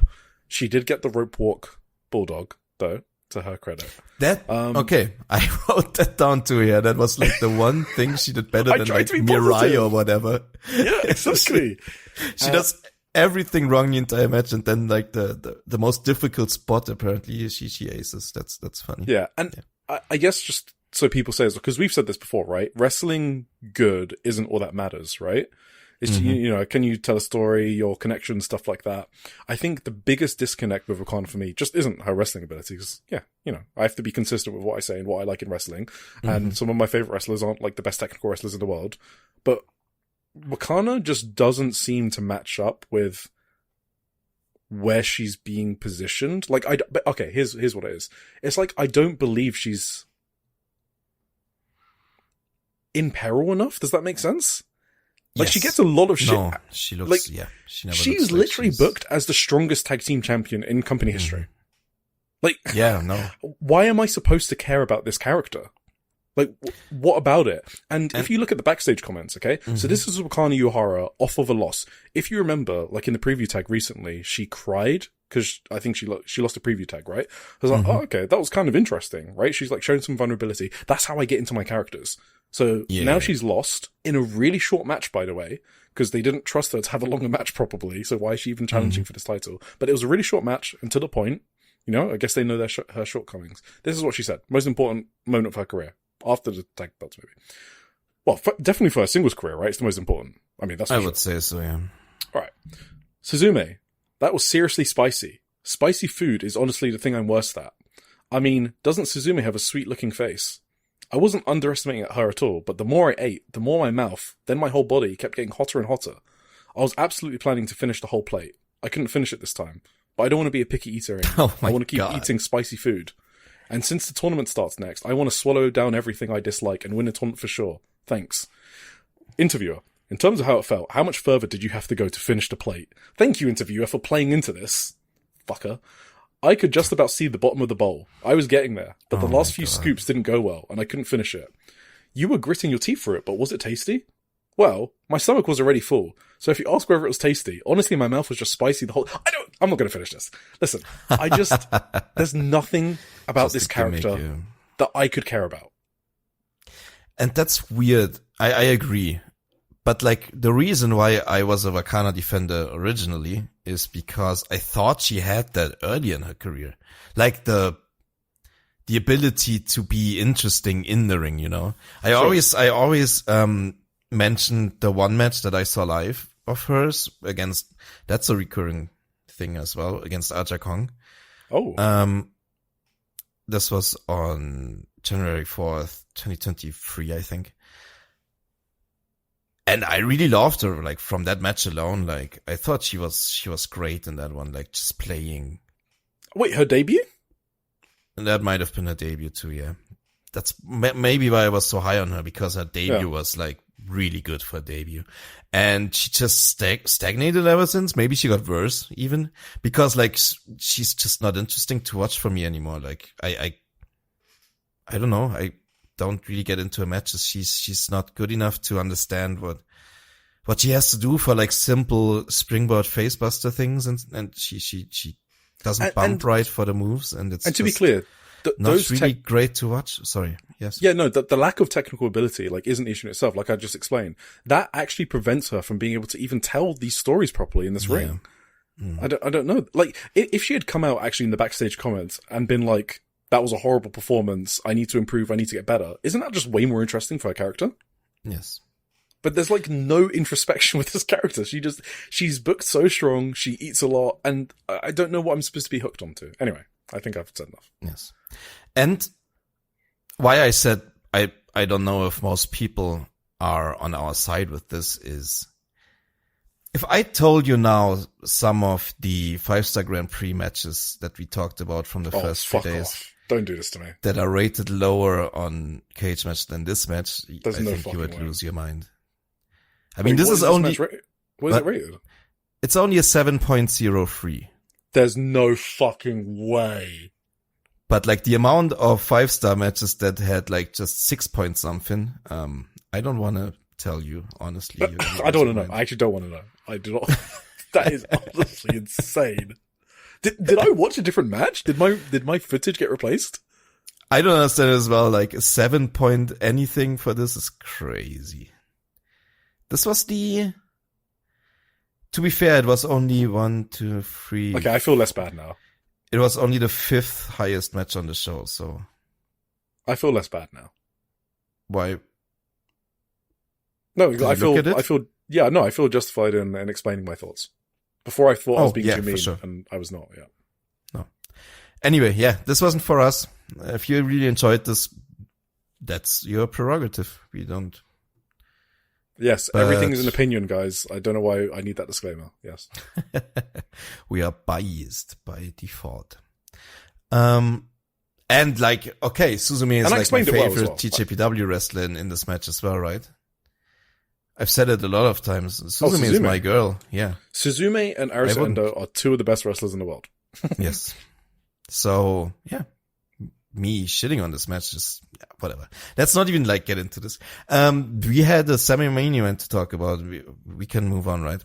Yeah, of course. Hakujumu, Miyu Watanabe and Rika Tatsumi. They went up against Kyoraku Kiyome, Hyper Misao, and Choku Nakajima.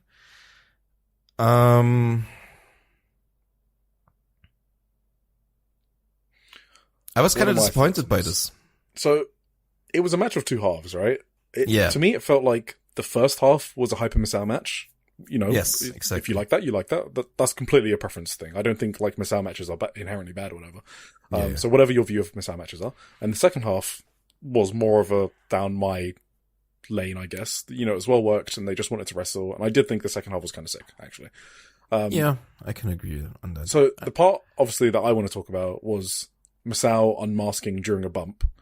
Oh, and you can see in slow motion that the mask falls off, but she just kind of keeps on going. I watched it back in slow motion. I was like, she could have just put that mask back on. So I felt like it must have been an intentional choice for her to continue without the mask off, which she's done before in tag matches, right? The one last year at Grand Princess that you've spoken about. She keeps going, and I thought that was awesome. So I thought it was awesome that she made that choice not to just put the mask back on right then and there. And in order to get these moments with Misao, you have to kind of put up with the low points, maybe like wrestling-wise, quote-unquote. Like some of the hokey stuff, I guess. The Misao shenanigans, I should say. Because character-wise, I think she has a really, really strong character. You know exactly what she's about. And, you know, I've said before, I love the hype shows, right? Like the stage play shows. And moments like this where she unmasks, even accidentally in this case, it wouldn't hit as hard if I did not buy into her character. So, do I enjoy her wrestling 95% of the year? No. But when a moment hits with Misao, it hits hard. She gives you like high highs moment-wise that other characters are unable to give you. And I think she deserves credit for that. I do think when it comes to these moments, in the past when she lost her mask, when it was more an intentional planned spot in the match, you know, that's when she like fired up, you know, when she went into another level because like it made her angry that she lost her mask or whatever. Since this was an accident that didn't really happen in this match that much, at least I didn't feel it that she got more intense or whatever. I don't know. Not as much as the other ones, but I did. She did let out some yells though. Yeah, it's true. Maybe definitely not as memorable as the other ones. I'll grant you that. That's the thing. Yeah. No, but overall I can agree. Like the second half was really good. I just wish the full thing was really good, you know. I mean, it's just I did like the very beginning very much as well when they were just wildly running the ropes all for that was awesome. It was that was very fun. So I like that because it kind of gave the impression that the match would be chaotic, like it set the tone for the match in a way. So I think that's a cool spot. Yeah. And I'm not even like against the pure Hyper Misao stuff. Like also like when Mio and Rika, it's the same with them, right? When they pull out their weird police riot, the Sasumatas, That's just I kind of tune out when on that stuff, you know. I don't know. No, I get it. So yeah, but it's for a certain audience, not us. But it doesn't make it bad. That's what I'll say about it. For sure. Yeah, I mean, in the room, it's probably awesome. I always love the January 4 matches with Misao and Choku Nakajima. That's probably like a lot of people disagree with me on that. Like but Trish of the Trish and Sarah podcast. Yes, she hates Misao. Maybe. But when I'm at home watching the shows, like that's for the live audience. I totally get that. It's just, it is what it is. Solid match, good winners. That's it. Yep, for sure. But Mio and Rika won, by the way. Cool. Main event. was Miyu Yamashita against Yuki Arai. I have like a weird analogy for this, right? Mm-hmm. You know video game, right? I know video game. Yeah. Have you heard of video game? I heard of video games, yeah. Have you ever like played a video game and you went to like an end boss? Let's say it's like, I don't know, Elden Ring or whatever, or like Dark Souls type game. Yeah. And you went to an end boss and you were like, completely like undergeared. Oh, had, like subpar itemizations, had underleveled, whatever. Yeah. But you could still like, you were totally like outclassed by the boss. You could get one shot at any point, but you can still like whittle down this end boss in a way where you can still win in the end because you find like their weak spot and you can like attack that over and over and like just have to dodge at the right moments and stuff like that. That's what this match felt like to me, as like, that's what the story of this match felt like to me. You know what I mean? Yes, absolutely. That was Yuki Arai in this match. Yeah. So yeah, because like, it felt so like hopeless sometimes how much Yuki Arai kind of was outclassed by Miyu in kayfabe, I mean, by like Miyu's just strength and fucking kicks and whatever. But like, yeah, she just managed to get enough potions or whatever and dodge at the right she times. She just brute forced it, yeah. Brute forced herself through to prevail in the end. And she actually did brute force it. Like, okay. Yeah. Continuing with the analogy, like, I have one major criticism of this match, which maybe I'll get out of the way before we talk about the good things. Mm-hmm. My one major criticism of this match is Yuki Arai's selling.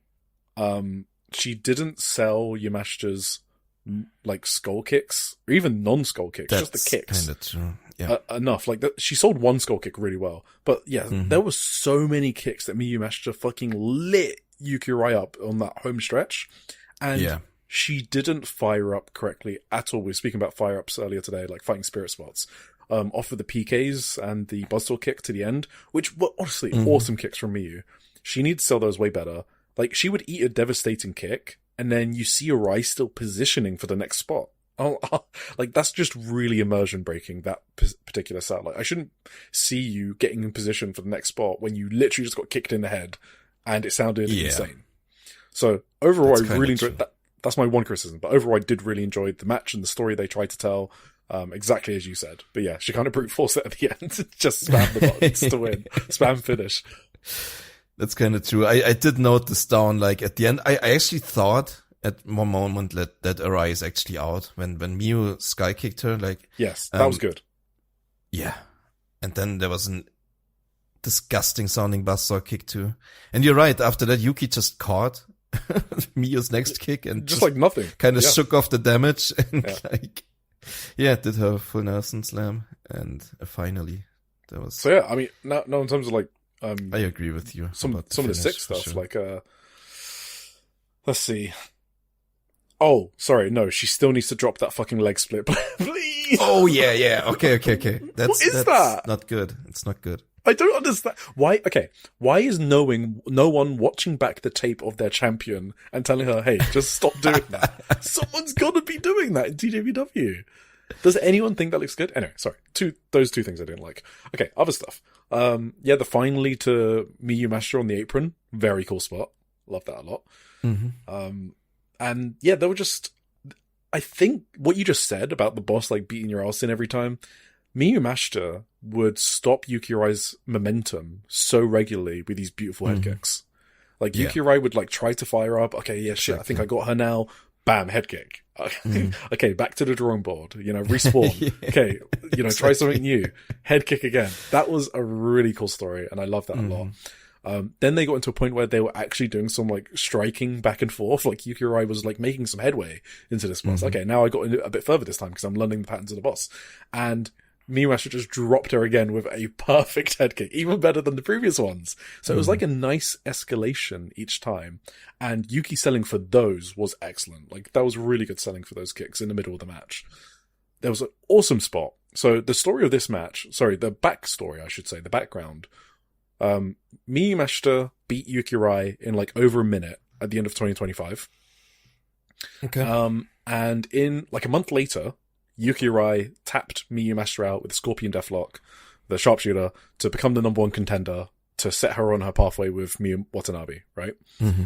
So the whole preview tags here has been Yuki Rai trying to tap Miyu Mashita out with the Scorpion Deathlock, a bit like the Miyu Watanabe previews, and that's literally my favorite preview tags of the entire year, or maybe even ever, actually. So, so this backstory was really strong, and now there's a spot in this match which obviously calls back to these preview matches, and Yuki Rai has the Scorpion Deathlock on, and Yamashita uses a fucking brain claw to get out of the Scorpion Deathlock. I mean, I just popped. I actually popped out of my mind. I was like, that is the coolest shit ever.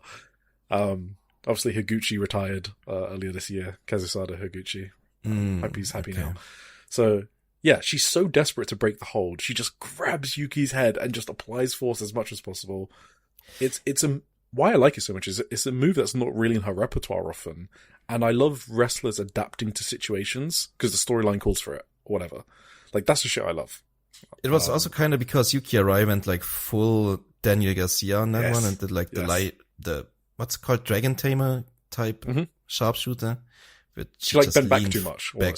Yeah, exactly. She got, her head got in range of Miyu's hand. So that's her fault in a way. Yeah. Yep. No. So that was another awesome sort. And then we kind of spoke about the finish. She and went Go on. I have seen this before when Daniel Garcia like got counted like that before. Oh, that might have happened before, Yeah. I don't remember if the other guy Moxley? took him by like I think Moxley. I think of Moxley. Yeah. For sure. Yes. I don't know. I think he more like, elbowed him down like in the neck or like in the throat more than like the brain claw, but it was very similar. I don't know. It was cool. Yeah, that's it. That's all I got for this match. Now that I've spoken about it again, I think even with those two things I didn't like, I would still have this. Actually, I'm reconsidering. It's probably on the same level as Chris Brooks Mizuki and I would say so. Match. Yeah. I think all three are equally awesome matches. I'm not like match of the year contender level as some other people are. No, I'm not. And I got nothing like those people aren't wrong or anything, but it's not that high for me. Agreed. There was also a sick Avalanche air raid crash. I wanted to mention that one. Oh yeah, shit. Popped for that. Yeah, good match, good show. Just two slight disappointments for me, I guess. One bigger disappointment. I mean, sure, bit of understatement, yeah. But a couple of really awesome matches. Nice. Alright. Next day. Tokyo Princess Cup Day 1. Yes. 20th of July from Ag City Hamamatsu. Yes. Did you watch? What didn't you watch? Just tell me that. And then I know what I didn't watch the two openers and I missed the main event. Oh, okay. You can just go for everything then. And then I'll take over from the main event. Alright. Our first Princess Cup match was Toga against the new rookie, Momo Zato. I kind of like Momo. I don't know. She's kind of like over gesturing in her movements. She has like these over dramatic movements sometimes, which she needs to get out of her system, I guess. But I don't know. She's going to be good enough, I think. Toga choked her out. So, yeah, I just really like Toga being a bully. So yeah, was good. Made me happy. Suzume took on the other rookie, Shion Kanzaki. Yeah, that's where the call and response thing was winning me over. It was kind of super cute. I don't know what I liked about it this time, but it was cool. Maybe it was because Suzume is in there and she's awesome. Yeah, Suzume also choked her out, but with her legs instead. Yep. Nothing? Go next. I just realized we have the Hashimoto Suri match to talk about, so just fucking go. Mifu Ashida was Wakana, the blah blah blah loyal Wakana wins in the end with her terrible finish. Arisu Endo defeated Sakura Tori. This was pretty awesome. I liked this one a lot. Awesome. Obviously match, yeah. Because Arisu Endo, yeah, that was a lot of fun. But like Sakura's good too. Sakura was great in this match. Yeah, I think so. I'm almost surprised how long she stayed Kaya Toribami because she looks way more confident in this gimmick, and I didn't think I'd be saying that. Yeah, it took some time for it to click, She was emoting way too much when she first started out, right? I think she has cleaned up a lot of it. I still don't like the diving forearm, but I accept it. It's a TJPWism, so that's kind of okay. And yeah, Arisu's double bump on the Sakura diving elbow was awesome. Just love Arisu Endo. Tornado kick from Sakura Hattori was godly. Like, honestly, on the level of Sai Kamitani was. Yes. That tornado kick was as well, yeah. so good. So good. Yeah, and tornado kick. I also like Sakura's selling. For a master wrestler, we talk about it with Starlight Kid. Some of these master wrestlers are just insane sellers. Sakura did sell really well in this match. She just ragdolled completely just before getting put away by the Juno Akite. So, right. Good match. Yeah. Really good match. Got nothing to add. Mizuki up next against Raku. She beat her too. Lots of fun, like fucking sleep gimmicks, You've seen a Raku match before, but Mizuki is obviously extra fun in there, because Mizuki is awesome. She won in the end with a cutie special. What did you think? Next. Miyu Watanabe versus Ren Konatsu. This is this was amazing. I don't know. This is where it clicked for me with Ren. I don't know, she's got something about her that makes her very fun to watch. I realized that in this match. But obviously, Miyu Watanabe is just, this match was booked for me. I said it in the preview. This was the one I was very excited for. You go for it. Ren is one of my favorite wrestlers in TJPW, like rookie or not, and Miyu is obviously my favorite. This is just, so maybe some people think we're a bit hard on TJPW. If you want to know what I like in TJPW, like more than anything, just watch this match. This is an Eric coded TJPW match, and everything I want to see in TJPW. Aside from including the Miyu Watanabe Yuki Arai feud as well. So, that's another example of things I really love about TJPW. That's one of my feuds of the year. But yeah, this match, beautiful work from both. At the start, you've got like Ren throwing the sheep at Miyu Watanabe to distract her. And this isn't like one of those usual TJPW spots. Like, I don't know. This one. Wait, I thought she lost in an accident. Did she throw it at her? I think she threw it at her to distract her.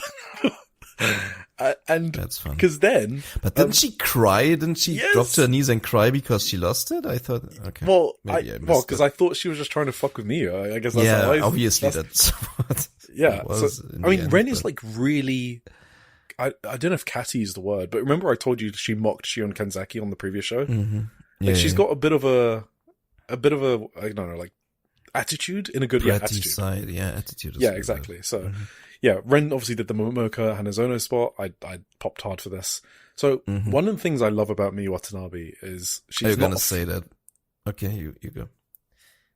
Oh, I have one spot here that I loved, but you. It's probably different. Maybe it's a different one. Okay. So Miyu is not afraid to create some sound on her strikes.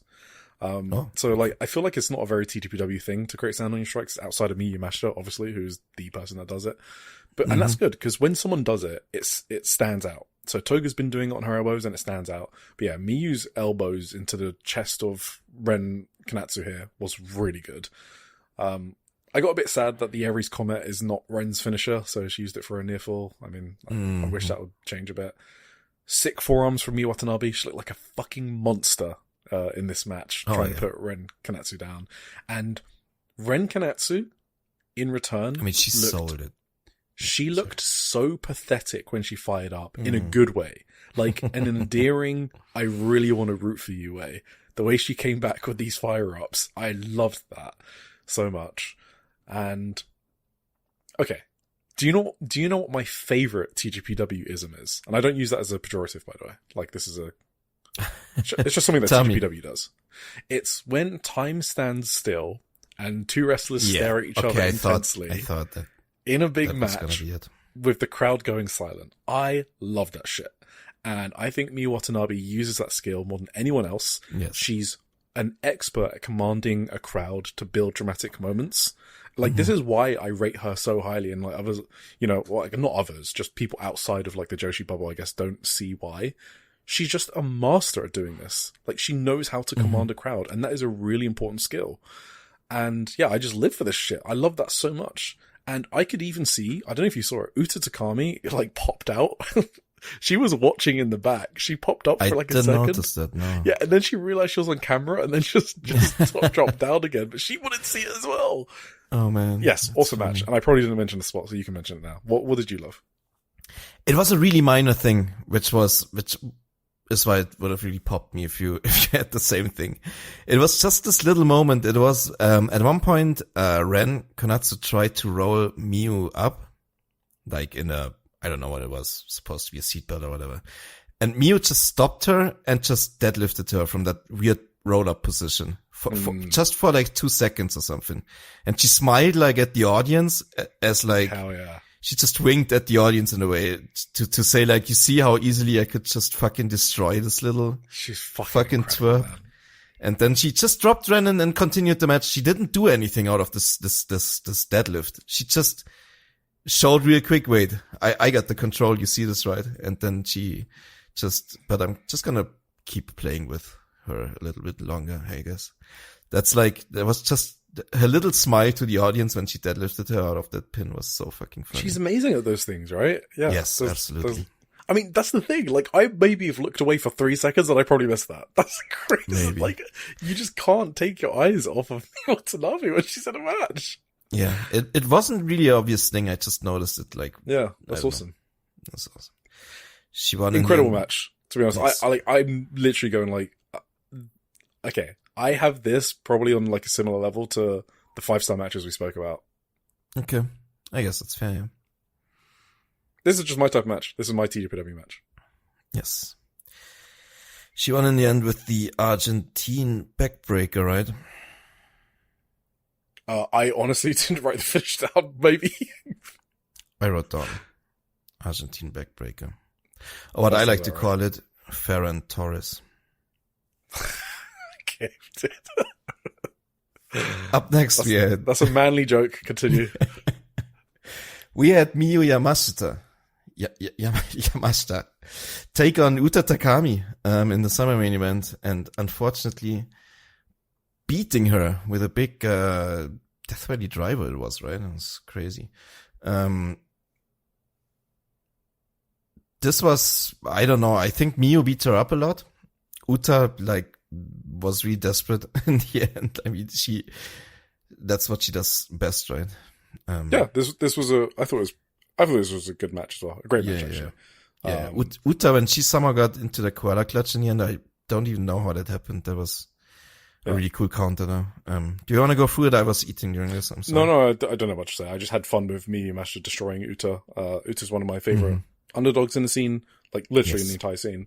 And I've already said it before, I think she should barely ever win any matches, and I mean that the best way possible. And this was a really fun dynamic between the two. And Miyu Yamashita won, of course. Like, all of the winners here were predictable. You could have guessed pretty much, each winner, and there was no upsets. And in the main event, it was Haru Kazushiro versus Yuki Arai. And yes, so I don't have much to say about it. This was a solid match, and I still think, I'm going to say it again. Stop the running leg split. But that's my champ. I love her as TJPW champ. Yuki Arai won. Yes, so Princess Cup Day 2. On the 25th of July, we got Miyu Yamashita versus Rika Tatsumi, probably the main event. Hyper Misao versus Mizuki. Arisa Endo versus Chika Nanase. And Himawari versus Wakana Uehara. All right. So, next up, we have Sendai Girls. Yes. Two small little shows. Should we mostly skip through this Niigata? Sure. Honestly. Do you have any water? Do you want to get a drink? We're probably going for like another hour minimum. I mean, if you want to talk about Niigata a lot, I could step away for a second. Yeah, go for it. All right, be right back. I'm only going to be like 4 minutes, but that's enough time for you to get something. Oh, I'm going to be away 10 seconds, don't worry about it. Oh, yeah, okay. So, Niigata, 18th of July, we were in, as I said, Niigata. So I don't know if it's Maiko's hometown exactly, but it's for sure her home prefecture. So this had a big crowd, and this is the same venue that I see Noah run, and I'll tell you, it looked way more packed than those Noah shows, but, don't quote me on that, because I don't think Sendai Girls do attendance numbers, but yeah, it looked pretty packed. The opener was Reina Takano versus YUNA, and I'm in love with Reina's spot where she charges at someone, And yeah, I was immediately into this when she charged at YUNA. I do find it interesting that we saw in a documentary that she was going to be a kicker, or that she actually learned some kicks with Miko Satomura. Well, Miko Wata got told by Miko to teach her some kicks, and we haven't seen any of those yet. So that would be interesting to see if that comes out soon. I really enjoyed YUNA being the bully for once. This must be so cathartic for her. She gets hit by like a Reina dropkick and immediately fires up and dropkicks Reina's head off. It's so good. And Rina just screaming her head off. She's already one of my favorite rookies. Yes, absolutely. I really enjoyed this opener a lot. Yeah, we should have probably definitely talked about this one. Reina is cool. She's just so like relentless. I love it. She has the right energy, the right fighting spirit, I guess. And really good dropkicks. Amazing dropkicks, yeah. Yes. Yuna looking like Zack Sabre Jr. out here with these armbar transitions. I love the finish. Crazy. I absolutely love the finish, which is Reina charging at Yuna, and Yuna got the armbar. And, like, she immediately punished Reina for her signature charge, right? Because she's been charging into people non-stop. And so now this kind of shows Reina Takano that she has to learn how to adapt and use it in better spots, like, Sakakura's Tokimeki Spear, for example, right? So, really cool spot. Yes. Absolutely. I actually like that match more than I thought. I love redoing my categories of matches mid-podcast. Because I just realized, I was like, yeah, that was awesome. Next up we have, let's not talk about it, actually. No. Anita Vaughan. Oh, I do want to talk about this one. Hyperactive versus Bobo Momo Banana. Yeah, that was pretty good too, huh? Yeah. I think they have... I was in the mood for this one. We haven't mentioned it in a while, but we have a saying on this podcast. They fit perfectly as opponents, right? Yes. So, we have a saying on this podcast that goes all the way to our original episode about Miya Watanabe and Shoko Nakajima in the Tokyo Princess Cup semi-finals. It applies again this year with Miyo Momono and Aiho Zan for me. You need to be in the right mood to receive wrestling, right? Okay. And sometimes you're not, and there's no reason for it, but sometimes you're locked in and a match clicks for you. This was this for me. I don't know why. Just Hyperactive and Bobo Momo Banana, they were just so good in this match. I thought it was awesome. Miya Momono was on one on this match, to be honest. She was exceptional. Yes. Oh my god. The crowd loved her. Great. Some of her spots. Yeah. I mean, it's a shame the tag team won't be for much longer because of Miyo's lack of fondness for Yurika's weight maxing, but... Shit. No, really awesome match. I recommend this one, to be honest. From these two just match each other's energy very well. And Sapphire is so fucking good. Yunita's obviously a big brawler. She plays her role perfectly. Just Sapphire and Mio just took it home for me. They were so good. For sure. Hiroyo Matsumoto versus Manami. Do you have anything to say? Not really. I did think it was pretty good. Tough couple of days for Manami, but... Yes. Well, we'll talk about it on the next show. We'll see. Chi-Chi and Spike Nishimura versus... she just lost against Ida too. Yeah, sure. That's what I had at this point. I didn't see the other show. Oh, okay, yeah, that's true. Chi-Chi and Spike Nishimura versus Chihiro Hashimoto and Miku Kanai. Chi-Chi and Miku on opposite sides was fun. Hit each other hard. Yep. Miku turtle bombed onto Chi-Chi before a last ride from Hashimoto. Awesome finish. Spike was really good as well, and she's improved a lot over the past several months. Good match. I loved it when Hash had enough at one point, right? And she just fucking started screaming and destroying people. It was so good. It's the best. Like first she destroyed Spike, then Chi-Chi just ran into her and Hash just fucking screamed again and destroyed Chi-Chi the exactly same way. It was so fucking good. Yeah. It was really fun. And then the main event was Red Energy versus Rima. Sorry, do you know what was the post match? Chihiro gave Miku Kanai the microphone of now, and Miku cut a promo. Did she say anything important? Oh, I didn't even see that. I don't even think there's transcripts because it's in Niigata. Huh. It almost seemed to me like Miku was like announcing joining Sendai, I guess. Oh. The way Chihiro gave her the mic and let her cut a promo, it was like very, what are they saying? What's happening here? Where is she from? Oh, you think she is from Niigata? I just don't know her hometown. It's Niigata. Okay, yeah. Oh, that's why she cut a promo. Okay, that makes more sense. She didn't join Sendai.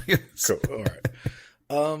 Okay, so main event, Red Energy versus Rumors, Nami and Zonas. Do you have anything to say?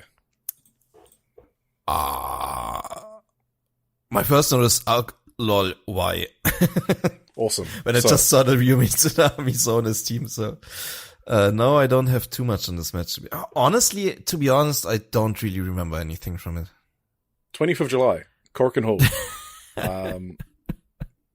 So this show was fully sold out by all intents and purposes, I'm pretty sure. Like, if there's orange seats, I'm pretty sure it's just because people, like, didn't show up, which happens sometimes, like, a couple of people. But I didn't even see many orange seats. Obviously, the story, you know, Hashimoto cried in a post-match promo once at Korakuen because she saw so many empty seats. And, yeah, look at her now, you know? It's 4 sold-out Korakuens in a row since Maiko Satomura's retirement. Then they did Chihiro Hashimoto's 10th anniversary, selling out for that Chihiro Hashimoto and Sari match, which I was really surprised by. But now it's just normal for them, right? In April, they sold out with Chihiro Hashimoto versus Sari. Yeah. No, the main event was the fucking tag titles. It was Rina Mizunami and Minami. Right. Bobo Momo Banana, I believe. Like, I believe so, yeah. Yeah, and now they sold out again, which obviously it's only a week after the fucking Zebi Arena show. And this sold out ages ago as well. Well, okay, like a couple of weeks before. And if you remember, this was Dash Chisako's 20th anniversary. Then she had to pull out because she's pregnant.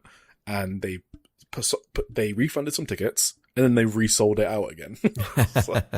so really cool stuff from this promotion. As we've spoken about a million times, we don't need to go over it again. They main evented that show because Rina Mizunami signed after the main event. You're right. You're totally right. Totally right. That's why that match main evented. Yep, you're right. Miku Kanai and Yura Suzuki versus Reina Takano and Saira. Okay. So I was zoned out at the start of this match. I was just doing something on my other screen. And then I saw Reina Takano with a waist hold on Miku roll into a backdrop pin. And I was like, what the fuck was that? And I had to rewind from the start, and I locked in. So, okay, this is a message to one of my close friends, Chris Whitehead. I love you. I love you so much. But I can't help it. When a rookie is grappling like this, I just get really, really excited. Me and Chris just have like good faith conversations from time to time about our differences and how we get excited about rookies. No, sorry, how I get excited about rookies and how he doesn't quite the same. It's just like a difference in preference. There's like no right answer, but it's been interesting to try and find the words and explain what gets me so excited about watching them. And Reina in this match just made me sit the fuck up in my chair at the start of my match. Like, I will die for Reina Takano. That's the feeling she evokes in me. And she was also by far the most over person in this match, and it wasn't even close. For sure. I think a lot of people are just like documentary pilled. No, absolutely. At these shows. Yeah. Without a doubt that has had a positive effect. Something fucking crazy would have to happen for me not to vote her as Rookie of the Year, like in whatever awards. And that's not just an in-ring award, by the way. Like, she has come in like a fucking tornado with momentum from the documentary and stuff. She's so over in all of these shows. She absolutely played a part in Senjo making the Shupro front cover. Do not mistake it. She was a big story in that big show. And she had a lot of focus in that Shupro show. That's like Rookie of the Year. I mean, it just is. I mean, they had like news reports focused just on this on that match, right? Absolutely. That match was the thing on that show. Yes. Yeah. As of any guy, yes, absolutely. It was. So yes, Reina Takano, awesome. Sorry. You talk about the opener. You got anything to say? I just like, maybe my favorite spot of the match was it was so funny when, I think Saira doesn't quite understand wrestling yet, in a way. She's so green. You saw it in this match. Yeah. It was so funny. It was like, I don't remember who it was. Someone had, I think Yura Suzuki had Reina in a submission, in a Boston Crab or whatever. And Reina got the ropes. But like, Saira didn't really understand what a rope break is, I think. She just walked up, jumped over the top rope, and kicked Yura in the face to break up the submission. Even though the submission was about to break up anyway, because Reina already got the ropes. It was so fucking funny. Yeah, I popped hard for that. And then Saira immediately, like, she didn't really understand what she did just wrong, and the ref was just shooing her away and back into a corner, and it was like, I don't know. It was so funny. Just the expression on Saira's face. Yeah. Popped me so big. It was funny. Now, in general, I mean, we just similar things apply that I just talked about. Reina's fire is amazing. She's relentless. She's always going at everyone. She has great drop kicks, and it was another cool match from her. I liked it a lot. Absolutely. So then we had Manami versus Senko Akatsuki. So I don't have many notes on this except the booking, I guess. Yeah. You got any notes on Manami and Senko Akatsuki? What? Did you skip Hiroyo and Shin Sakura Hirota? No, why would I do that? Wasn't that before the Manami match? Oh, okay. Do you wanna talk us through the match? You didn't like this? No, I don't have anything to say. What do you want me to say? This was like one of the funniest matches I've seen in a long time. This was like a comedic masterpiece. Okay. Tell us. I love this match. Like, tell us. Like Sakura Hirota haters are like they are like they're going broke here. She's so fucking funny in this match. Did you not think this was the funniest match? I loved this match. I don't know. Go for it. Tell us why. She was in her Dash Chisako cosplay, right? Which was incredible, to be fair. She looks exactly like I mean, she looks exactly like her. Yeah. Obviously, like Dash's big gimmick is obviously the huge ladder that she jumps off of onto tables and stuff. She had like the tiniest 3-step ladder, and she like when she climbed it, she shaked it like it was. I don't know. I don't even know. I don't even want to describe it. I'm just ruining all her jokes. It was a comedic masterpiece. So Tim says it's a comedic masterpiece. If you like Shinsuke Hirota, you have to watch this match. Okay? Is that what we're saying? Hiroyo Matsumoto was about to powerbomb her onto the ladder, which is crazy. Which is Sakura Hirota agreed, so she like fought out of a powerbomb, put away the ladder, and then got back into the powerbomb position to get finished. It was hilarious. I don't know. I'm not saying it wasn't hilarious, by the way. I loved this. There you go. This was my favorite Shinsuke Hirota match, I think. Favorite Shinsuke Hirota match, guys. So if you like her, you have to watch this match. Yes. All right. Manami and Senko Akatsuki. So yes, I loved Manami being booked strong. She beat Senko in just over 6 minutes. Yes. It's awesome. Senko is still a rookie, and she's allowed to get beat sometimes. Like, she was in the junior division. Manami should be firmly higher than her in the pecking order in Senjo.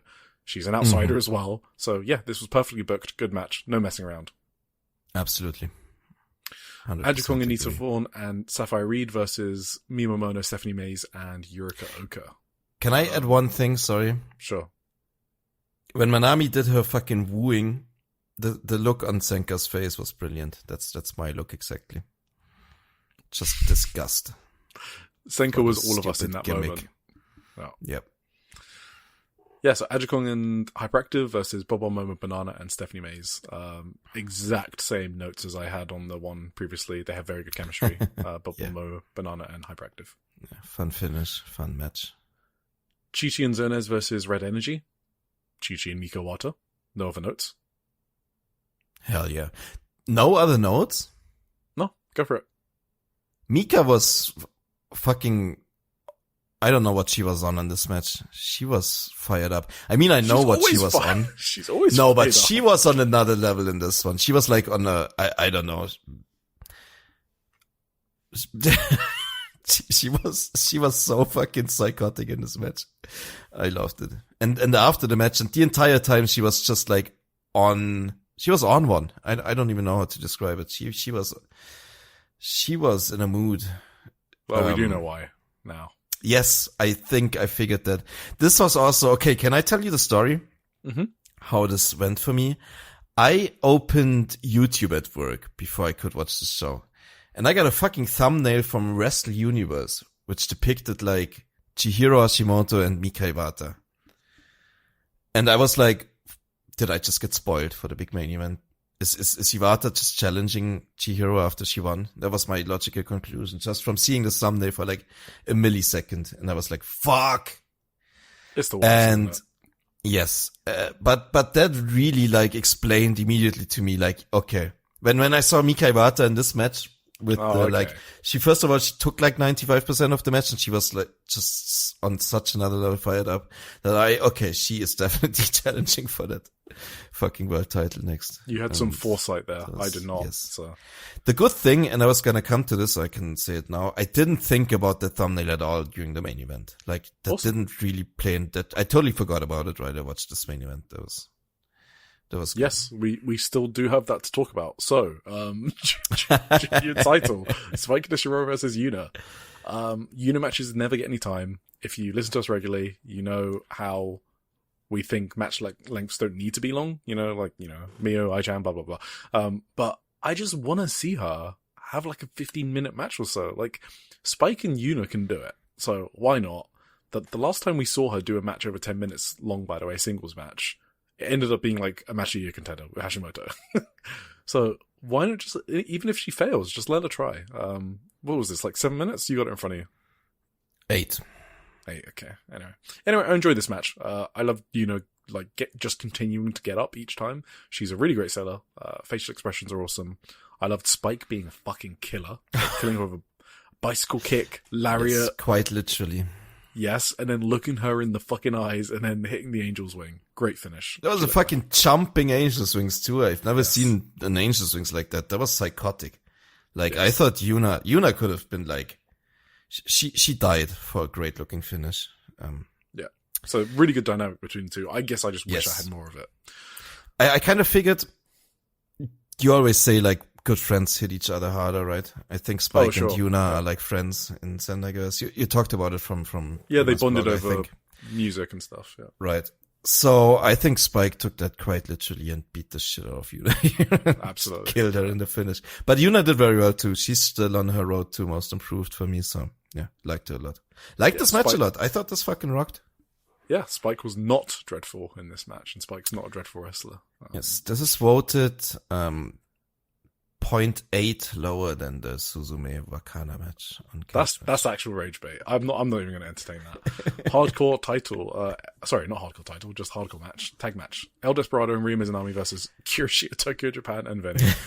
I of course love this match with Veni and Ikemen teaming together. Absolutely. I had a smile on my face for pretty much all of the match. That's what wrestling's all Even about. Veni had a smile on her face. Did you see that? Veni, for Ikemen's entrance? She came out with Ikemen and is telling him to hurry the fuck up, okay? She's like, okay, don't take long this time. She just kind of like looks at him, and Ikemen gets it, right? Because he looks at her, and he's a bit scared, and he's got like a sheepish reaction, the one that he does. He's like, okay, I won't take that long. And then he just fucking starts doing his normal routine because he can't help himself. And Veni just broke character because you can see her fucking corpsing when Ikemen is pretending to get into the ring. She kind of loved that deep down, and you could see it. Yeah, she had a big smile. And I think Ikemen found a new way of... Should we just agree on what to call him? What do you want to call him? I keep changing what I call him. I write Ikemen in my notes every time because it's just like the shortest thing to type, I guess. And also, it's what the crowd calls him. So yeah, exactly. All right, so. Yeah, and then, so Ikemen's found like a new technique where he can lower the volume of the crowd. I don't know if he's done that before. So, like when they go like, oh, that's when he raises the volume. And then he like powered them down, and they were like, oh. I don't think I've ever seen a Japanese crowd react like that. And it was awesome. And you could see Ikemen's face. He was so excited that he'd found this out. He was like, oh shit, I can do that. That was awesome. Yeah. I watched the entirety of this entrance. It's part of the match, and I renounce my previous Ikemen hating days. I don't know what the fuck I was thinking. So yes, great stuff. I mean, we've described it last week, right? Was it last week? I think. Or did we? Oh, did we talk about it? No, we DM'd each other about it. Yeah. Sometimes we also talk about wrestling off air. Yes, that's correct. So I got the theory that in previous promotions or whatever, we saw Ikemen, it just didn't work as well as it does on these shows because he doesn't have the right people to play off of on these shows. Yes. Like when you saw him in All Japan, like there was just nobody there who could like play off of him as well as people do on these shows, in my opinion. That's why he was more annoying and like less funny there to me. I think that's my explanation. I don't know. Nope, absolutely. Like the way he played off of even Despe, Mizunami here. Yes, Veni is like his tag partner. He played off his tag partner so well. Mm-hmm. That was really cool. The thing I love about this match, Veni chants. When the fuck do you hear Veni chants? I was like, I was so happy. I was like, yeah, this crowd is they're so here for this match. Did you see during the entrance when he went to like people who were obviously not El Desperado and El Desperado mask and was like really scared of them? And just stared at them. Yeah. And then one woman stood up and looked at him. I was like, are these plants? What's going on? It was so good. Yeah. So funny. Sorry. Continue. No, I love this crowd. Yeah, I also love Ikemen. He's the best when he feels like he's being rejected. And at the start of this match, obviously everyone's chanting for Anarchy, right? And he just goes to the turnbuckle and he's like, Ikemen! And they just like fucking go, Anarchy! And his face, he's just fucking pouting like a child. It's the best. Spit water at them.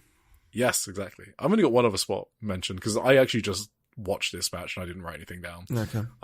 The senton into the table. I mean, yeah, obviously.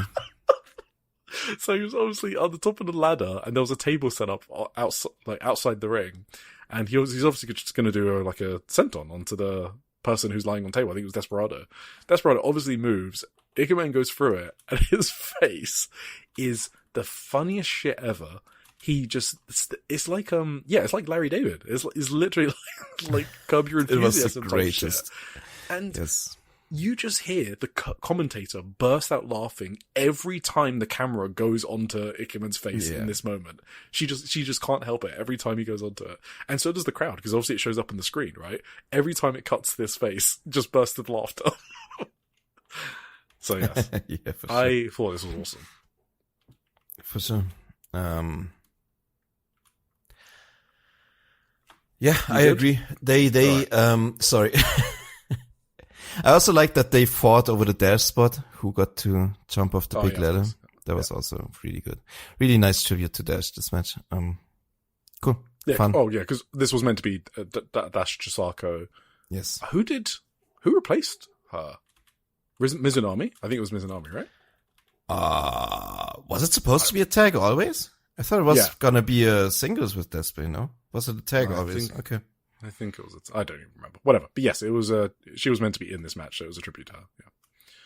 Yeah. Okay, let's do it because main event: Jiro Hashimoto versus Yuri for the Sendai Girls World Title. Yes. Okay. I've got something to say, Tim. Please. And you're not going to like it. You are going to push back on me, and I just want to tell you I love you, and that's okay. But I need to tell people how I actually feel. Okay? I don't think so. It's just my opinion. Okay. Okay. Well, you don't know yet.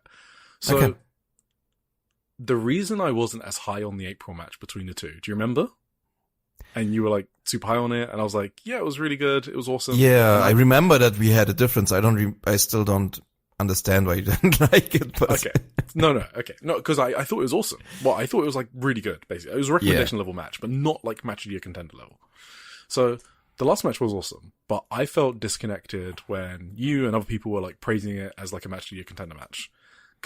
And the reason I felt that is because I watched this match and I knew back then that it was like 75% of what they could really do. Like, it felt like a setup match to me. It was a really, really awesome setup match, but I knew they were holding something back. And in my opinion, this match on this show is the match they could really do. I thought that match was to set up this, in my opinion. I mean, it did a lot of callbacks and stuff. It did a lot of callbacks. And obviously the story of Hashimoto like crying and getting beat handily by Suri in like 14 minutes, wasn't it? Like, it was kind pretty of quick, yeah. Yeah, for like a Hashimoto like match like that. So I thought that was to build up to this match, which I truly believe is like a true match of the year contender. And I was way more into this than the last one. But the last one made me more into this one. you see what I mean? It kind of fed into it.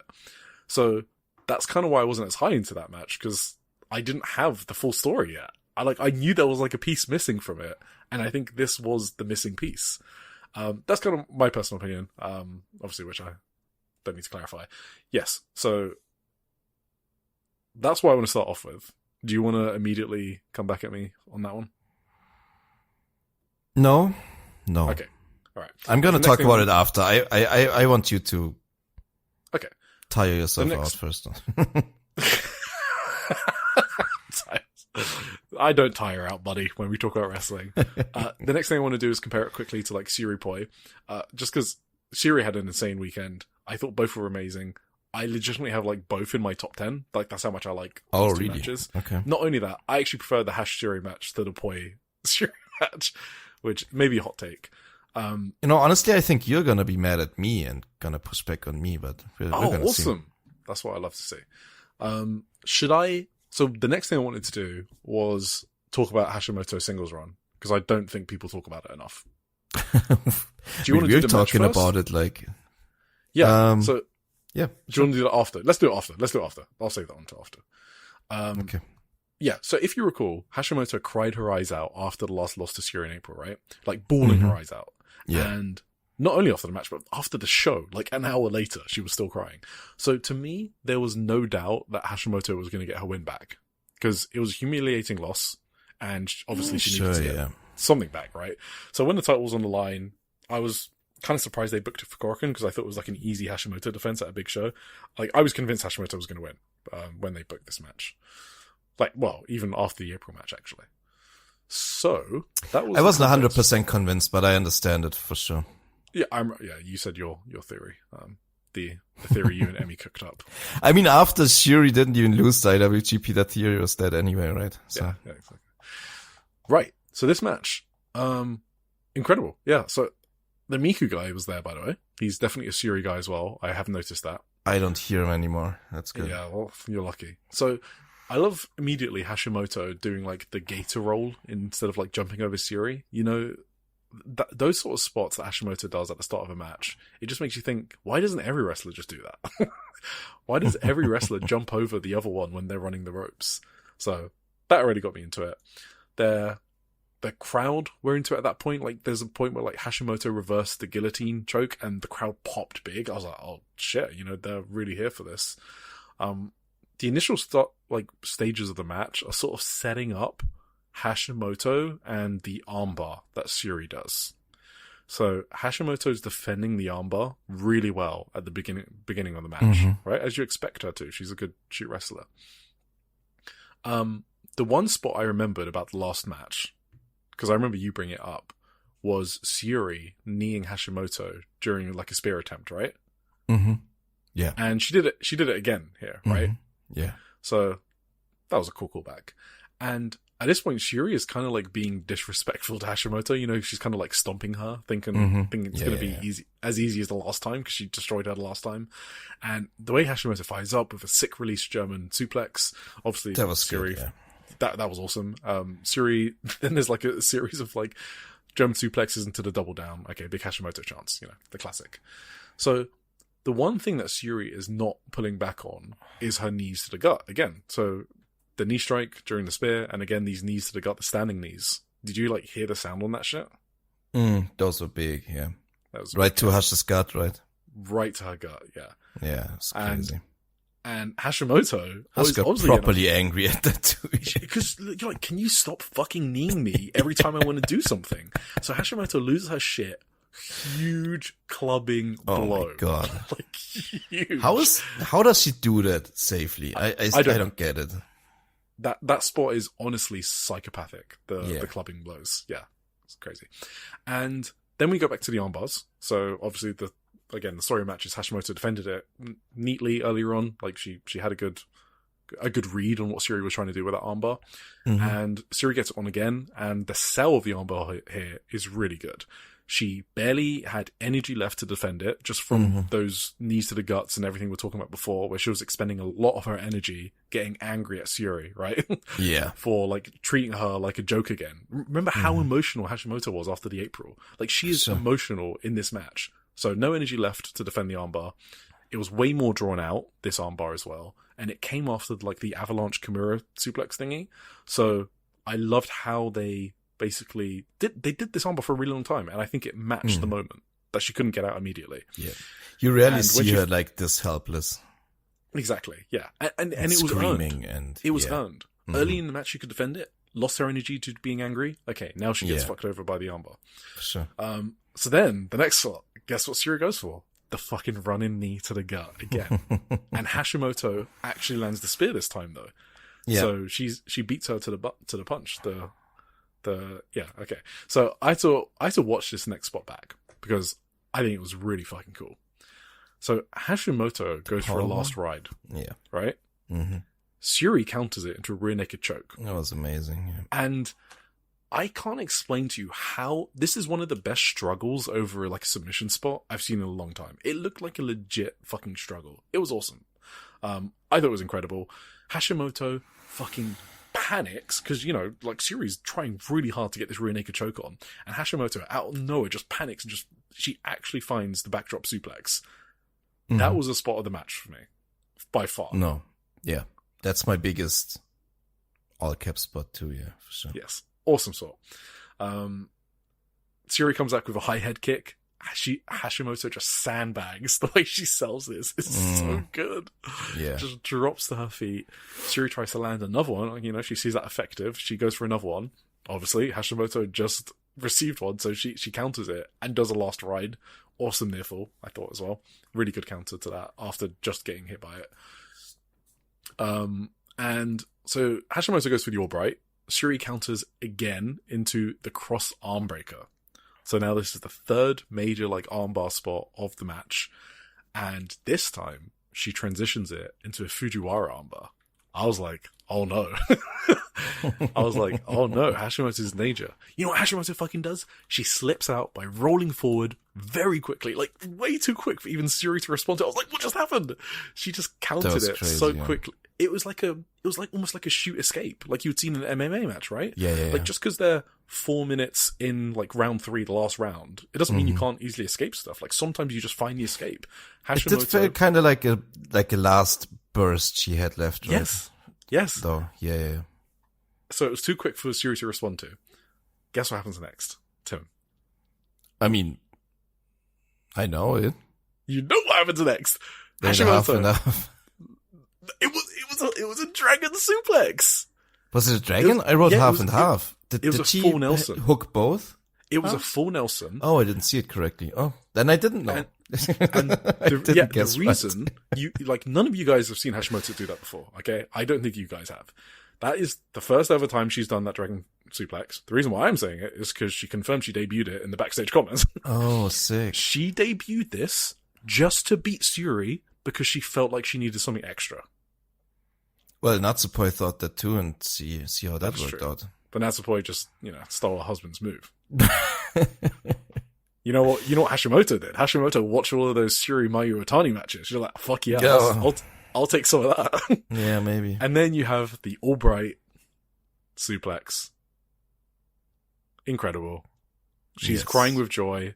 Yes. I mean, are you going to say you're lower than me on this? That is crazy, Tim. This is like a Tim match. Are you serious? Is it? Are you serious? Okay, wait. So, did you like this more than the first one? I'm not sure. Oh, no, Tim. No. I mean, I was the high man on the first one, right? This was obviously a fucking fantastic match. This was an amazing match. It's not... I'm tired out, so go for it. Tell me. I can't fight back. It's not gonna be, like a top 10 match of the year for me. I can't put my finger on it, what exactly it is about it. That just didn't hook me, as much as it should, I guess. If I just look at it objectively or whatever. Yeah. Maybe it was one of those, it was not in the right mood things that we talked about earlier already. Yeah, of course. Yeah. I did love a lot of other stuff on this show though. So I was really into the show. I was into this as well. I loved this too. I just didn't love it on the level as I think a lot of other people did for some reason. I would put this as maybe it's my third favorite Hashimoto match this year. Something like that. I mean, that's still pretty fucking high. Third, fourth, fifth. I don't know. I would honestly, this is probably my hot take of the year. I would have the YUNA Hush match over this. I have them on the same level. So okay, maybe not that hot then. No, that's because we're both super high on that YUNA match. Yeah. The thing about the first one that I really loved, right, was the like how it ended, the unconventional finish that really blew me away. I just did not it was really expect that. Yeah, and like how they did it, like the stumbling through the ring and then Hush is just out, and it was just like such a shocking thing. I love when they do stuff like that you just don't expect. This felt a lot more by the numbers for me a little bit. I don't know how to explain it, but like, I mean, by like insane numbers. No, yeah, but if like, you could describe a low-level match of the year contender Hashimoto Syuri match, it would be this, is what you're saying. An epic main event style match formula that this didn't have like the real special thing that pops out at me. This was an insane fucking main event epic, but like in the same vein as not many other, but like it's kind of like it's kind of like what you hope it would be and what you think it would be, but it was missing that special hook for me. You know what I mean? In a way, I thought Hush's selling was great in this. For a long time, it felt a bit like two like fucking just Titans running at each other and just not giving an inch, and like they put each other in a lot of fucking hard looking armbars, and there was no real like lasting damage from that was really noticeable. That was one of like my negatives in this, but yeah, I just thought sometimes the first armbar defended, the second armbar she struggled a lot, and then the third one she just got an escape. Yeah, that's kind of true, but she yeah. I mean, I kind of get what you're saying, though. Maybe she didn't like sell it in between those moments in the match. It wasn't even, I was kind of missing it from Syuri's performance, honestly. Oh. Because Syuri was like, she went through a lot of sick stuff. She did like an insane torture rack into a high angle German, and it looked like Syuri was just shook it off and kept going. I would have liked it to stay down like maybe 10 seconds longer at that point. You know, stuff like that. It was kind of like Syuri was she was very relentless, and it was her role in the match to be like this monster that felt Hush already, and Hush has to overcome her. So maybe that was just her role, but sorry, what do you want to say? No, I think I'll like Syuri's performance in the Poi match was like far better for me. Like, that's what I think as well. Yes. Not even close. But Hashimoto, I think, in this match did hook me. I thought Hashimoto was incredible in this match. I think the spot that hooked me was the struggle. I think from that point onwards, I was just hooked. So I guess it probably depends on, I got hooked by that. I want to make it clear. Yeah, sorry. Okay. I want to make it clear that this is a match of the year contender, but like just maybe top 15 instead of top 10 for me, or top 20. I don't know. Top 20, yeah. And this wasn't my favorite Hush match of the year even. That's what's gonna be my hot take. And I'm not sure like I loved the first one too, so. But I'm the high man on that, so. Okay. I'm not sure which one I like better, honestly. I gotta rewatch this one at the end of the year, I think. I don't know. I think we aren't that far off, actually. Like, we both have YUNA on the same level, for example, the YUNA match. Yeah. I think I'm probably just much lower in the first one, is the main difference between us. It kind of sounds like. That's kind of true. This just wasn't one where I was immediately like jumping to my keyboard writing match of the year everywhere. That's not what I felt immediately after this. You know what I mean? I can't explain it. Okay, you can't have it on the same level as YUNA then. It has to be lower. Yeah, absolutely. Okay, sure. Okay, all right. Okay, cool. Right, post-match. Walter comes out after. There's a huge pop. And... Oh yeah, sorry, I forgot to mention. Hashimoto beating Benny broke the defense record for the title. Oh yeah. So she's now at 7 with the Syuri defense as well. Oh, I was gonna ask if all these matches were title matches, but no, obviously not. Okay. Yeah, no, not all. Oh, we'll get to that. Like all these random. I wasn't thinking they were. So yeah, I got a list. Hashimoto to Syuri. So she says, "Syuri, I'm not going to say something like who knows who'd win next time. I will never lose to you." But, okay, big statement, considering you did. But I'm not going to just take the win and run. There's no one strong in Stardom, right? So come to this ring anytime. Or maybe I'll just go over there myself. Don't forget that Syuri's strongest rival is right here. So obviously teasing going to do some matches in Stardom. Mika Wata says, my fellow trainee really is the strongest, isn't she? Sendai Girls, with Chihiro Hashimoto running away with it all. As Sendai Girls, where Chihiro Hashimoto stands alone at the top. I didn't become a wrestler to chase after Chihiro Hashimoto's back. I want the Mika Iwata of right now to beat the Chihiro Hashimoto of right now. I want to embody that myself. No, Mika Iwata will embody it.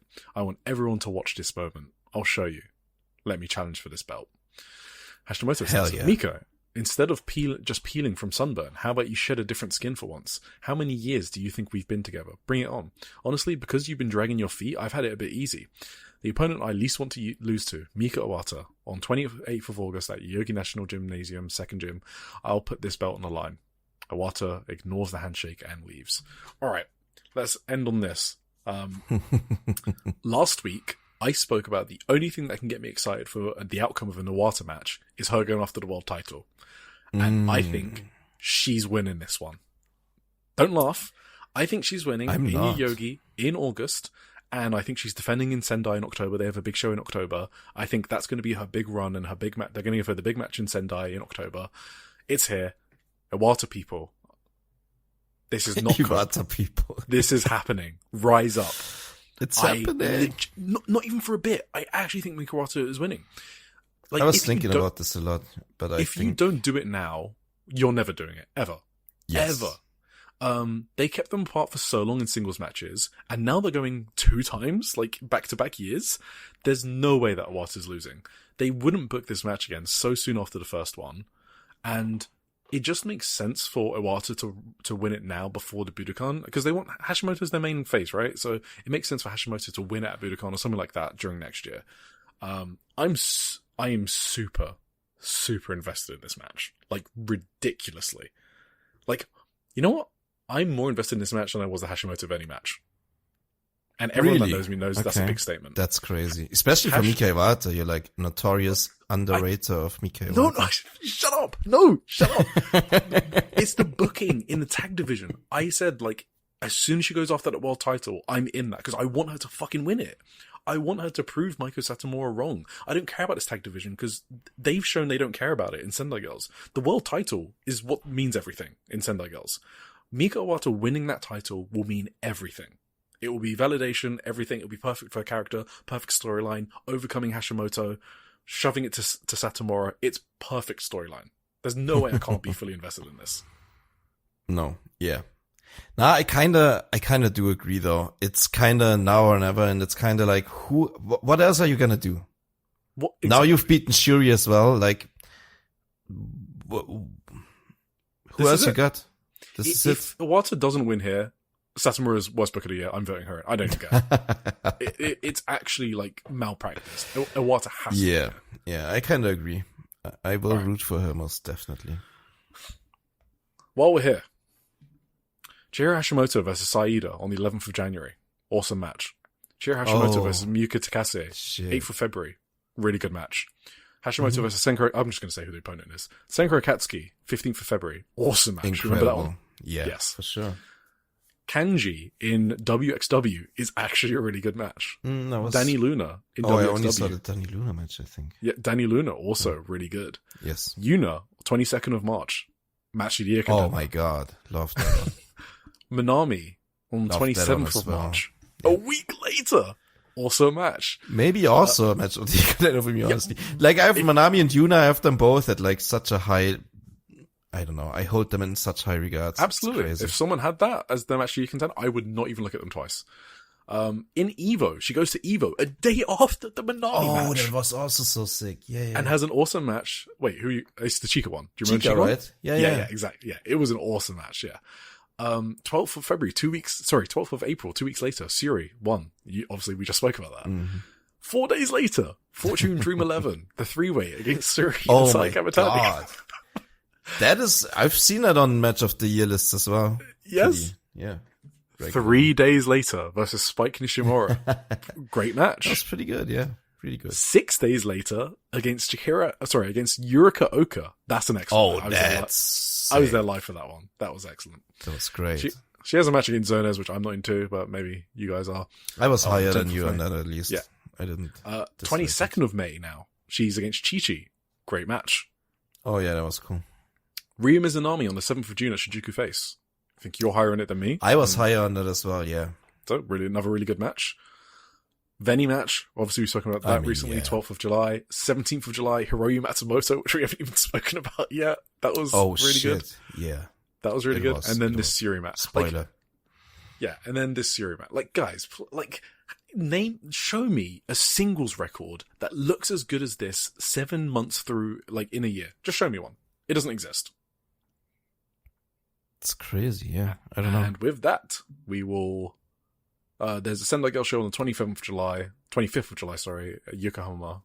And we've got Miku Kanai versus Reina Takano. I couldn't even come up with a joke because I don't even know who else is like handled as a most outstanding candidate. That would be like ridiculous. I don't even know who's out there. Okay, if someone's watched every match on this list and they come away with thinking she's not the most outstanding, I want to know what you're into. Yeah. That's it. There is so much variety in these matches even. Who are people highlighting who are like refusing to watch women or whatever the problem is? I don't know. Is it like Darby? Darby Allen. Okay, that's what I thought. Think MJF. I think I'm not even joking. Okay. In terms of New Japan, like Bandido or whatever. New Japan. Yeah, Bandido maybe. I don't know about the New Japan guys. Suji? Is he really been Uemura? I think the same people who refuse to watch Joshi are the same ones who love Yuya Uemura. Is that correct? Maybe, yeah. But I mean, like, all of these people we've mentioned, how the fuck can you compare these? That is crazy. That is crazy. I gotta say, I didn't see many of the Darby matches. I believe he had a couple of bangers, but like... Okay, it's just different, right? Do I need to count how many are here? 3, 6, 9, 12, 15, 18, around 19, and I would say 16, depending on how you like Zonez and Ryu Mizunami. Mm-hmm. 16 of these are like recommendation level easily, and like easily 5 of them are like match of the year contenders. Yes. No, I mean you don't have to tell me. It's not even close for me. She's most outstanding for sure. Yeah. And I've been someone that's really been bigging up Miyu Momono because I think no one else will. But I mean, it's Hashimoto. Like, okay, no one else. Do not aggregate this. I take Hashimoto every day over Miyu Momono this year so far. So, there you go.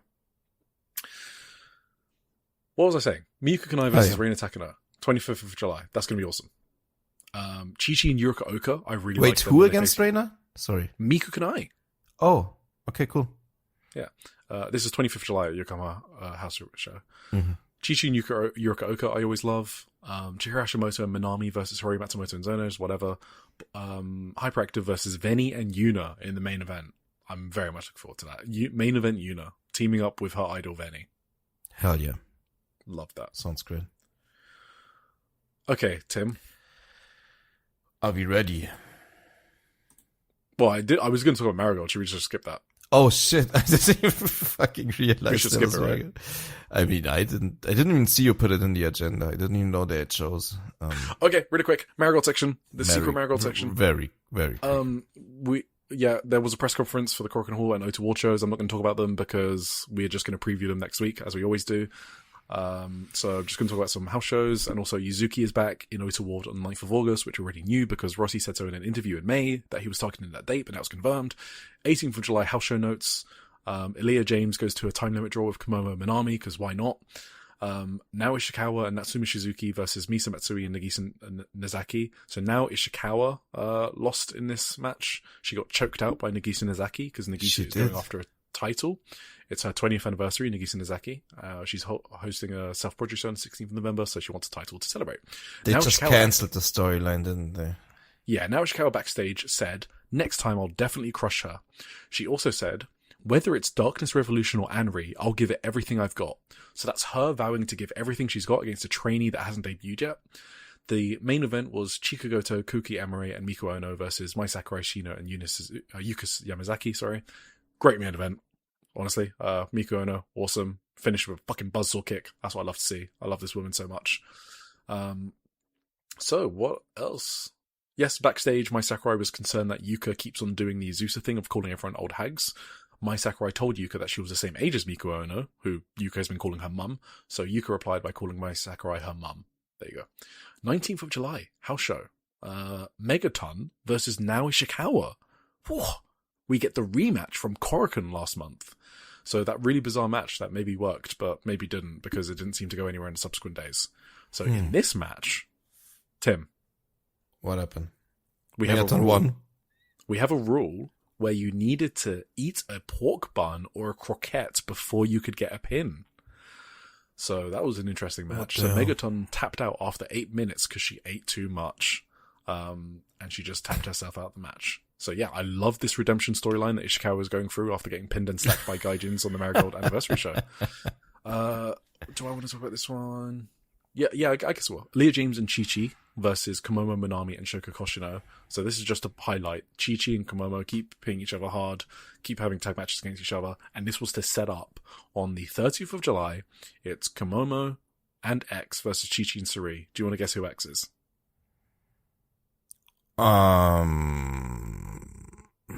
Isn't someone coming back soon? No, it's Miko Ono, and that's fucking awesome. So, okay. I'm really excited for that match. Suri and Chi-Chi versus Komomo Minami and Miko Ono. Full credit for this Chi-Chi storyline. I mean, it's hard to fuck up, but credit is due regardless. They could have just put Shoko Koshino in there, with Komomo. Yeah. But they didn't. They put in the fucking champ, and you have to respect that. That match has a lot of potential. But isn't Yuzuki, didn't she show up somewhere lately? She is back on the 9th of August. Okay. Yeah. And her match isn't determined yet. Chika Goto and Koki Amore versus Shino and Yuki Yamazaki. This went to a time limit draw to set up the title match on the Ota Award show. So, yes, they couldn't pin the champions to set up the match. It had to go to a time limit draw because they're rookies, I guess, Shino and Yuki Yamazaki, whatever. Their name is like Crazy Ego. It's like Cure Ego. Cure means lunatic or crazy. So I could just call them Crazy Ego for the purposes of the English-speaking audience, but I didn't want to. Chiaki, Misa Matsui, Nagisa Nozaki, and Rei Seto versus Erina Yamanaka, Mai Sakura, Miko Ono, and Natsumi Shizuki. This was an 8-person elimination match. Interesting. Nagisa Nozaki eliminated every single member of the champion team by herself. Did you hear what I just said? I had to catch a mosquito. I'm sorry. Okay, let me repeat that. Nagisa Nozaki eliminated every single member of the champion team by herself. Oh, sick. I mean, she's being set up for a red belt match, right? She is. I mean, It actually does make sense, even it's a bit crazy. But... Well, I mean, single-handedly eliminating all the trio champions and the world champion? I mean, I guess. I mean, she did need a lot of help. She wasn't, really on the caliber of a red belt match, right? That's true. She's just doing random undercard matches usually when she comes in. She has this weird, a part-time contract anyway, right? Yeah, she's the only person on the roster that's not actually under contract. Oh, she isn't under contract at all. Okay. No, she's a freelancer. Yeah. The only freelancer that Rossi's been using regularly, actually. So anyway, yeah, I mean, I just thought it was funny she had to take all 4. If she just did Miku, it would have made sense. There was a crazy mess up here. So Misa got a 3 count on Miko Ono with the European leg clutch. And then they just totally ignored it. Literally pretended it didn't happen. I'm not even joking. Literally after, Miko Ono hits the Styles Clash on Misa to eliminate her instead. I was like, guys, I just saw that. So obviously she was meant to have the pin breaking up, but didn't. And then Tommy counted a shoot.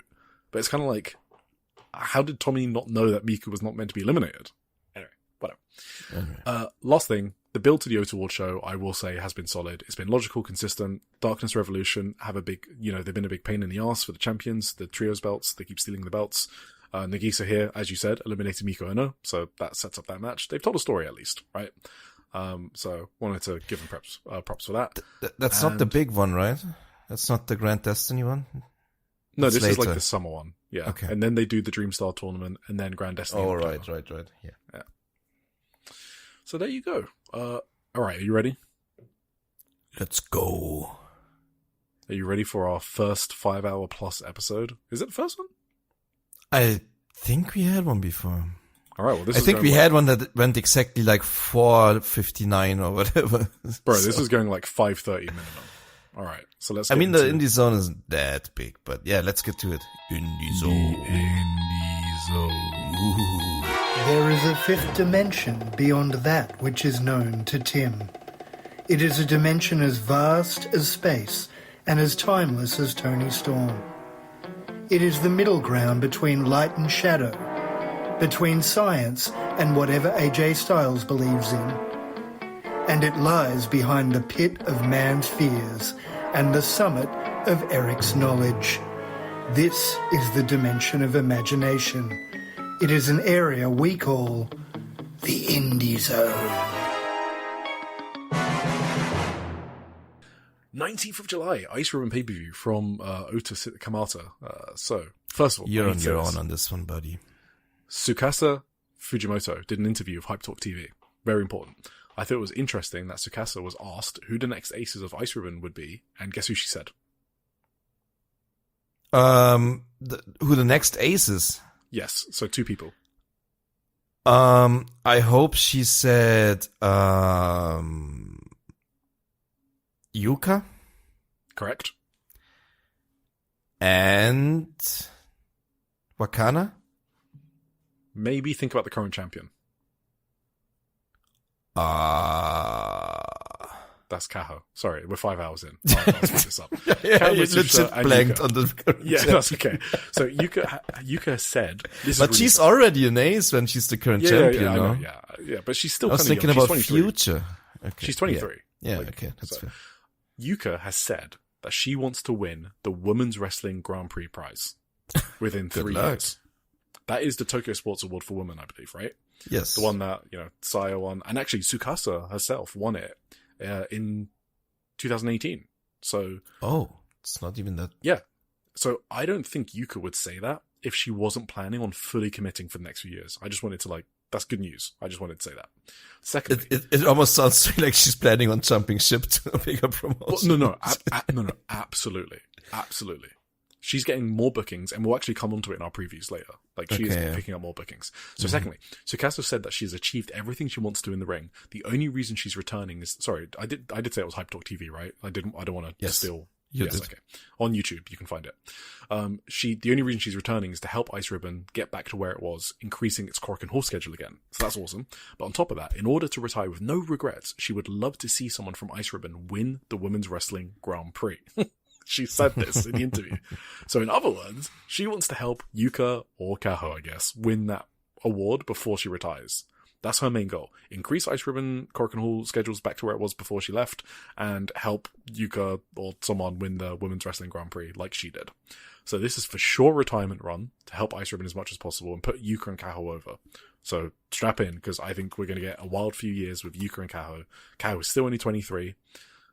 So Yuka, I think, she still has a fucking decade left if she wants, right? So I think she's going to go balls to the wall in the next few years, and I do expect her to pop up in all sorts of promotions. Great news for Ice Ribbon though for now, to be honest. So start buying your stocks early.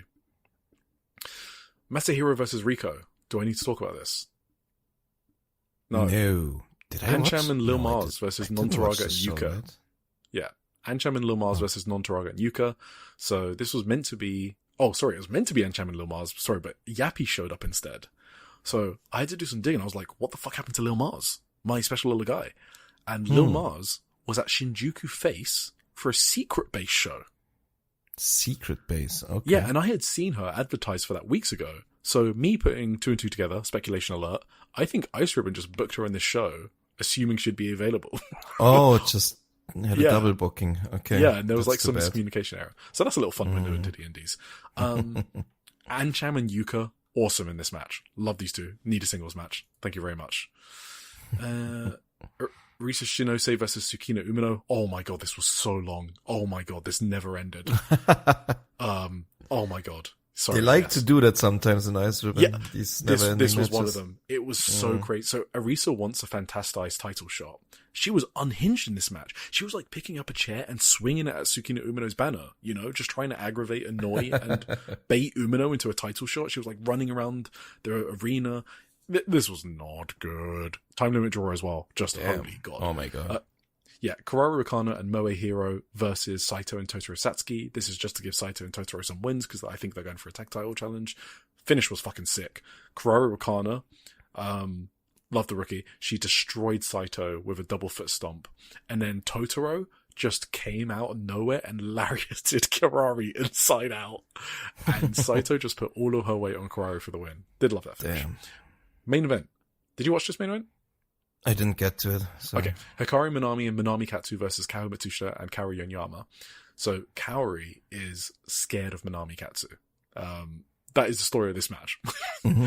She refuses to be tagged in whenever Katsu is in. She tags in when Hikari Minami's in the ring. She's like, okay, I can take Hikari. This is Kaori Yonyama, okay? So she's like, yeah, I can take Hikari. So she tags in. Then Hikari turns around and runs to tag Minami Katsu in. And Kaori Yonyama is like, oh fuck. And Kaori Yonyama runs to tag her partner back in, Kaho, but Kaho just jumps off the apron. So Minami Katsu just starts destroying Kaori Yonyama, and it was really fun. Kaori was just straight up hating life in this main event, and it was really fun. She just wanted to clock into work, swing her towel around, do her Mongolian chops, have a laugh, and she has to deal with fucking Minami Katsu. Really fun.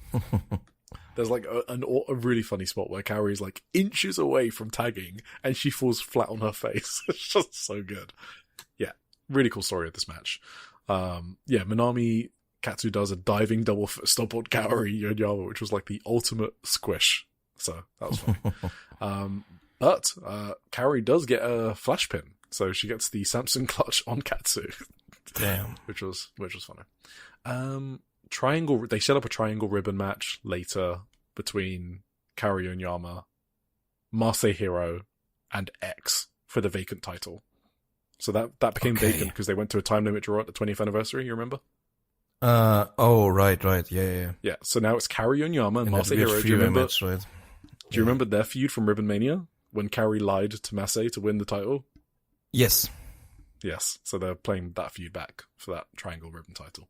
That's cool. 12th of July, WAV, Catch the Wave Finals. Guys, we just released a newsletter where I have a review of every single day. Okay? That's crazy. You can catch up on the entire Catch the Wave tournament on socialsuplex.com/Asia-Oceania-16 / #wave. Mm-hmm. So, we're just going to talk about the finals. And if you want to know my overall thoughts, I did really enjoy this tournament way more than last year. Every year, the WAV Catch the Wave tournament is fun to follow in terms of like the results, the permutations, who's in each block. I really like seeing the indie scene sort of like come together and have this weird mishmash. Like Mirai in this tournament was awesome. Mirai versus Momoka Hanazono was in this tournament. I love that. That was great, yeah. Yes. So really good tournament this year. That's my overall thoughts on this. It is definitely the bright spot of WAV's year every single year. First match, not going to talk about. Second match. So this is semi-final. Haruka Umisaki versus Mirai. Great match. Great finish that caught me off guard. So Mirai was like going for spoilers, obviously. Mirai was going for her new clutch move, which she calls the lovely Mirai lock. And I think she came up with it during this tournament. Mm-hmm. And she's won matches with this during this tournament. But Umisaki reversed the momentum into a good flash pin. And I thought it was really cool. Because I did not think that Umisaki was making the final. Me neither. Yeah, exactly. So destroying my predictions out here. It's crazy. Who's responsible for this? I know. Semi-final 2, Honoka versus the champion, Itsuki Aoki. Honoka had new gear. So, like, remember, Itsuki is really popular. Or like, she did? Just as same color, Honoka though. New gear. Yeah, same color, new gear. Wait, did you watch this? Okay. I watched the main event. Oh, shit. Okay, yeah, sorry. The final. I mean, watch is, I had it on the background while I set everything up. So Itsuki's really popular. As I said, when I was in Japan, like her queue in the WAV Catch the Wave tournament opener had like 10 times as much people as everyone else. And her queue had way more women as well. Like she's really popular. Mm-hmm. But everyone was here for Honoka. Like this was their home girl for sure. So like Itsuki was doing like the crazy single leg Boston that she did to Slee Mizora that Emmy mentioned in the last episode. Mm-hmm. But yeah, Honoka was just so good. She's like honestly one of the next breakout stars of the indies. She's so fucking good. She just gets it. Obviously she was a fan before she became a wrestler. The way she sells exhaustion, the struggle, being in a grueling fight. Itsuki was a good bullying champion here, but yeah, I was really into Honoka. And Itsuki's my girl. I was just really into Honoka in this match. The referee fucked up the finish. What the fuck? No. So Honoka did the same pin that she beat Kohaku with in the previous round, but the referee just wouldn't fucking count. So Itsuki looked like an idiot being in that pin for like 5 or 6 seconds, and then he finally counted and she lost. But it was meant to be a flash pin, and she beat Kohaku that way as well. So Anyway, but Itsuki like sold the shock, but it's kind of like, can you be shocked? You sat in that for like 7 seconds. So, anyway, this is really, really good booking. You know how I feel about WAV. Putting Honoka through to the finals, excellent booking. If you had asked me before the tournament, what should they do? It would be, put Honoka in the fucking final.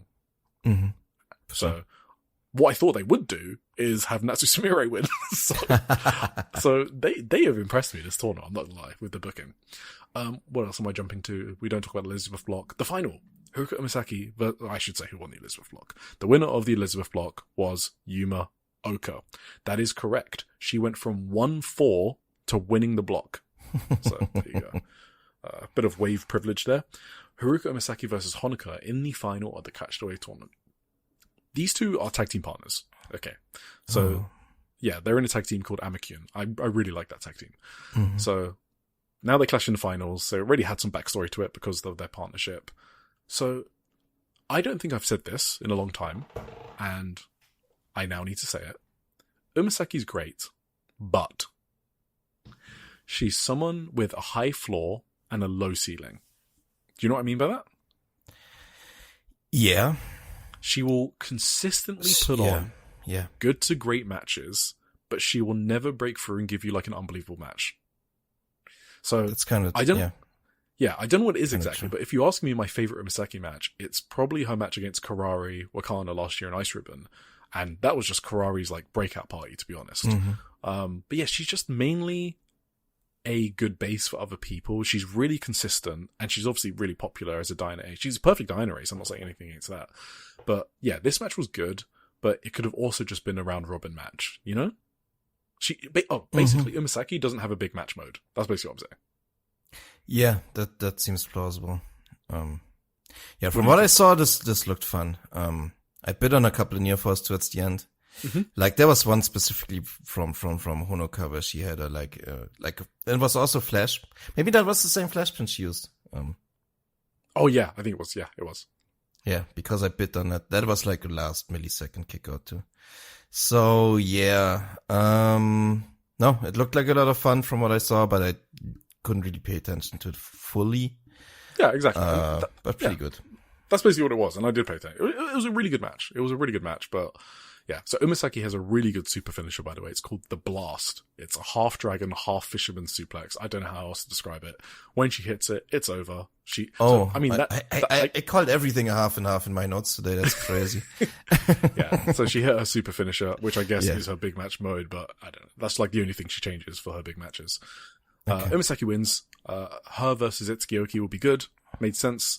Honoka not winning makes a bit of sense. Kaku struggled for years to win the tournament, and obviously she's like the ace of wave.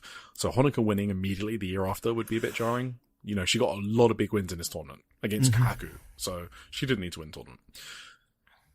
10th of July, Actress Girls.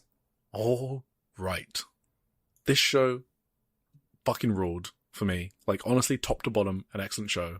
This may be one of my favorite Actress Girls show in a long time. Wow. Maybe since January. There've been some crazy shows since then, some great shows in February, like with the Sakamiya tag title match that we reviewed. But yeah, this show was awesome. This promotion's great. People need to stop writing it off just because it seems like it's too underground or whatever. It's not. It's really accessible. It's probably the most accessible indie to watch. You pay £5, you get everything on VOD release.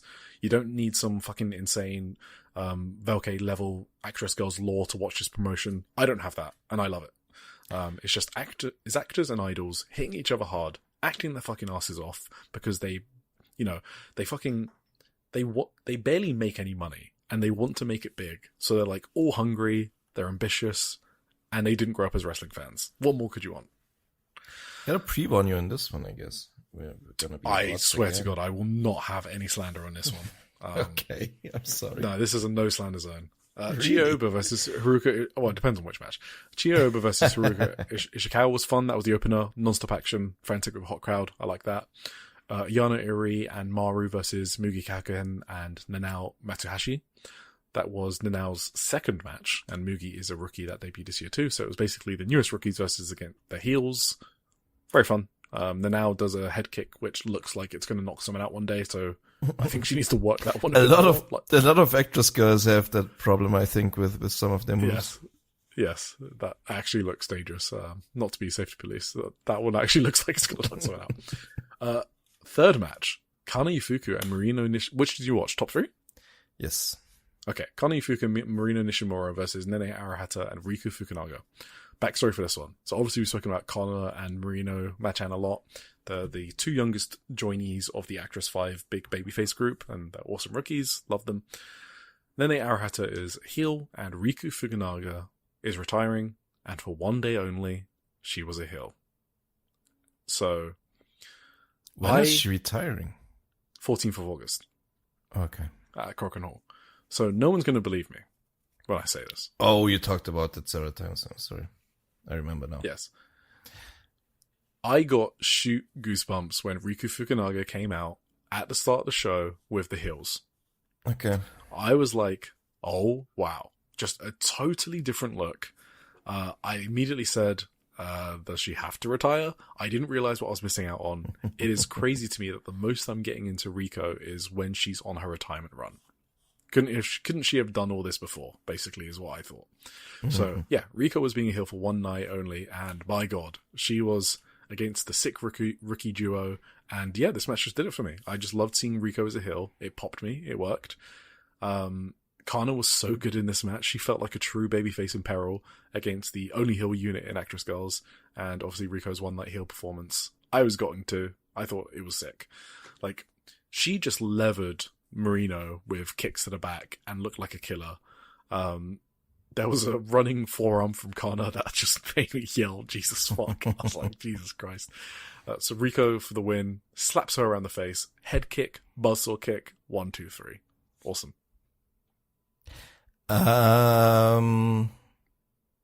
Yeah. If you got nothing nice to say, I didn't.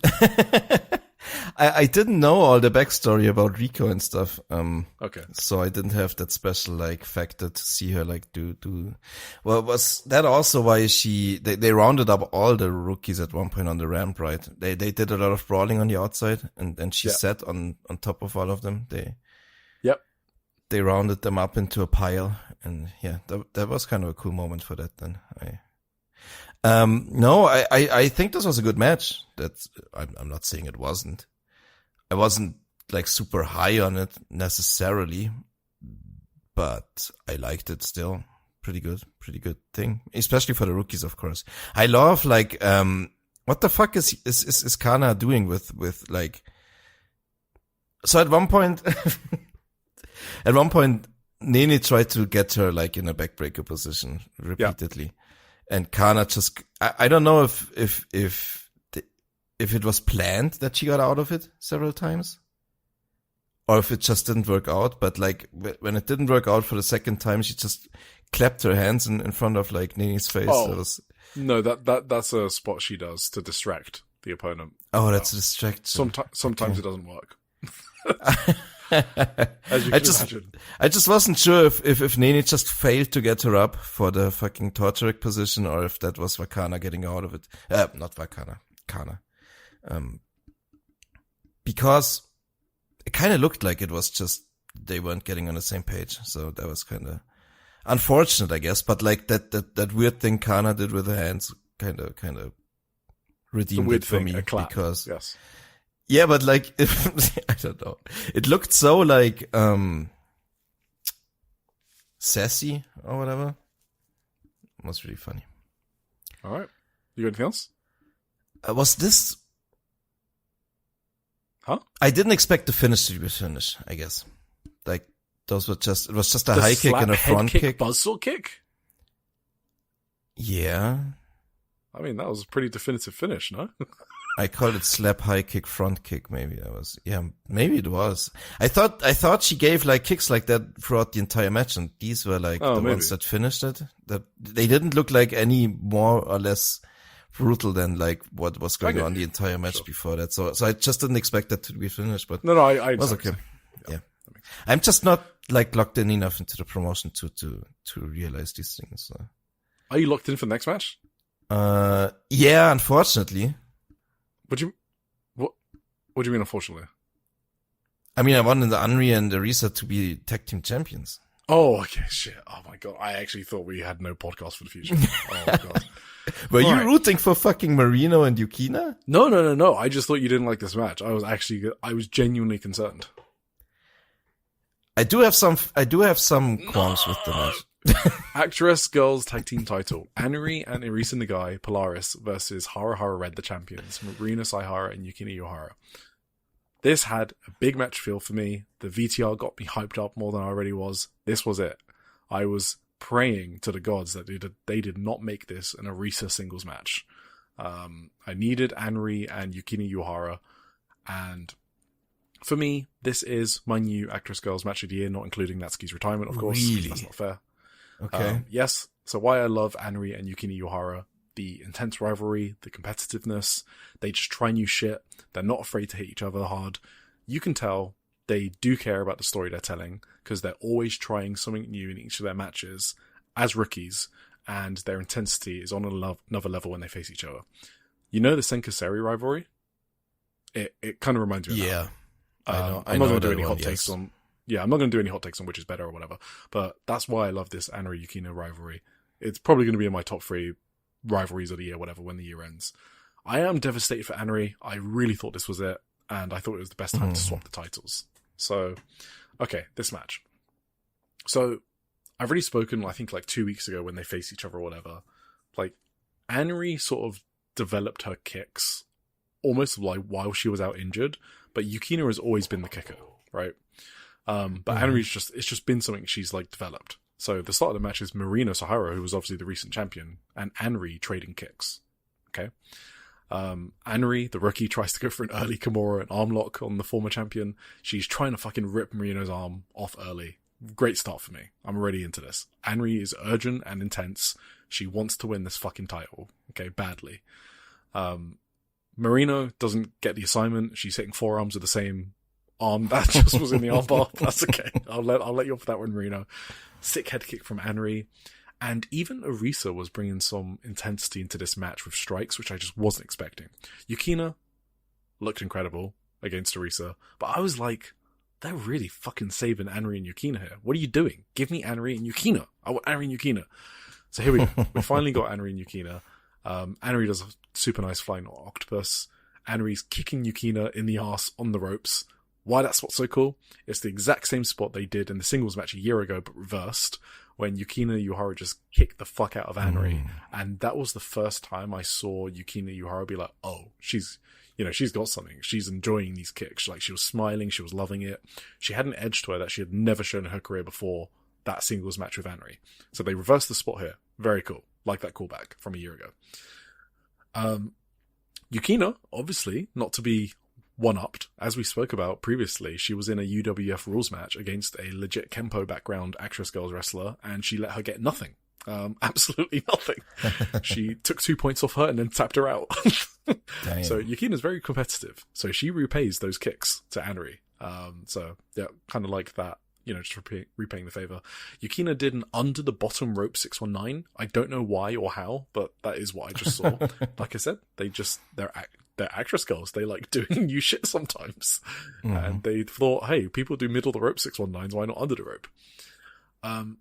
Yukina tries her own. So Anri hits Yukina with a combination of kicks, as I mentioned. Yukina feels offended that Anri is stepping on her turf with these kicks. So Anri does the combination, ends with an enziguri. Awesome. Yukina tries her own combination. Again, this one-upmanship. But Anri catches the kick. So Yukina turns it into the craziest leg choke. I have no idea how this happened. This leg choke that Yukina had on Anri from catching the kick was an incredible spot. Reason why it's crazy is these are rookies. Who even thinks of this? Your leg gets caught, and you're like, I'm gonna choke this motherfucker out who just caught my leg with my long-ass legs. Because that's her gimmick. She's really tall, and she has long-ass legs. I've never seen that submission move before. And it's just insane that it's happening in this promotion with rookies. That adds to it. That's why I love it so much. Did you like that spot? Yeah, for sure. It's good. Okay, cool. So Anri is just fucking staring at Yukina after she kicked out of her 100,000 volts move. Remember, Anri's gimmick is she's basically a Pokemon trainer, and she's got electric shock type moves and stuff like that. It's awesome. Like, who doesn't love this shit? She goes for a head kick, goes for it again, hits it, another wrist clutch Olympic slam, because that's what Anri does, because she's a great fucking wrestler. Really good near fall, because Yukina barely kicks out.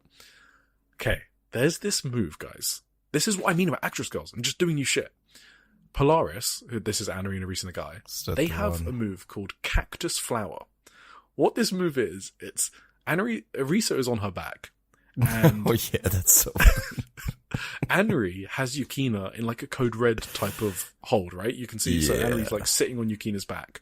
And the whole goal is, Anri leans forward and then uses Arisa's legs like a fucking springboard to flip her backwards into like give her more momentum for the code red. It's like what? This looked I'm just gonna say this looked insanely what? Well, contrived, right? It looked insanely uncomfortable for Yukina to be in that position. Like like Arisa had her feet in a very unfortunate position for Yukina. That must have fucking sucked. Yes. She had them right, like she pressed them right into her chest, and then like Anri basically climbed onto her back, so she was basically like squishing her bosom into Arisa's feet. Yeah. Like that looked like it sucked for Yukina to take a lot, I think. Looks like it looks like it sucks to take. I don't know how they're coming up with these moves in the dojo, or like just fucking. It's kind of cool. It's like a catapult code red though. Like, yes, concept wise, it's a very cool thing actually. I don't know. Yes. I mean, also contrived at the same time. It's like it's like a lot of setup time, right? Okay. That it's a bit unrealistic kind of to set this up this way. Yeah, but I mean, it's cool. Look, it's cool. These are fucking rookies and actress girls. Okay. All right. After this move, so I'm already like popping for obviously that cactus flower, and then Marina Saihara just fucking deadlifts Anri off of Yukina. Oh, that was so good. That was so sick. That was maybe my favorite spot of the match. I don't blame you. This is exactly what a vet should be doing. Like, cause she's the former champion, right? Mm-hmm. This is what she should be doing in these type of tag matches. You don't need to be involved all the time. Just come in when you need to do cool shit. Otherwise, leave it to the rookie. I love these type of tag matches. They're my fucking favorite type format. So I was already in all caps. Great jackhammer near fall from Yukina, because I honestly thought that was the finish, and my cheeks. She does the Hina jackhammer, right? She looks does like Hina's. She does the Hina jackhammer, absolutely. It's awesome. Anri's facial expressions are. You remember we spoke about Akira Kurogane facial expressions in the Sayaka Karawa match? Mm-hmm. Like she was like stalking Sayaka at times with her facial expressions and her eyes. Anri did that here. Like she was like stalking Yukina with her eyes, just to find out when the best time for the head kick was. And yeah, this is where I've got head kick. Yeah. In my notes. This is where I've been hooked a lot. I've been hooked. This back and forth when they're screaming at each other, like the emotion they have. Remember, these are like fucking bitter rivals, rookies. Mm-hmm. I loved that spot. The head kick into the screaming at each other and, hitting each other with strikes while kneeling. Spoilers, I think that is the image on the newsletter for my match of the independents. So then this finish came out a bit nowhere. And I thought about this. This finish literally came out of nowhere. It looks a bit fucked up because Yukina didn't catch everything on like the back heel spin kick, but like the kicks are her gimmick, right? So even though she didn't get like all of it on her kick, she puts the full weight of her leg onto Anri's neck. I don't know if you saw that, but it looked like a shoot pin. I don't think there was any way Anri was kicking out of that in any universe. So I kind of ended up liking it, even though she kind of missed the back heel kick a bit. And I thought it was an inventive finish for rookies, once again. Yeah. The finish kind of let me down on this match, I'm gonna be honest. If it landed, it would have been a cool finish, no? They were like these kicks in seating position from the start, right? You can't really get like great kicks from a seating position. It's like, well, that's why it would have been awesome. It just looks like it would still be like from a seating position, right? It doesn't look very impactful if you kick someone in a seating position. I don't. No. It was a back heel kick, so that's gonna fuck you up. Can you imagine that, like an MMA fight, a back heel kick to like temple? But if you sit down, Well, yeah, but you can spin while sitting down, right? Like capoeira kicks. Yeah, I just didn't think it looked very. Yeah, sure. She didn't execute it properly. Yeah. Yeah, maybe. That's like my main gripe with this match was like the finish. Obviously, I hated the result too because I wanted Henry to win. I'm with you on that. Like that combination with like the finish that looked fucked up to me personally, with like then her just pinning her. I didn't like that. So I'm probably that's the reason why I'm not as high as you on the match. But like all the things you talked about were obviously really, really cool, fun spots in the match. So I agree with you. I really liked obviously she did 2 of those Hina jackhammers, and like I really like Anri's slow kickouts when she just like slowly lifts her shoulder up. You talked about this earlier on the kick out from another wrestler on this episode of Joshi'ing Around Weekly, where they just slowly lifted their shoulder, like right before the 3 count, like barely. It looks like Henry is barely conscious at some points in this match when she does these kickouts. I think that was Shiripoi. Which is right, exactly. It was Shiripoi. Exactly. Cool. Yeah, that's I like those types of kickouts, and that happened several times in this match. So yeah, it was good match for sure. All right. I didn't think it was my favorite Actress Girls match this year though, or like my favorite indie match this month. But that's you. I can't disagree with that.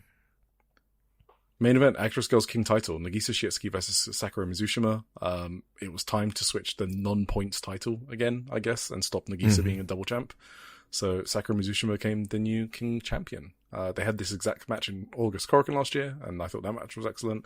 Roles were reversed then, except the same winner this time. They're classmates, they debuted together, but they've never been part of the same unit. So yeah, this was an awesome match, to be honest. I really like this match. I don't want to go through all of it. I thought it was just really good, and Sakura had a really good fire to her in this match, I guess. So I think this is the best Sakura Mizushima has looked in a long time. That's all I'll say. I was very surprised at how dominant Sakura was in this match. Yeah.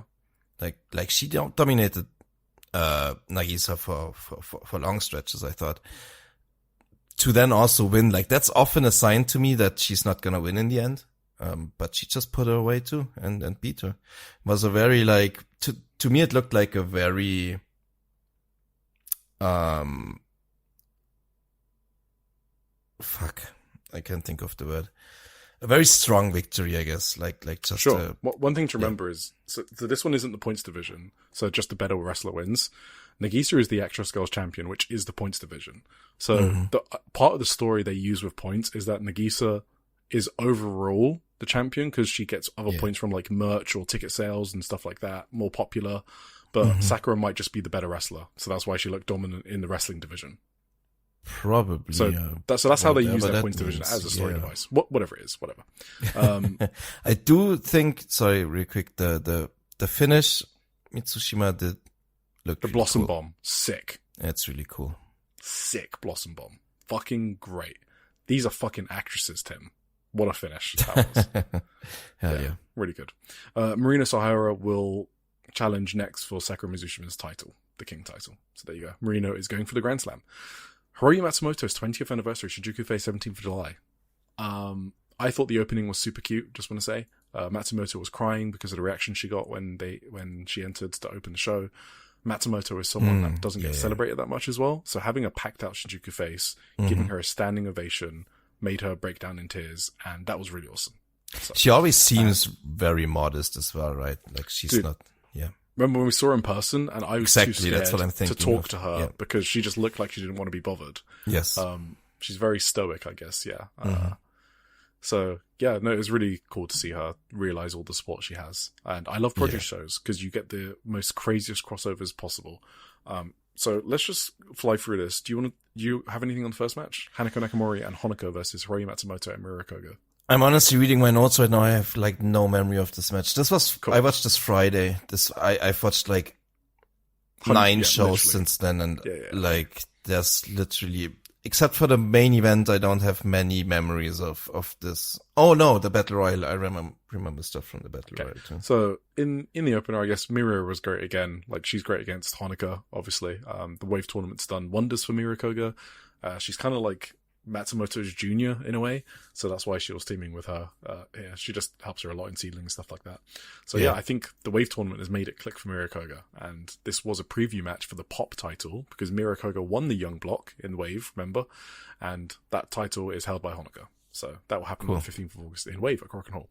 Battle Royale. We had Akino, Jungle Kiyono, Kakeru, Makoto, Miyuki Takase, Nagisa Nozaki, Ryu Mizunami, Saori Yano, Shinsuke Hirota, Starlight Kid, Takayuki Ueki, who's like a police guy gimmick, which we'll talk about. Tsukasa Fujimoto, who returned early. Definitely. And Veni. So what a lineup there. Really fun produce show, Battle Royale. I enjoyed myself a lot.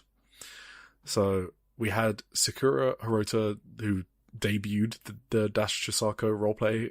I mean, what's it called? It's roleplay. Yeah, that is the word. Cosplay. Fucking hell. Cosplay. Thank you. So, yes, that was cool. She immediately later did the Shin Matsumoto one, of course, so she had some quick costume changes. So props to her. So, yes, Takayuki Ueki is a filthy, sleazy policeman who's really hairy. The only guy in this Battle Royale. So the whole gimmick was all the women were afraid of being near him because he's smelly and hairy. So at one point, he pulls out his gun. Okay. Starlight Kid is coming out doing her entrance, and she kind of walks into this situation with Ueki just pointing his gun at, multiple, she's pointing at Mizunami, blah, blah, blah. Starlight Kid slaps him and then points the gun at everyone, including the audience. This Starlight Kid. That was really good. And then Starlight Kid points it at Ryu Mizunami and Nagisa Nozaki. I'm screaming at my monitor. I'm like, God, come on. I can't say what I was screaming. Veni, my beautiful charismatic queen. She was obviously great. We had Mai Yukihi in here, seconding in for Kakeru. Biggest fucking cast I've ever seen. Yes. Fuck. For Mai Yukihi, respectfully, what the fuck? Is she ever gonna heal that fucking elbow? That's insane. You've still got her sweater, right? Yes. Of course, you think I throw it away? Or... I don't know, dude. God damn. Okay. So she whipped Ueki's ass, obviously, the police guy. I've got Jaguar Kyoda here. Kyoda. Jungle Kyoda. Tsukasa Fujimoto, who came here 1 month too early, because she's returning next month in Ice Ribbon, but she was here. Mayuki and Tsukasa had some interactions, which is cool, because I've definitely seen one of their matches from 2019 and thought it ruled in Ice Ribbon. Okay. So they had some interaction here. Then I zoned out for a bit. Starlight Kid and Akino was fun briefly. Sekigun helped Starlight Kid eliminate Akino. That was awesome. Which was fun. I liked it. Yeah. Starlight Kid Veni. Starlight Kid Oh Veni. my god. Yes. First ever interaction. The whole crowd is fucking buzzing. And then Sekigun break it up. I was so pissed. Fucking Kakeru and Soriano. I was like, get the fuck out. They break it up before they were about to touch. They knew exactly what the fuck they were doing. They were. But then, Veni and SLK eliminated Saori and Kakeru. And then they started going at it. I'm not going to recap the moves. It was awesome. Yes. Counters. And then Veni did a moonsault and Starlight Kid did a diving crossbody, like a combo, stereo, like the Golden Lovers one, right? Yeah. Yeah, and they both eliminated themselves doing those dives. To the outside. That's funny too. That was cool. I love that. Mizunami won. And then everyone came in and beat Mizunami up for beating Shin Matsumoto. Because obviously they wanted Shin Matsumoto to win. So the whole roster comes in and beats Mizunami up. Yeah, true. I mean, she deserves it, right? Yes, absolutely. Fun match. Really fun match. Ajikong, Mayumi is... Wait, Dash came in after the match, right? What was that about? Well, because she's Matsumoto's partner. It looked like they gave her a beer. She's pregnant. Oh.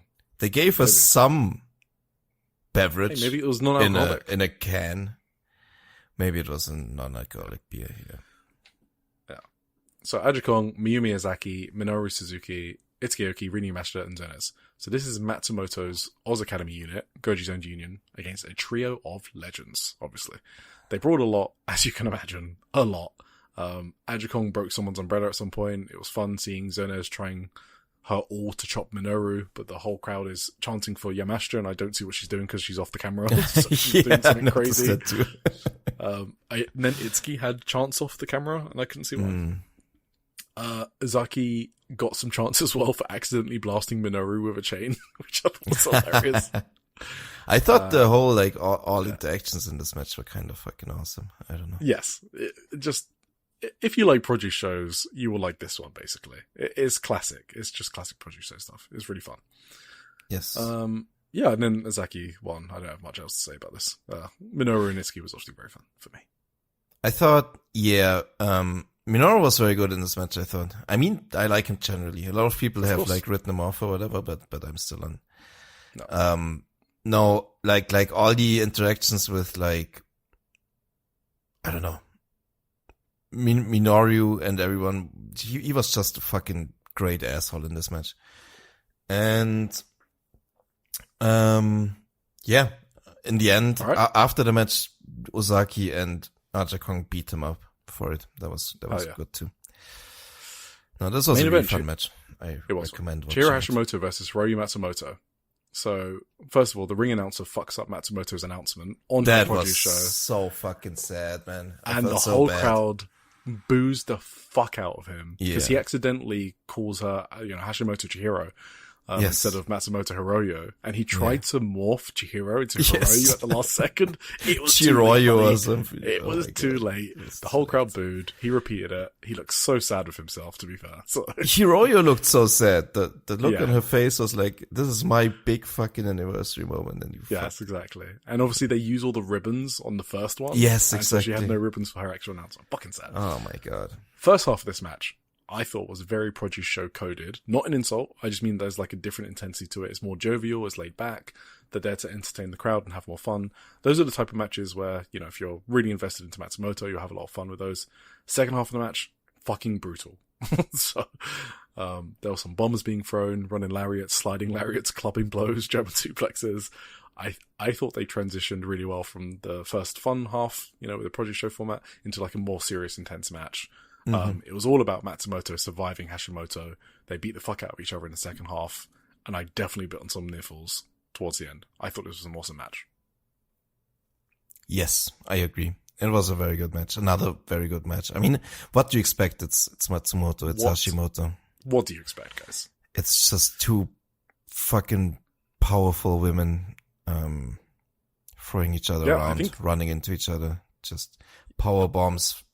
German suplexes. It's amazing. Great. I think the only spot I want to mention is like the Albright suplex to win, because I just think it's so cool the way she gets it. She kind of like lifts Matsumoto and then she like changes her waist lock hold, like sliding it further down. Oh yeah, as Matsumoto gets lifted. It just looks so crazy and smooth at the same point. At the same time. So yeah, one of the best German suplexes in the game. Hashimoto, Miyamoto, Utami. Those are my top three probably. But not just that one, she also did like a crazy release German on her at one point. Of course she did. There was also Hash on Hiroyo. Yeah. It was, like Hiroyo is a decently sized woman, I would say. Yeah, that's not an easy feat. Throwing her around with a release German is pretty fucking sick. Yeah. So. And then the thing that kind of hooked me in a bit, like kind of was Hashimoto crying after the match. That was really fucking cute. Very that bums it off me. Match. The post-match bump. So. No, that was really good. There you go. I would recommend the show in general. It was very fun. If you can find it or pay for it, please. Lots of very fun matches on there. Absolutely. If you want to support Matsumoto, you can pay for it. Just wait, did I pay for it? I don't know. I paid for it. So we as a podcast paid for it. Yes. So, and so yeah, that's a business expense. So we definitely paid for it. So you can find it at Hiroyo. Let me just say, Hiroyo Matsumoto 20th evo.ctpfs.jp. There you go. You can Just a quick fun watch. Yep. Yeah, rewind that if you didn't get that. Okay, 20th of July Evo, and I'm going to skip straight to the main event. Actually, I'll just quickly mention Chika and Mizuki Kato versus Momoka Hanazono and Saito. It's Uptown versus the new favorite tag team of Maiko Satomura. The two big gals teamed together. I think their name is Mogu Mogyu, because, they're hand downs or whatever. They love you. This was exactly what you expect from that. But if you like big girls against Uptown girls, lots of shenanigans, lots of fun. Momoka was amazing. There was a 5-minute period where she lay draped over the turnbuckle upside down because she got squashed, and Saito had to face them 1v2 the entire time. Lots of fun stuff. Main event, Evo title, Ayame Sasamura defending against Yuka Satsuki. Everyone listening knows I love Yuka. She is one of my favorite rooks, and there's a lot, as you guys know, but I've met her twice. She's awesome. She's a super confident rookie who loves speaking English. Very funny. She's also a great wrestler for her level of experience. She's the one that basically runs 100 miles an hour, which looks crazy for her build. She's like built, right? She looks like a big wrestler, but she does not wrestle like one at all. She wrestles like a fucking pinball in a pinball machine. And on top of that, she can shoot wrestle, because we've seen it against like Senka in a match. And she debuted in 2025. So I'm very high on Yuka Satsuki. I thought this match was pretty great. It played off of the fact that Ayame is Yuka's senior in 2AW. And I saw their match in 2AW in May or whenever it was, and thought it was good. I think it was in June, actually. But this was another level, because Ayame was totally fucking unhinged. Going back to Tim's comments the other week, does Ayame Sasamura know wrestling is not real?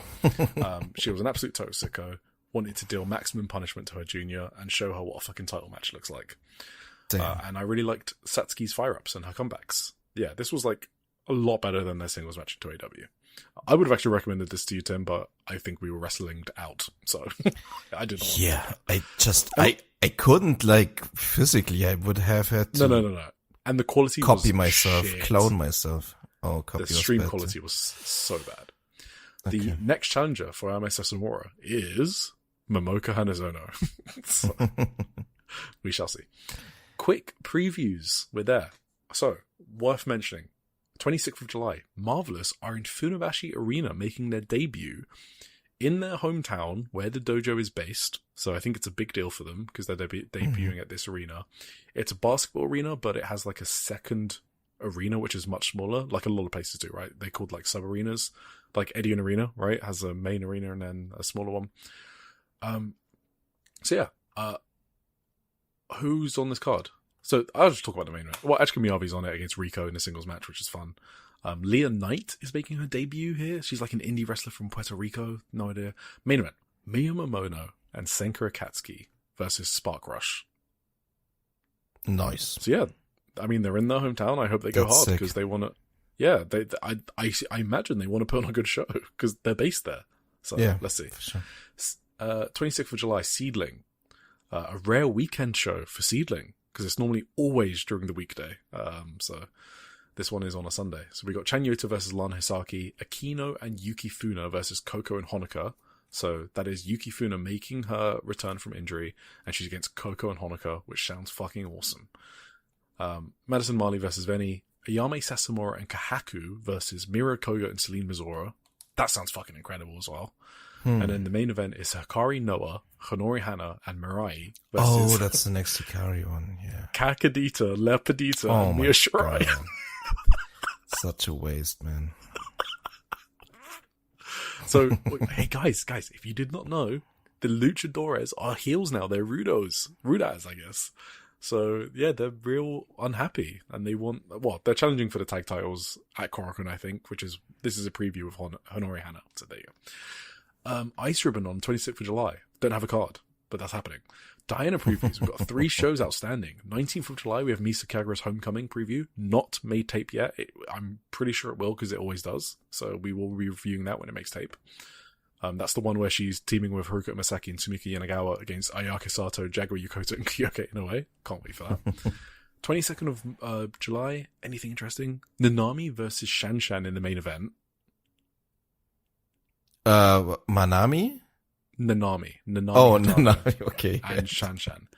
The semi-main event, I've just seen the semi-main event. Ancham. Oh, Ancham and Debbie Keitel versus Haruka Misaki and Moran. that's cool. That's really cool as well. On the 22nd of July, Diana still. Misa Kagura is teaming with Shan against Kyoko Inoue and Mizuki Kato. Sounds awesome. And then the main event is Iyako Sato and Haruka Misaki versus Debbie Keitel and Rina Amakura. Sounds like a cool main event. Choco Pro is going to make tape probably in the next week. It's already happened, so don't spoil yourself on the result, because the top 3 matches are pretty cool. I mean, yeah, you don't want to watch match 2. Match 2 is Balianaki and Chris Brooks versus the Brahman Brothers. I mean, that just sounds... Ooh. That sounds... I mean, if you know the Brahman Brothers, you'll know what I mean. Mm-hmm. Rina Yamashita versus Sayaka in a singles match sounds sick. Kurara? Sayaka... No. Just Sayaka.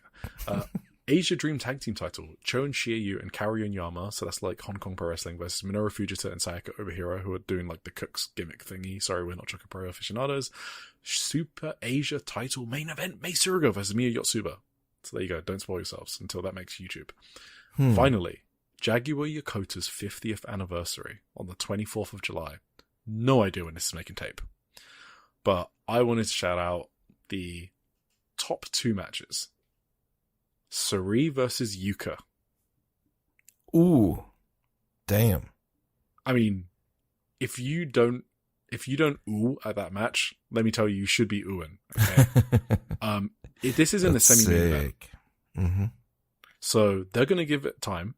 Mm-hmm. And Yuka, this ties back to what I said earlier. Yuka really wants to break out. She wants to make it somewhere in the industry. She wants the Women's Wrestling Grand Prix prize. Suri likes Yuka. She put her on the Suriism anniversary show. Right, yeah. So this is Yuka's chance to show that she belongs at this level. She's going to go hard. And so I'm very excited for it, and I need to watch it as soon as it makes tape. Yes, same. The main event, yes, we both will. The main event is Aja Kong, Jaguar Yokota, and Mayumi Ozaki versus Mei Sarah, Starlight Kid, and Anagi Sayaka. Oh, yeah, sounds sick. Awesome. Hell yeah. Match of the week. My first. Well, I guess it's pretty obvious, right? It's either Shuri. Sayaka Rina. I will shout out Sayaka Rina for sure. I think the top 1 for me is probably Shuri Natsupoi and then Shuri Hashimoto. And then Sayaka Rina and Azumi Maika. And here. Awesome. So, I think those are my main ones. My winner, Jiro Hashimoto versus Shuri. This week was crazy, by the way. There was a lot of matches I really loved. Yes. Like this has to be the highest quality week of wrestling I have watched this year. I think so. Like in terms of like volume, there were so many fucking great matches. Yes. And not just the women's as well. Like the men's scene had some great matches. I'll shout out like 2 of them. So the ones I'm going to mention here are just like really high level. There's way more really good ones, but because there was so much good wrestling, these are like the highest level ones. So Chihiro Hashimoto versus Shuri is my winner. Runner-up Natsupoi Shuri, that gets its own category. Next up, Atsuki Aoyagi and Ryzen Hayato versus Shota Kafuji and Yuma Anzai. I mean, we spoke a few weeks back about matches made for me on the men's side, and I mentioned the rookies one from the Fuminori or Abe produced show. I won't go into reasons, but this is like my perfect All Japan match. This match was so fucking good. I'm going to rewatch it, actually. Just a crowd going ape shit. Absolutely fucking ape shit for these young wrestlers. It was awesome. Arisa Nagai and Anri versus Hara Red, we spoke about. Actress Girls. Okay, 2 men's matches. Dragon Gate. Dog shit booking of promotion. But Kobe World, the show of the year, had a lot of good matches. I loved the trios match. I thought it was great.